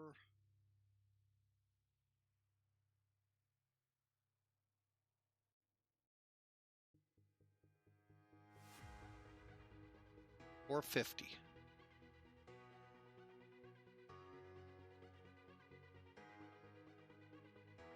I have no idea who they're called.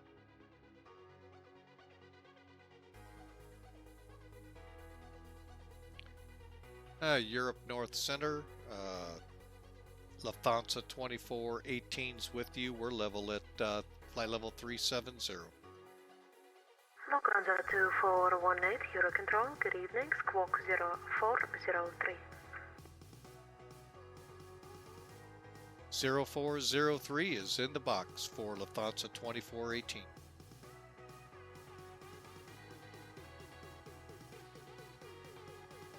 Lufthansa 2418, thank you. Identified, clear direct NILUG. Oh, gave me a direct, hang on.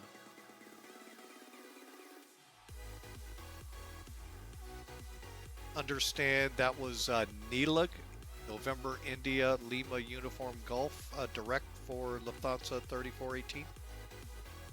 Lufthansa 2418, that's correct, thank you. We'll go direct, thank you. Lufthansa 2418. Sky Travel 652 Papa, contact Vilnius, approach 120.705, good night. Contact approach on 120.705, Sky Travel 625 Papa, thank you, bye. Leopard 44, continue descend on Unicum 122.8, good night. Station at Unicom, Clipper 44. All right, got that taken care of. What's that do to our 198? Okay. All right, so I kind of lost my train of thought where we were at. Oh, we were working the different scenarios here, so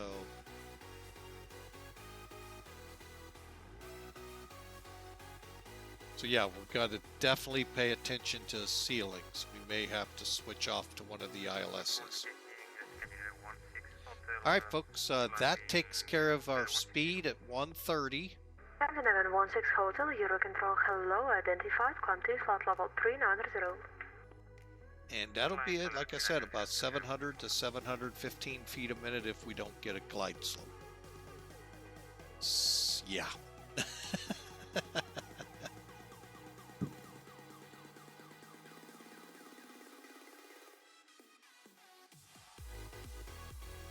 All right, let's get a system check done here real quick, folks. Let me make sure we can do this properly.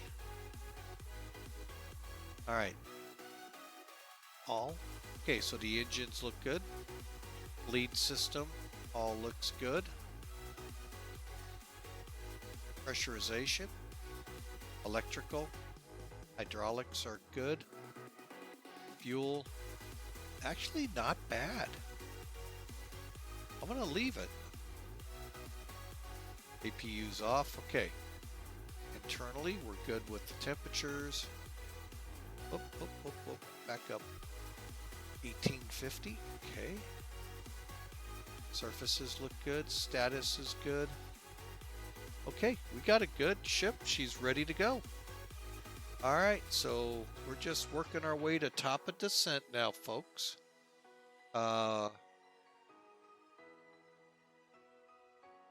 Get within. Mercury 17 Mike, contact Helsinki, control 121.3, wish you soft landing, tschüss. 121.3, München, 17 Mike, thank you very much, bye. Where I am.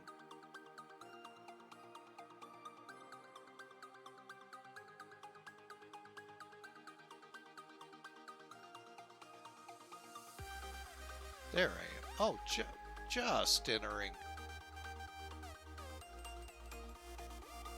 It's Helsinki. Ryanair 1011, when ready, descend to flight level 120. When ready, descend to 120, Ryanair 1011.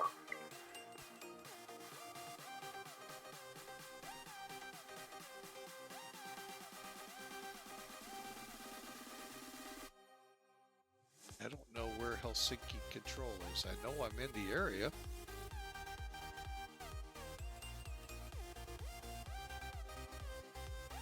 Oh well.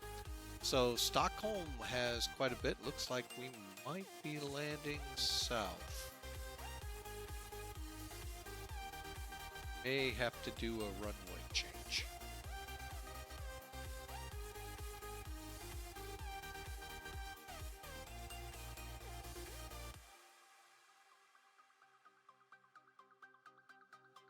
There's a way to find out, folks. Go to FlightAware. ESSA.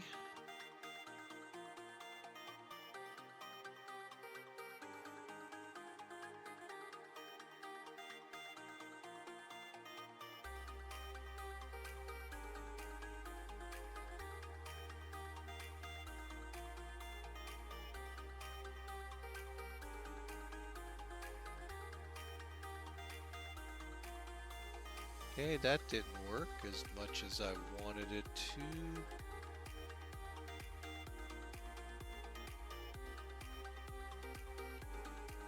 Alright, I'm trying to figure out what runway they might be using.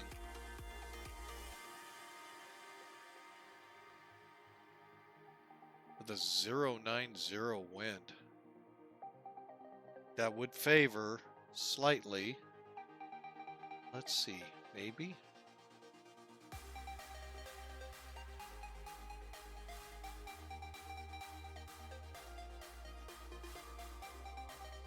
No, it doesn't. I was kind of hoping, but there isn't a ATIS out there for it. Alright, well, we'll just do our best and listen in as we descend in.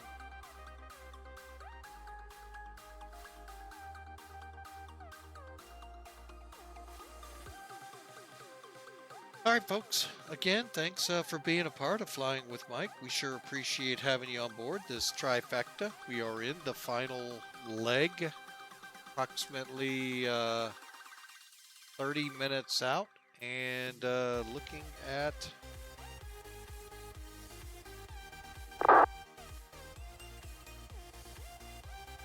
currently 140 miles top of descent.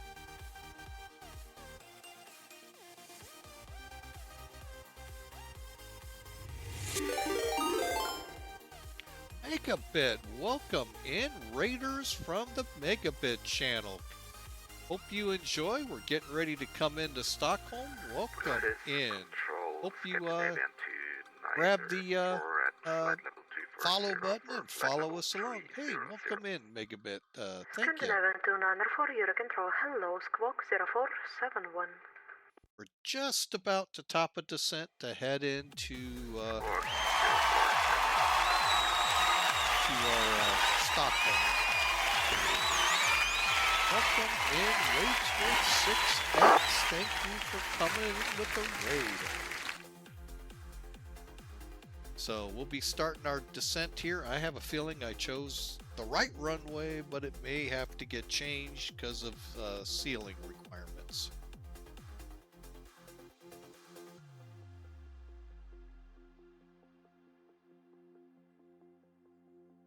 We're right now Latest METAR has a 600-foot ceiling, and we're planning the RNAV to runway 8.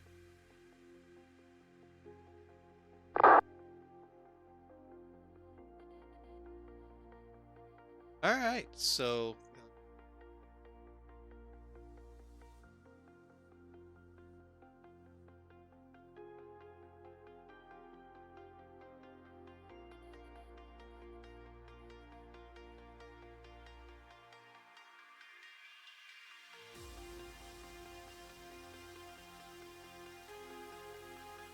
and I gotta say, it looks beautiful outside. That weather is just every update. We are now in XP12.0.8 release candidate 3. Either came out today or yesterday while I was at work, and I haven't had any problems with it. Haven't even looked up to see what they did, but really, really nice. And then, of course, we're flying the great Toliss A319. And Sid_GTV, welcome in with the megabit rate as well. Thank you for your first time chat here.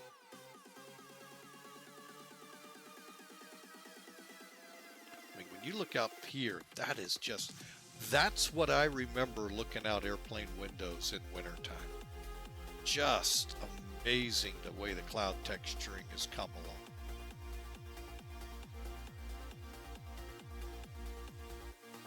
Still got the cornrow look to it, but you know, it's just amazing. And it's going to be really amazing since I think we're doing, well, I can't really auto land an RNAV in this thing. So we're going to do our best. An RNIP into Arlanda, runway 8.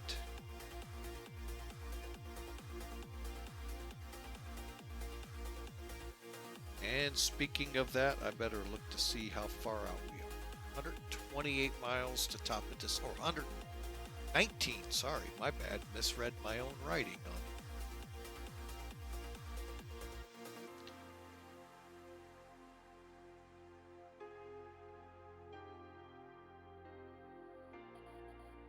All right, so hope y'all enjoy.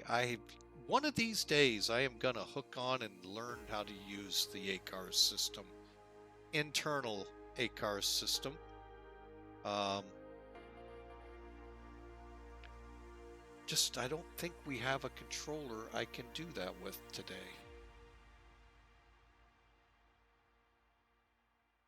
Let's see.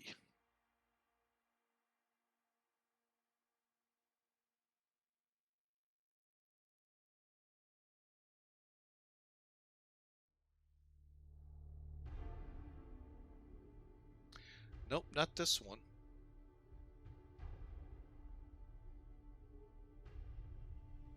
Oh well, one day we'll get to use it. Alright, but we are on our way, and we did get a direct, so when you do a exclamation mark route, we are on a direct. When the computer, there it goes. We're direct to NILUG. So we can start this arrival into runway 8. We'll start our descent in about 100 miles here. We just did our status check to make sure everything system-wise is good. Lufthansa 808, descend to flight level 250. Descend to flight level 250, Lufthansa 808.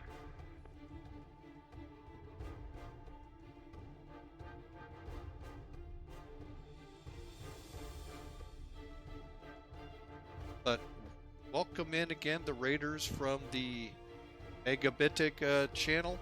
Really appreciate you coming in. And if you're not a follower already of Flying with Mike, we would sure love you to click that follow button. Alright, 100 miles out. Let's get the pages started to come alive here.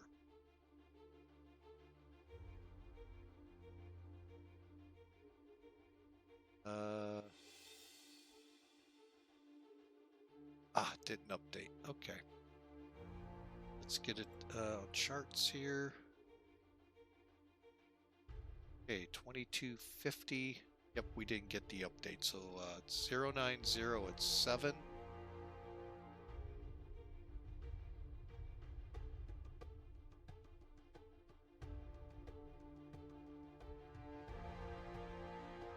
Temperature -1.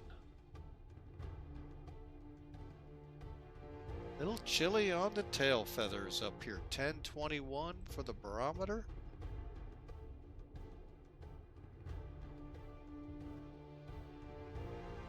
And for the RNIP approach, let's go with 417 and the minimum descent altitude.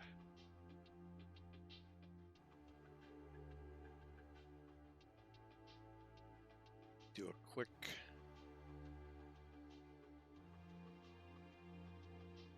I said 7, right?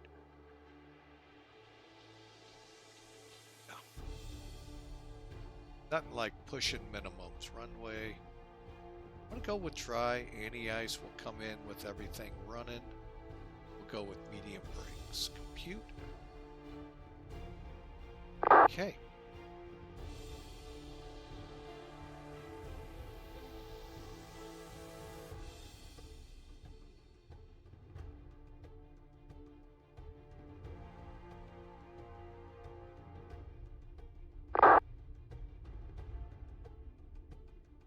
It's funny, he's keeping us 500 feet above his minimum altitude.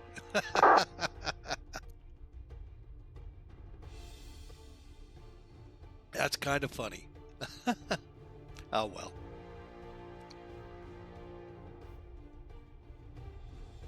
Well, I'm going to try it. I'm probably going to get told 25 myself. Well, let's see where these guys are going first. Make sure we're not going to run into them.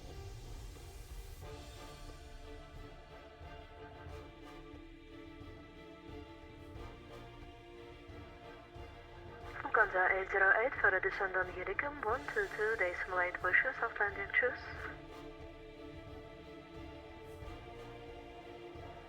For descent, switch to Unicum 128, Lufthansa 808, goodbye.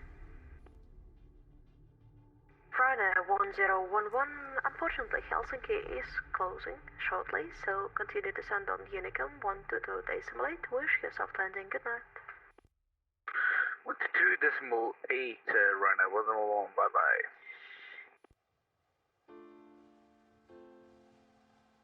Oh, we got an A320. Z954 Charlie, you're leaving my airspace shortly. Continue on Unicum 122.0.8. Have a nice flight. 122.8, thank you, and Merry Christmas. Merry Christmas.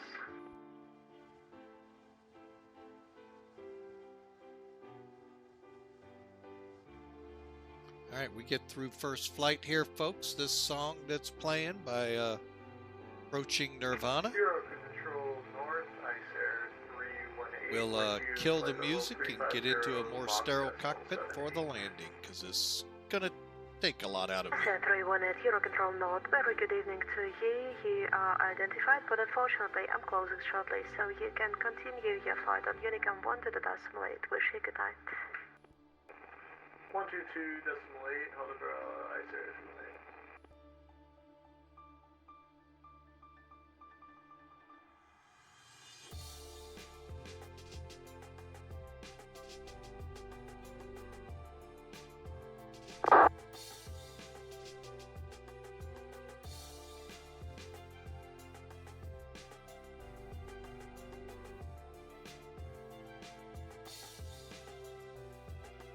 Siberia 1042, monitor Unicum 122.8, I'm sorry, you're leaving my airspace, have a soft landing at Petersburg, до свидания.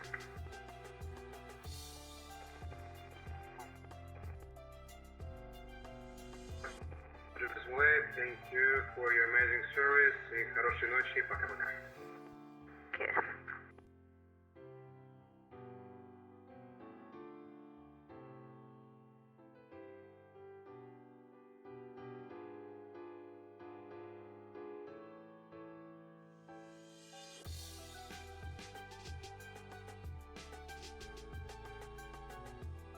XP12.0.8-rc-3. Unfortunately, I'm closing shortly. Monitor Unicom 122.0.8. Wish you a nice flight. Goodbye. Unicom 122.0.8, speed by 1 and 8. Have a great night. Bye. Okay. Scandinavian 16 Hotel, continue on Unicom 122.0.8. Wish you a nice flight. Good night. 22.0.8, U2, thank you. Scandinavian 16 Hotel. Scandinavian 294, monitor Unicom 122.0.8. Good night. Over to Unicom 22.8 for Scandinavian 29er for happy holidays and thank you for the ATC. Thanks, Merry Christmas. Uganda 2418, continue on Unicom 122.0.8. Wish you a soft landing. Ciao.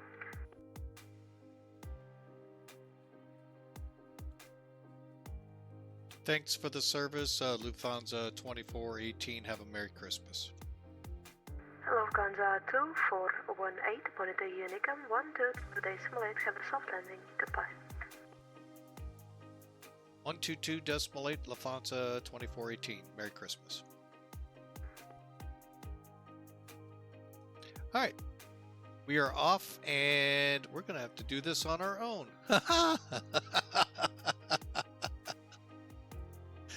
Oh boy. We're gonna have fun, folks. RNIP approaching, 600-foot ceiling. What could go wrong, right?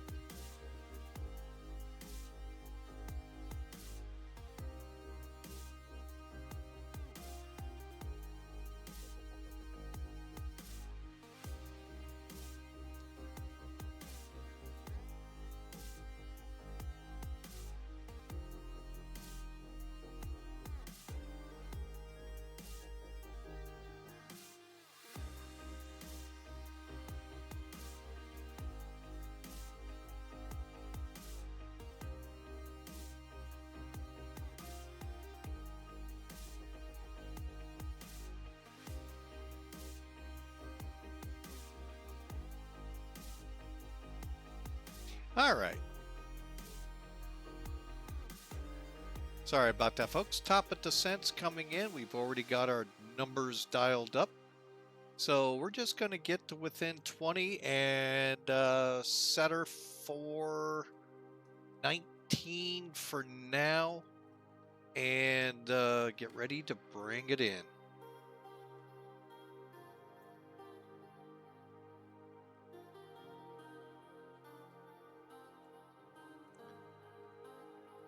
And again, folks, if you're into chatting with the stream, we'll keep the Discord channel open a little longer. I will be shutting it down as we get closer to a where we need to be sterile on the cockpit, so that way we don't fluster the loose nut behind the stick.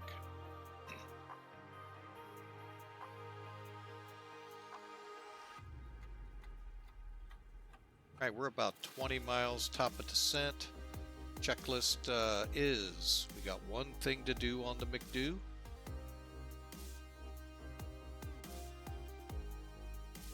Let's go to data, function, request some wind data. You can also do that, folks, by clicking here, access wind data, and get it that way.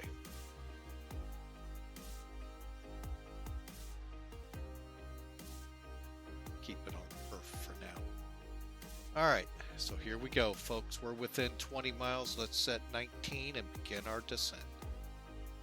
We'll start on the managed side, transition into an open descent to make sure we get under 19,000 feet at NILUG and 8,000 by Tebing. Is it Tebing?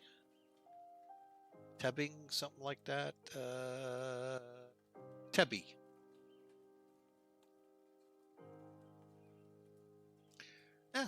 Controller shaved off a little bit, about a mile or two. But here we go, folks. Again, current weather as of 7 minutes ago. 080 now at 8. Broken 600 -1, temperature -2 dew point, and 1021 transition level.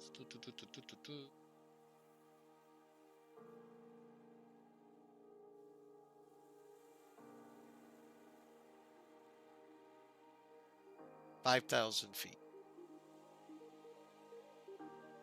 You know what? Let me see if I can't correct that if I need to. Phase 5. Go. All right. We're 0. What did we call it? 080 at 8 now. I'll show you another way. The only thing I haven't figured out with it yet, 1021, 1021, okay, is how to pull the strip back up that you had, because you put them either up here or where they put them right in here. All right, so let's go to data. I'm sorry, McDo menu, ATSU, AOC. Let's see if we can get the destination ATIS.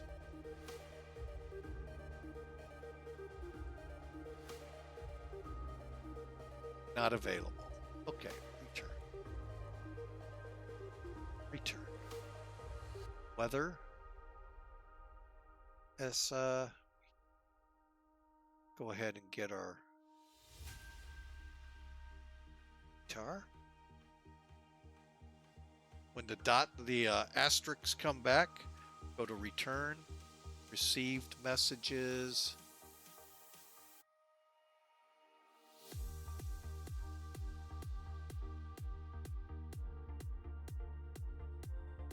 (080 at 8), broken 600 -1.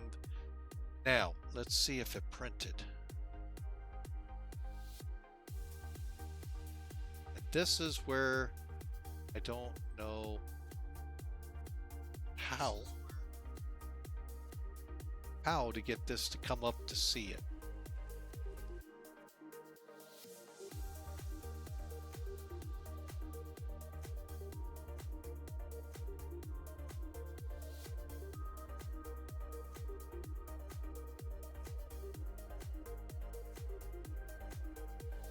All right, so there you go in the printed form.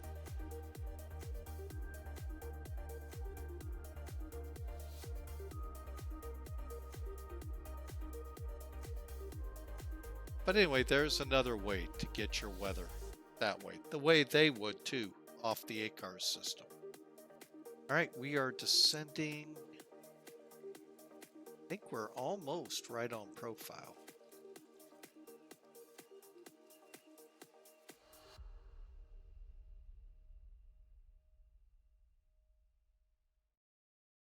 All right, kill the music now. And I am going to go out just a little. 19 right at NILUG. That's fine. That's perfectly fine.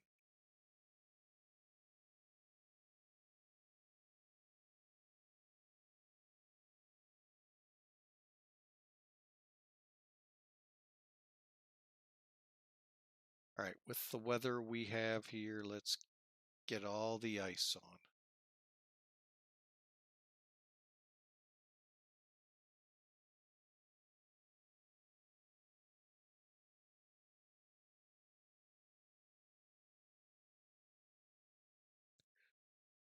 Okay, so we are set up. Let's run our checklist. We've got our winds updated, our perf approach updated, arrival updated.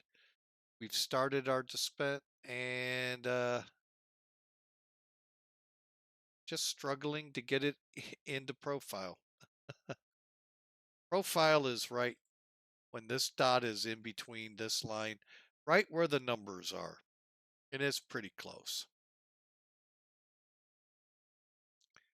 All right, let's turn these off real quick.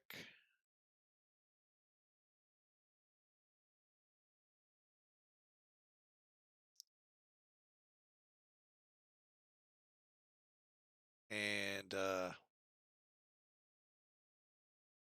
we'll turn them back on at NILUG. Folks, we're not going to have instrument land. We're going to be on an instrument approach, RNIP, but we won't have the landing. We will have the landing system turned on. We just won't probably hook onto it. We'll see, though.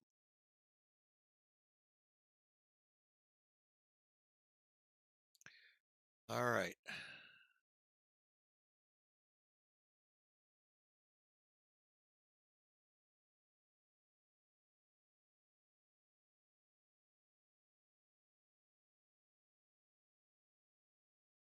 Got a feeling. Yeah, they're coming off my runway. Okay. That's cool. All right, so let's get a look at these clouds out here.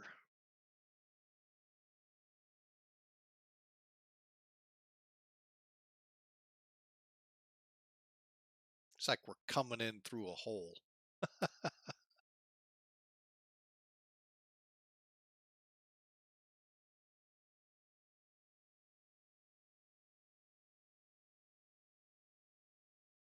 All right, the clock is showing 10 minutes, folks, and we'll be on the ground here.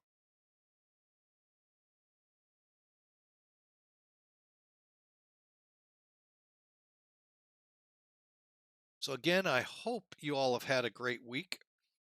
Again, we're only 2 weekends away from Christmas, folks. Not to put stress on you. I just hope you're at a point where you're just about wrapped up and can kind of ease on into Christmas once, it happens, folks, if you just plan ahead. And with online shopping, it actually kind of makes it a little easier. Although it's getting a little busier for that. But yeah, I hope y'all are getting ready for good old Saint Nick, or as in my case, the great baby Jesus coming in on Christmas Day. Oh, I wish we could. Oh, I wish Jesus could still walk the earth with us and we could learn directly from the babe. But, oh, anyway. So here we are. We're now in the clouds. Let's see how we're doing. No icing detected yet. And we have all our de-icing equipment on. As a matter of fact, we're going to switch into ignition.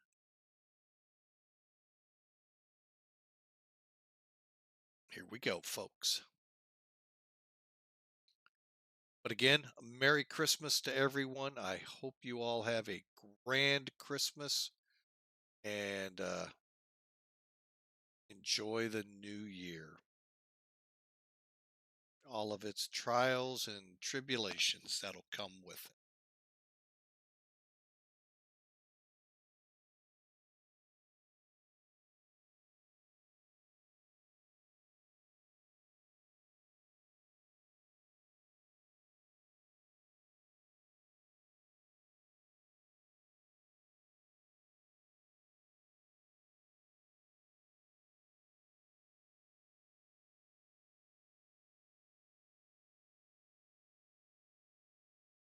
All right. NILUG. Go ahead and set us for our next one.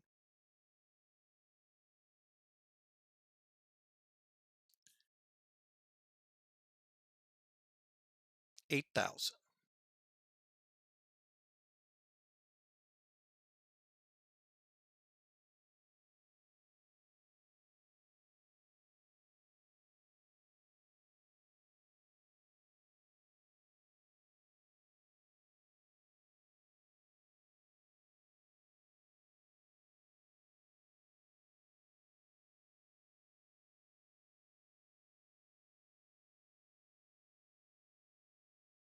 And again, folks, as you can see on the screen, we do have the invite out there still. Come on into Discord. I will, like I said, we can entertain some talk here till about Tebbing, Tebby, VOR. And then I'm going to get kind of quiet with it, and I may actually unmute it or mute it. Hang on a second. What is going on?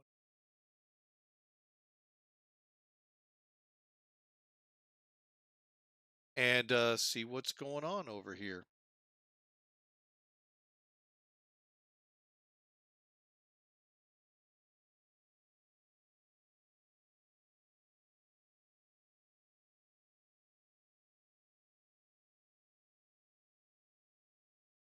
We got a lot running, so I may come out of voice here soon just to be safe. All right, let's look real quick though at our frame rates. Yeah, they're doing pretty good with all the cloudiness.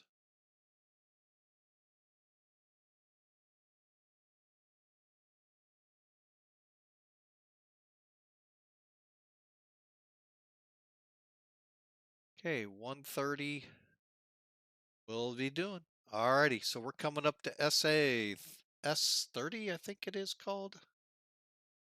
Hang on a second.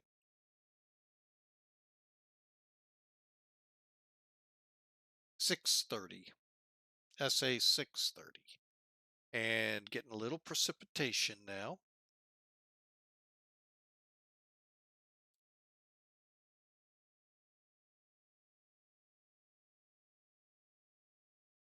What I think I'll do is come off TEB VOR direct to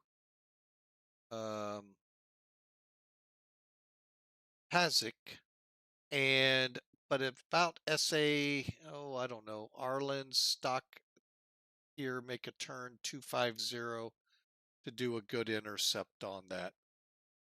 Otherwise, we got to blow through, turn around, and come back, and it's never good. Not on these approaches.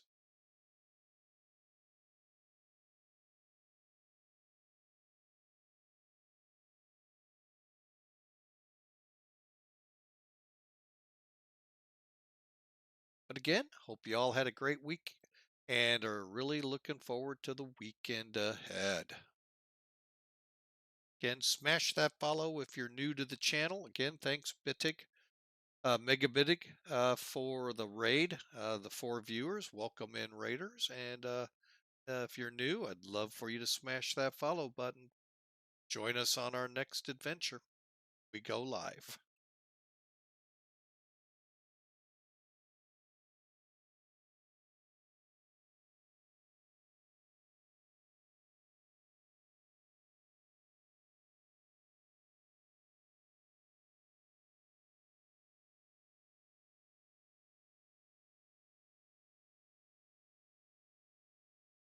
All right, Tebby VOR, 20 miles out.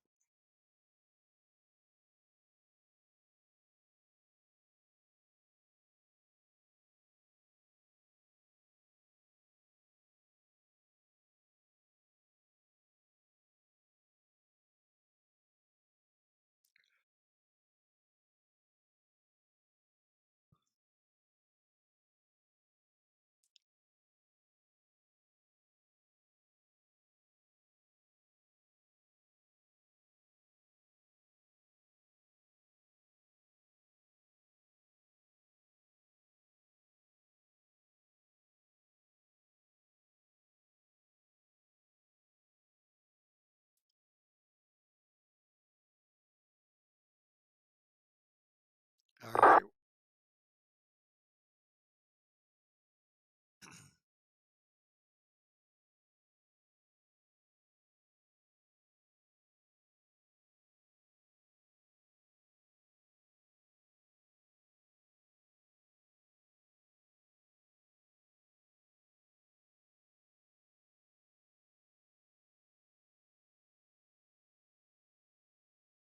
Okay.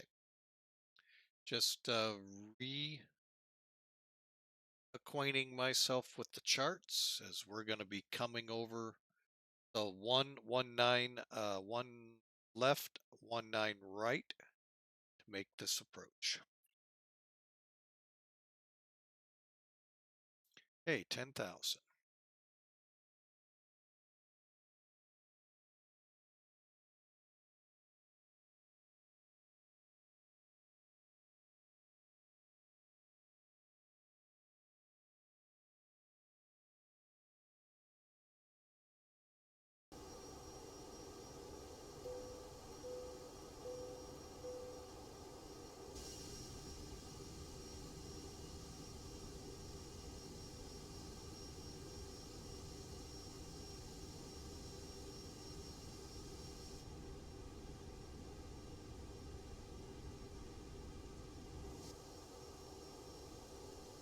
All right, 10,000 feet. We're slowing into the 250 range.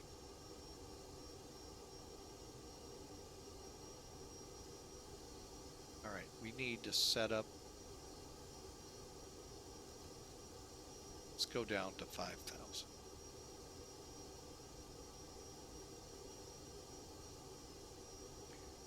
And then, about halfway there, we'll turn to 250 so we can get a really good 45-degree minimum into Pazik.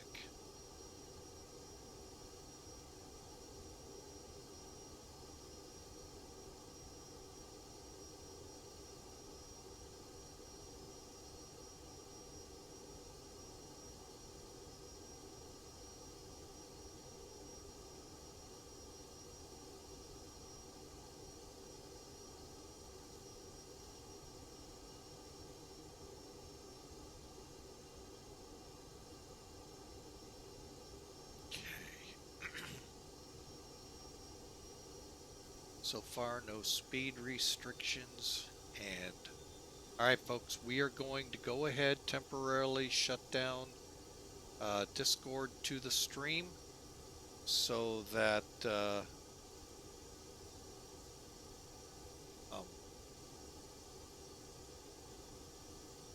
we can shoot this approach without having problems.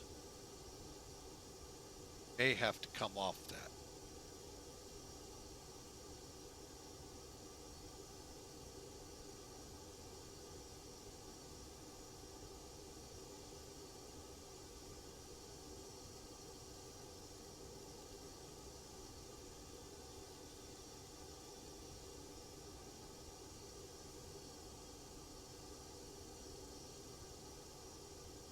Okay, I'm slowing to 220.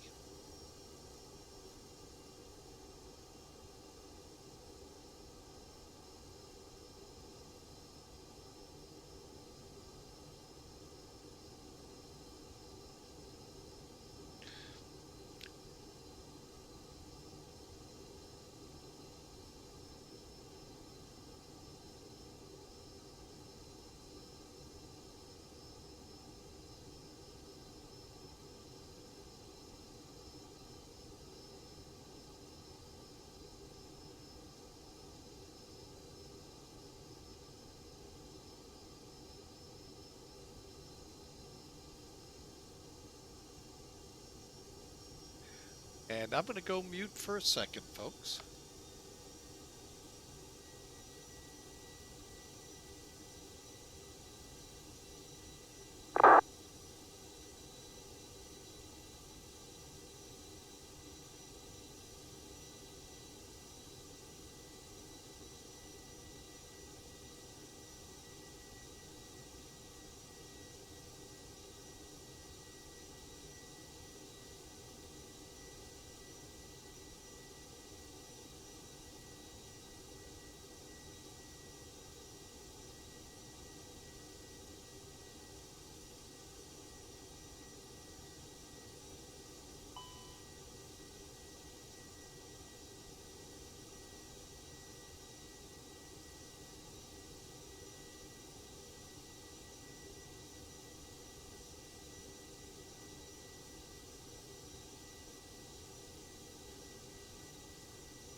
All right, folks, we're back with you. The junior first officer was checking in. All right, so we are now on a heading of 250, and we're going to begin to swing around here. A nice in-between layer here as we get ready to go into our infamous VTAR here of 28 minutes ago, still broken 6,600 feet. Haven't heard any PIREPs, so here we go. All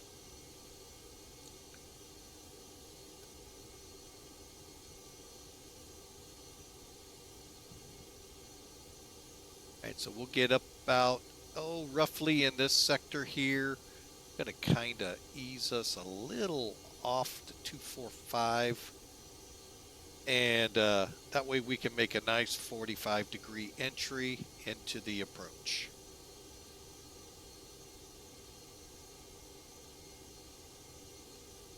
All right, let's begin our descent, folks, to 20.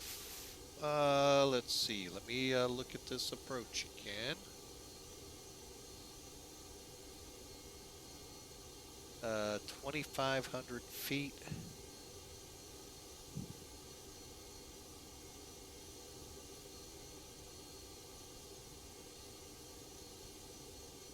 Okay, we are at transition, so I'm going to go ahead and hit this. And altimeter 1021.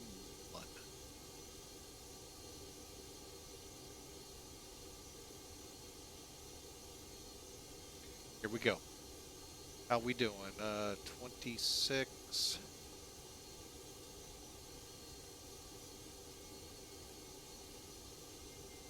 Okay, we'll kind of see how this works. Here we go.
All right, folks, we are turning final and slowing up for the approach.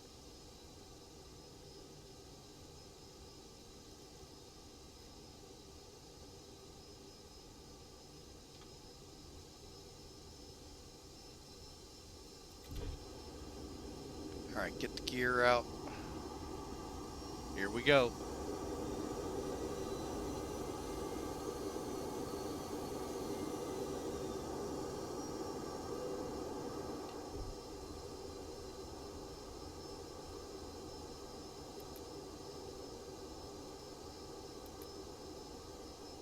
Let's arm up those spoilers.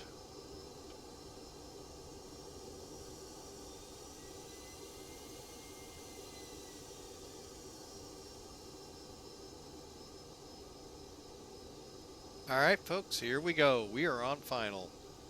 Arlanda traffic, Lufthansa 2418 over Sierra Alpha 747, runway 8, RDIP.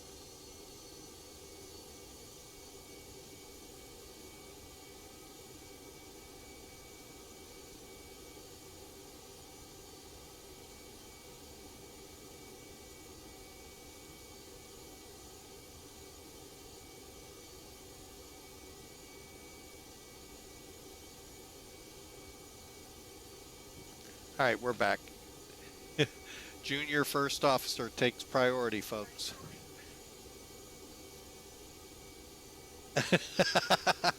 We're making cookies tomorrow here, folks. And laps full.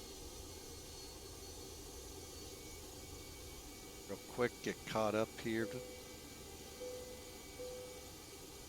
Okay, we're starting to break out. Oh, we're not descending. Oh boy.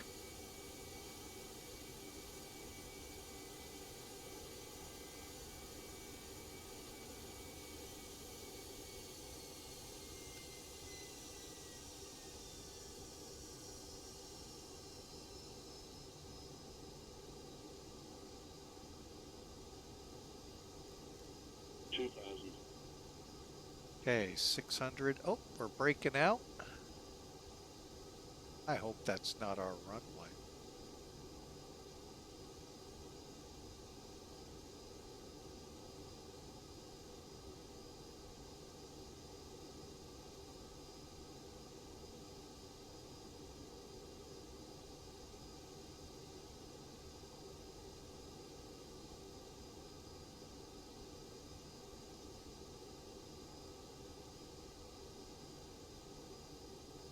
Well, the good thing is airport in sight.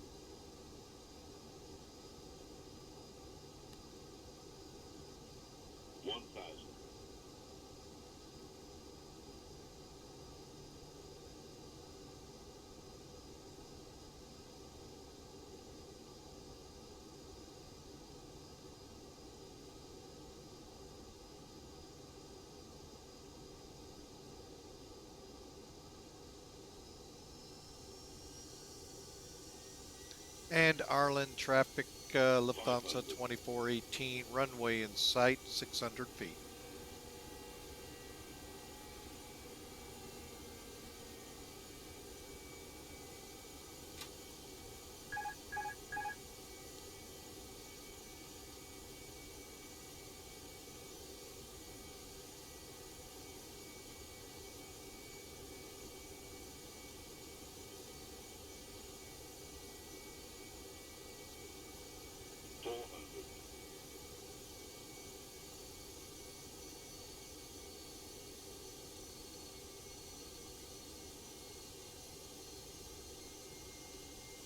Hundred above.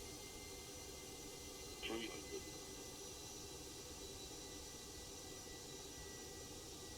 Minimum. Landing stable. 200.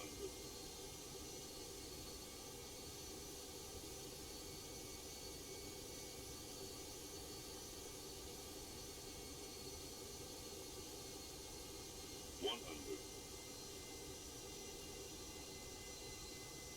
50, 40, 30, 20, retard, 10, 5.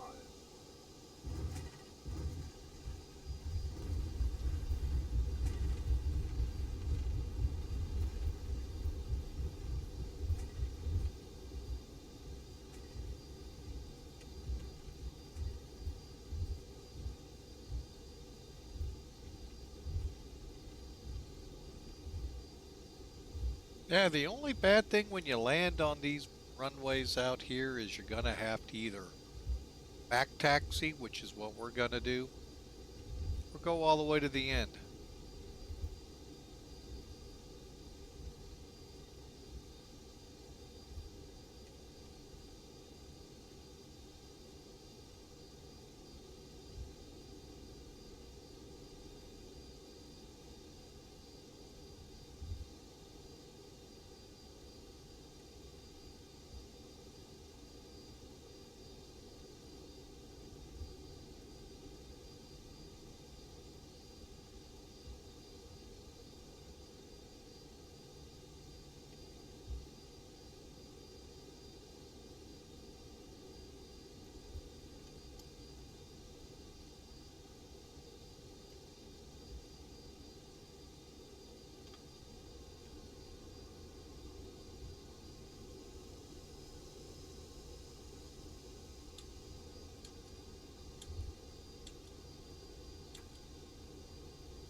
we're still in reverse, that's why.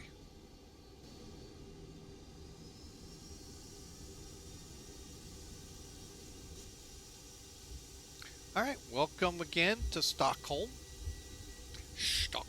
And I think we'll park. I'm not really sure where we want to park.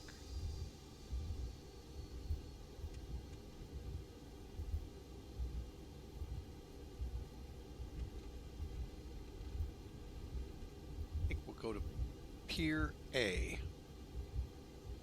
So we'll come off here at Zulu, or X-Ray 3 down to Zulu.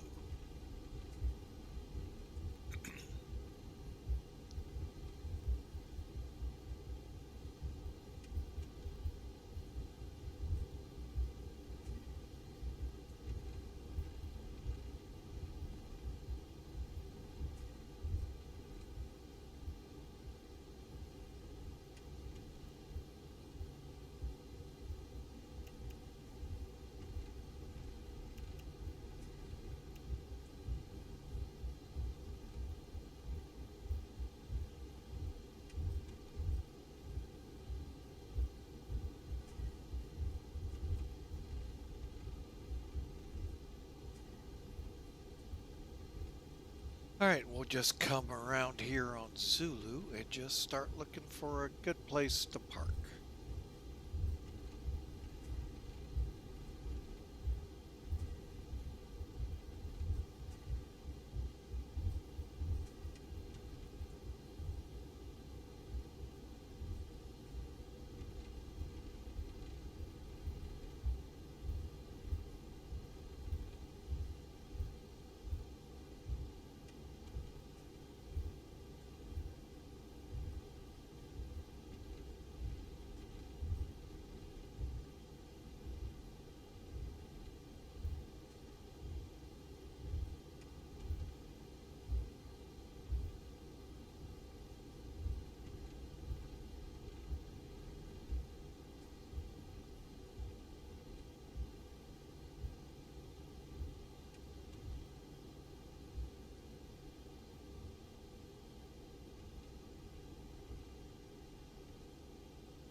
Alright, we are in the blocks, folks.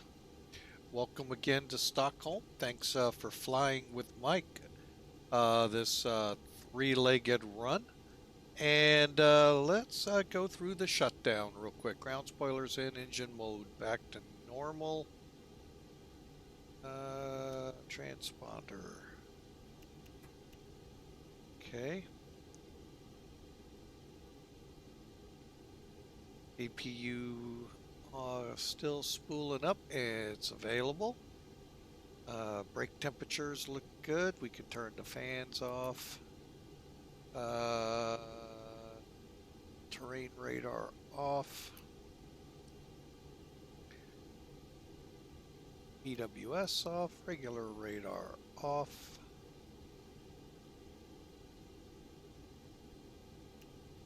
Okay. And I think we're ready for shutdown. Anti-ice. Everything's off up here. Bleed on. All off. And the turning of the masters.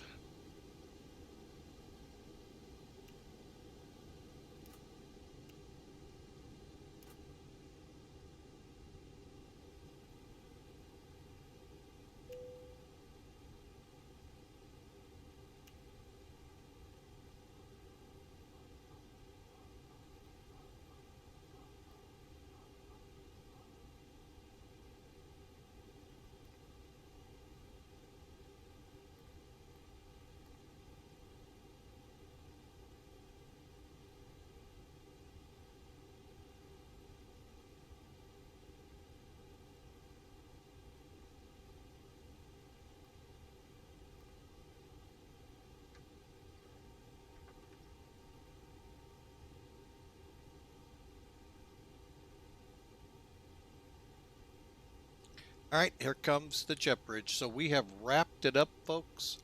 About a 4.5, 5 hour stream. And what a fun time we had going from Slovenia into good old Munich.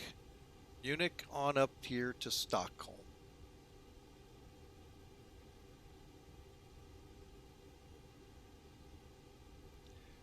All right, I want to say again, thank you for flying with Mike. Hang on a second while we're here. Go. Let's take a look at this flight. Oh boy, I gave the Autoland a challenge here. Uh-oh.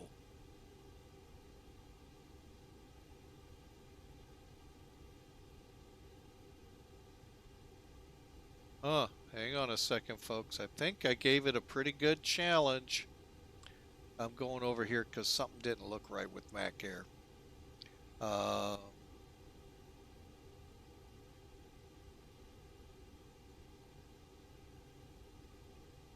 It did.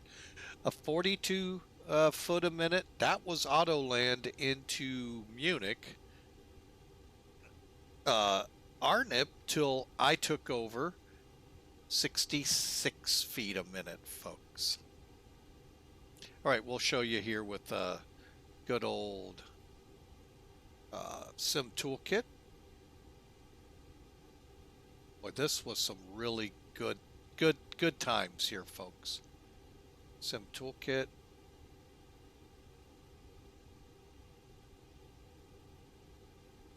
All right, as you can see, they got us at 239. I think it was 237 for the, 214. So you can see, quite interesting. Interesting to call sign. All right, so you can see how we flew it. Looks good. Let's get some details.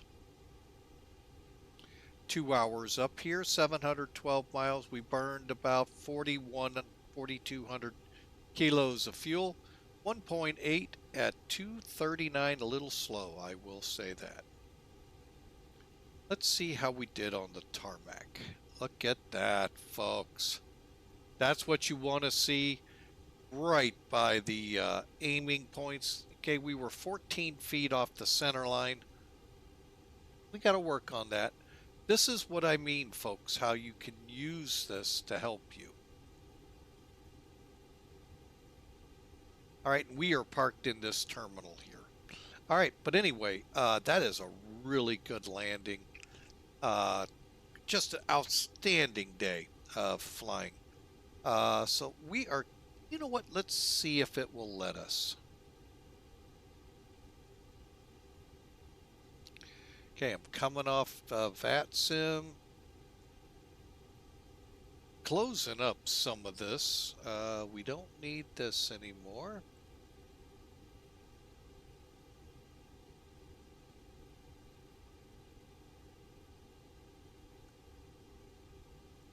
Okay. We get into a couple of things. I'm just getting some things tidied up here, folks, to help us out. Okay. All right. I think I've got pretty much everything shut down. All right. I'm going to come back into the lobby area now of the Discord channel. So again, it's reopened. We'll get this going. There we go. Let's give it a try, shall we? I do like to button the aircraft up.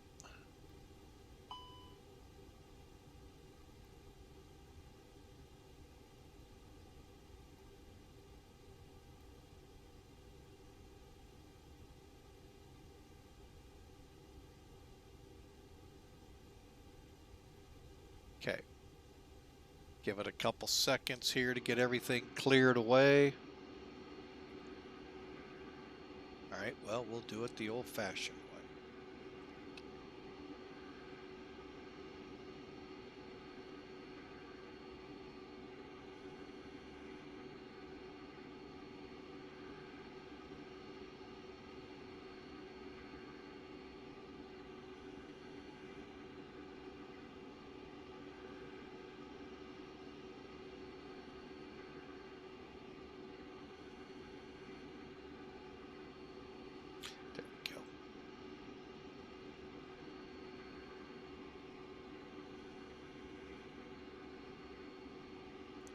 Alright, we're just waiting for it to, you know, look presentable in the air, and we are going to try.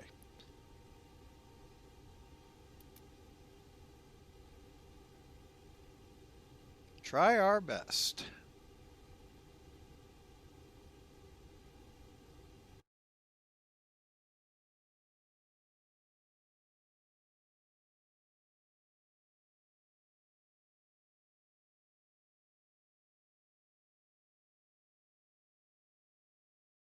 You know what? That's a good starting point right there. Hang on a second. Let's get some appropriate music wound up here.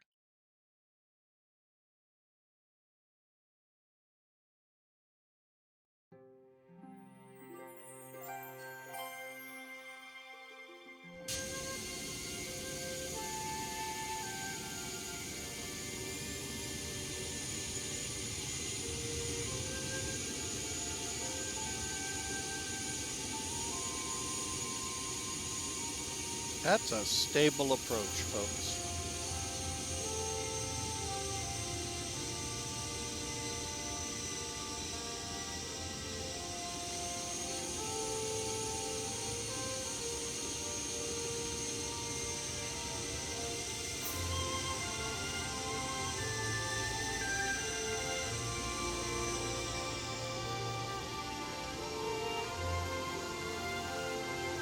Oh my. What a landing. Very cool. Very cool. All right, let's go back out and see it again.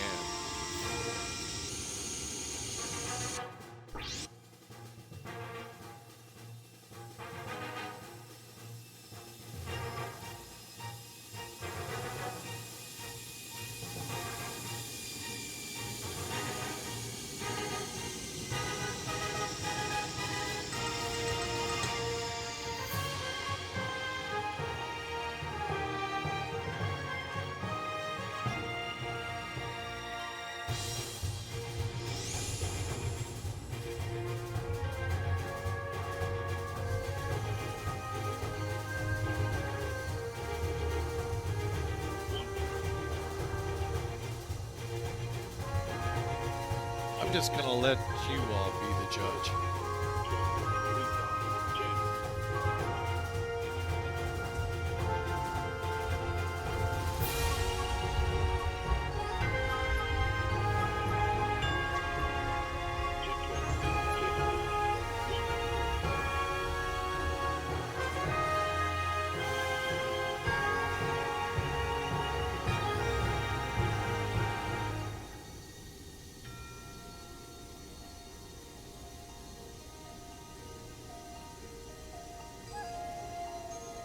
Get that nice and stable. Oh my goodness, I don't get those very often. Wow. A little wing rock, but we woke you up a little bit to let y'all know you made it.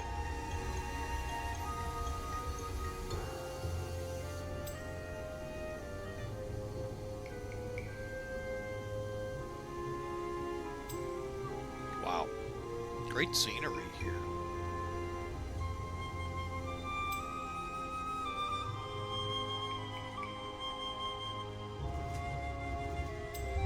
Welcome to Stockholm.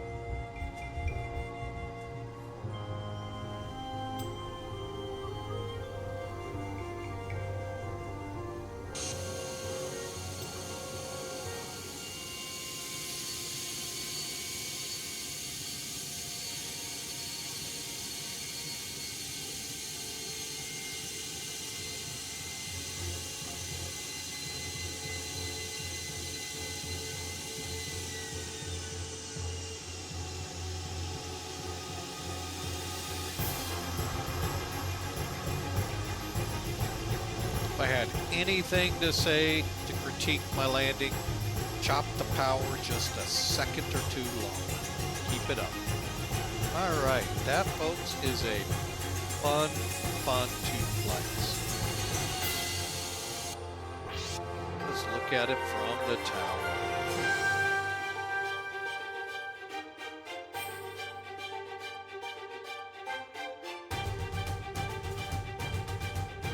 maybe not flare as much either. But anyway, folks, oh, fantastic flight from Munich. Fantastic flight from Slovenia to Munich. Just awesome time.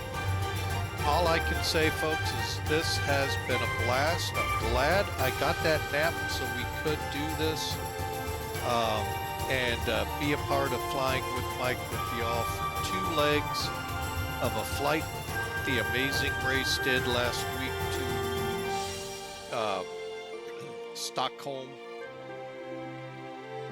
Just getting things set here, and look for a flight to Ireland here soon. Dublin or Shannon, one of the two. We'll figure it out.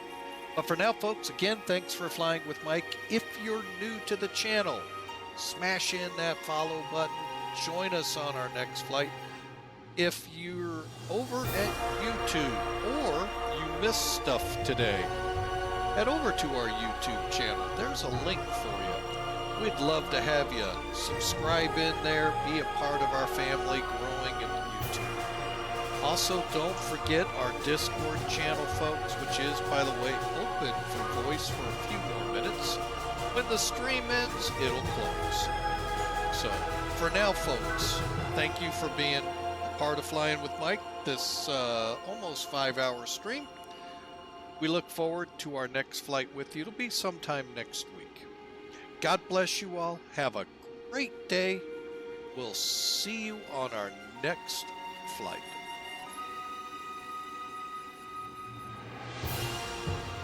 And please don't forget the reason for this season. It's Jesus Christ.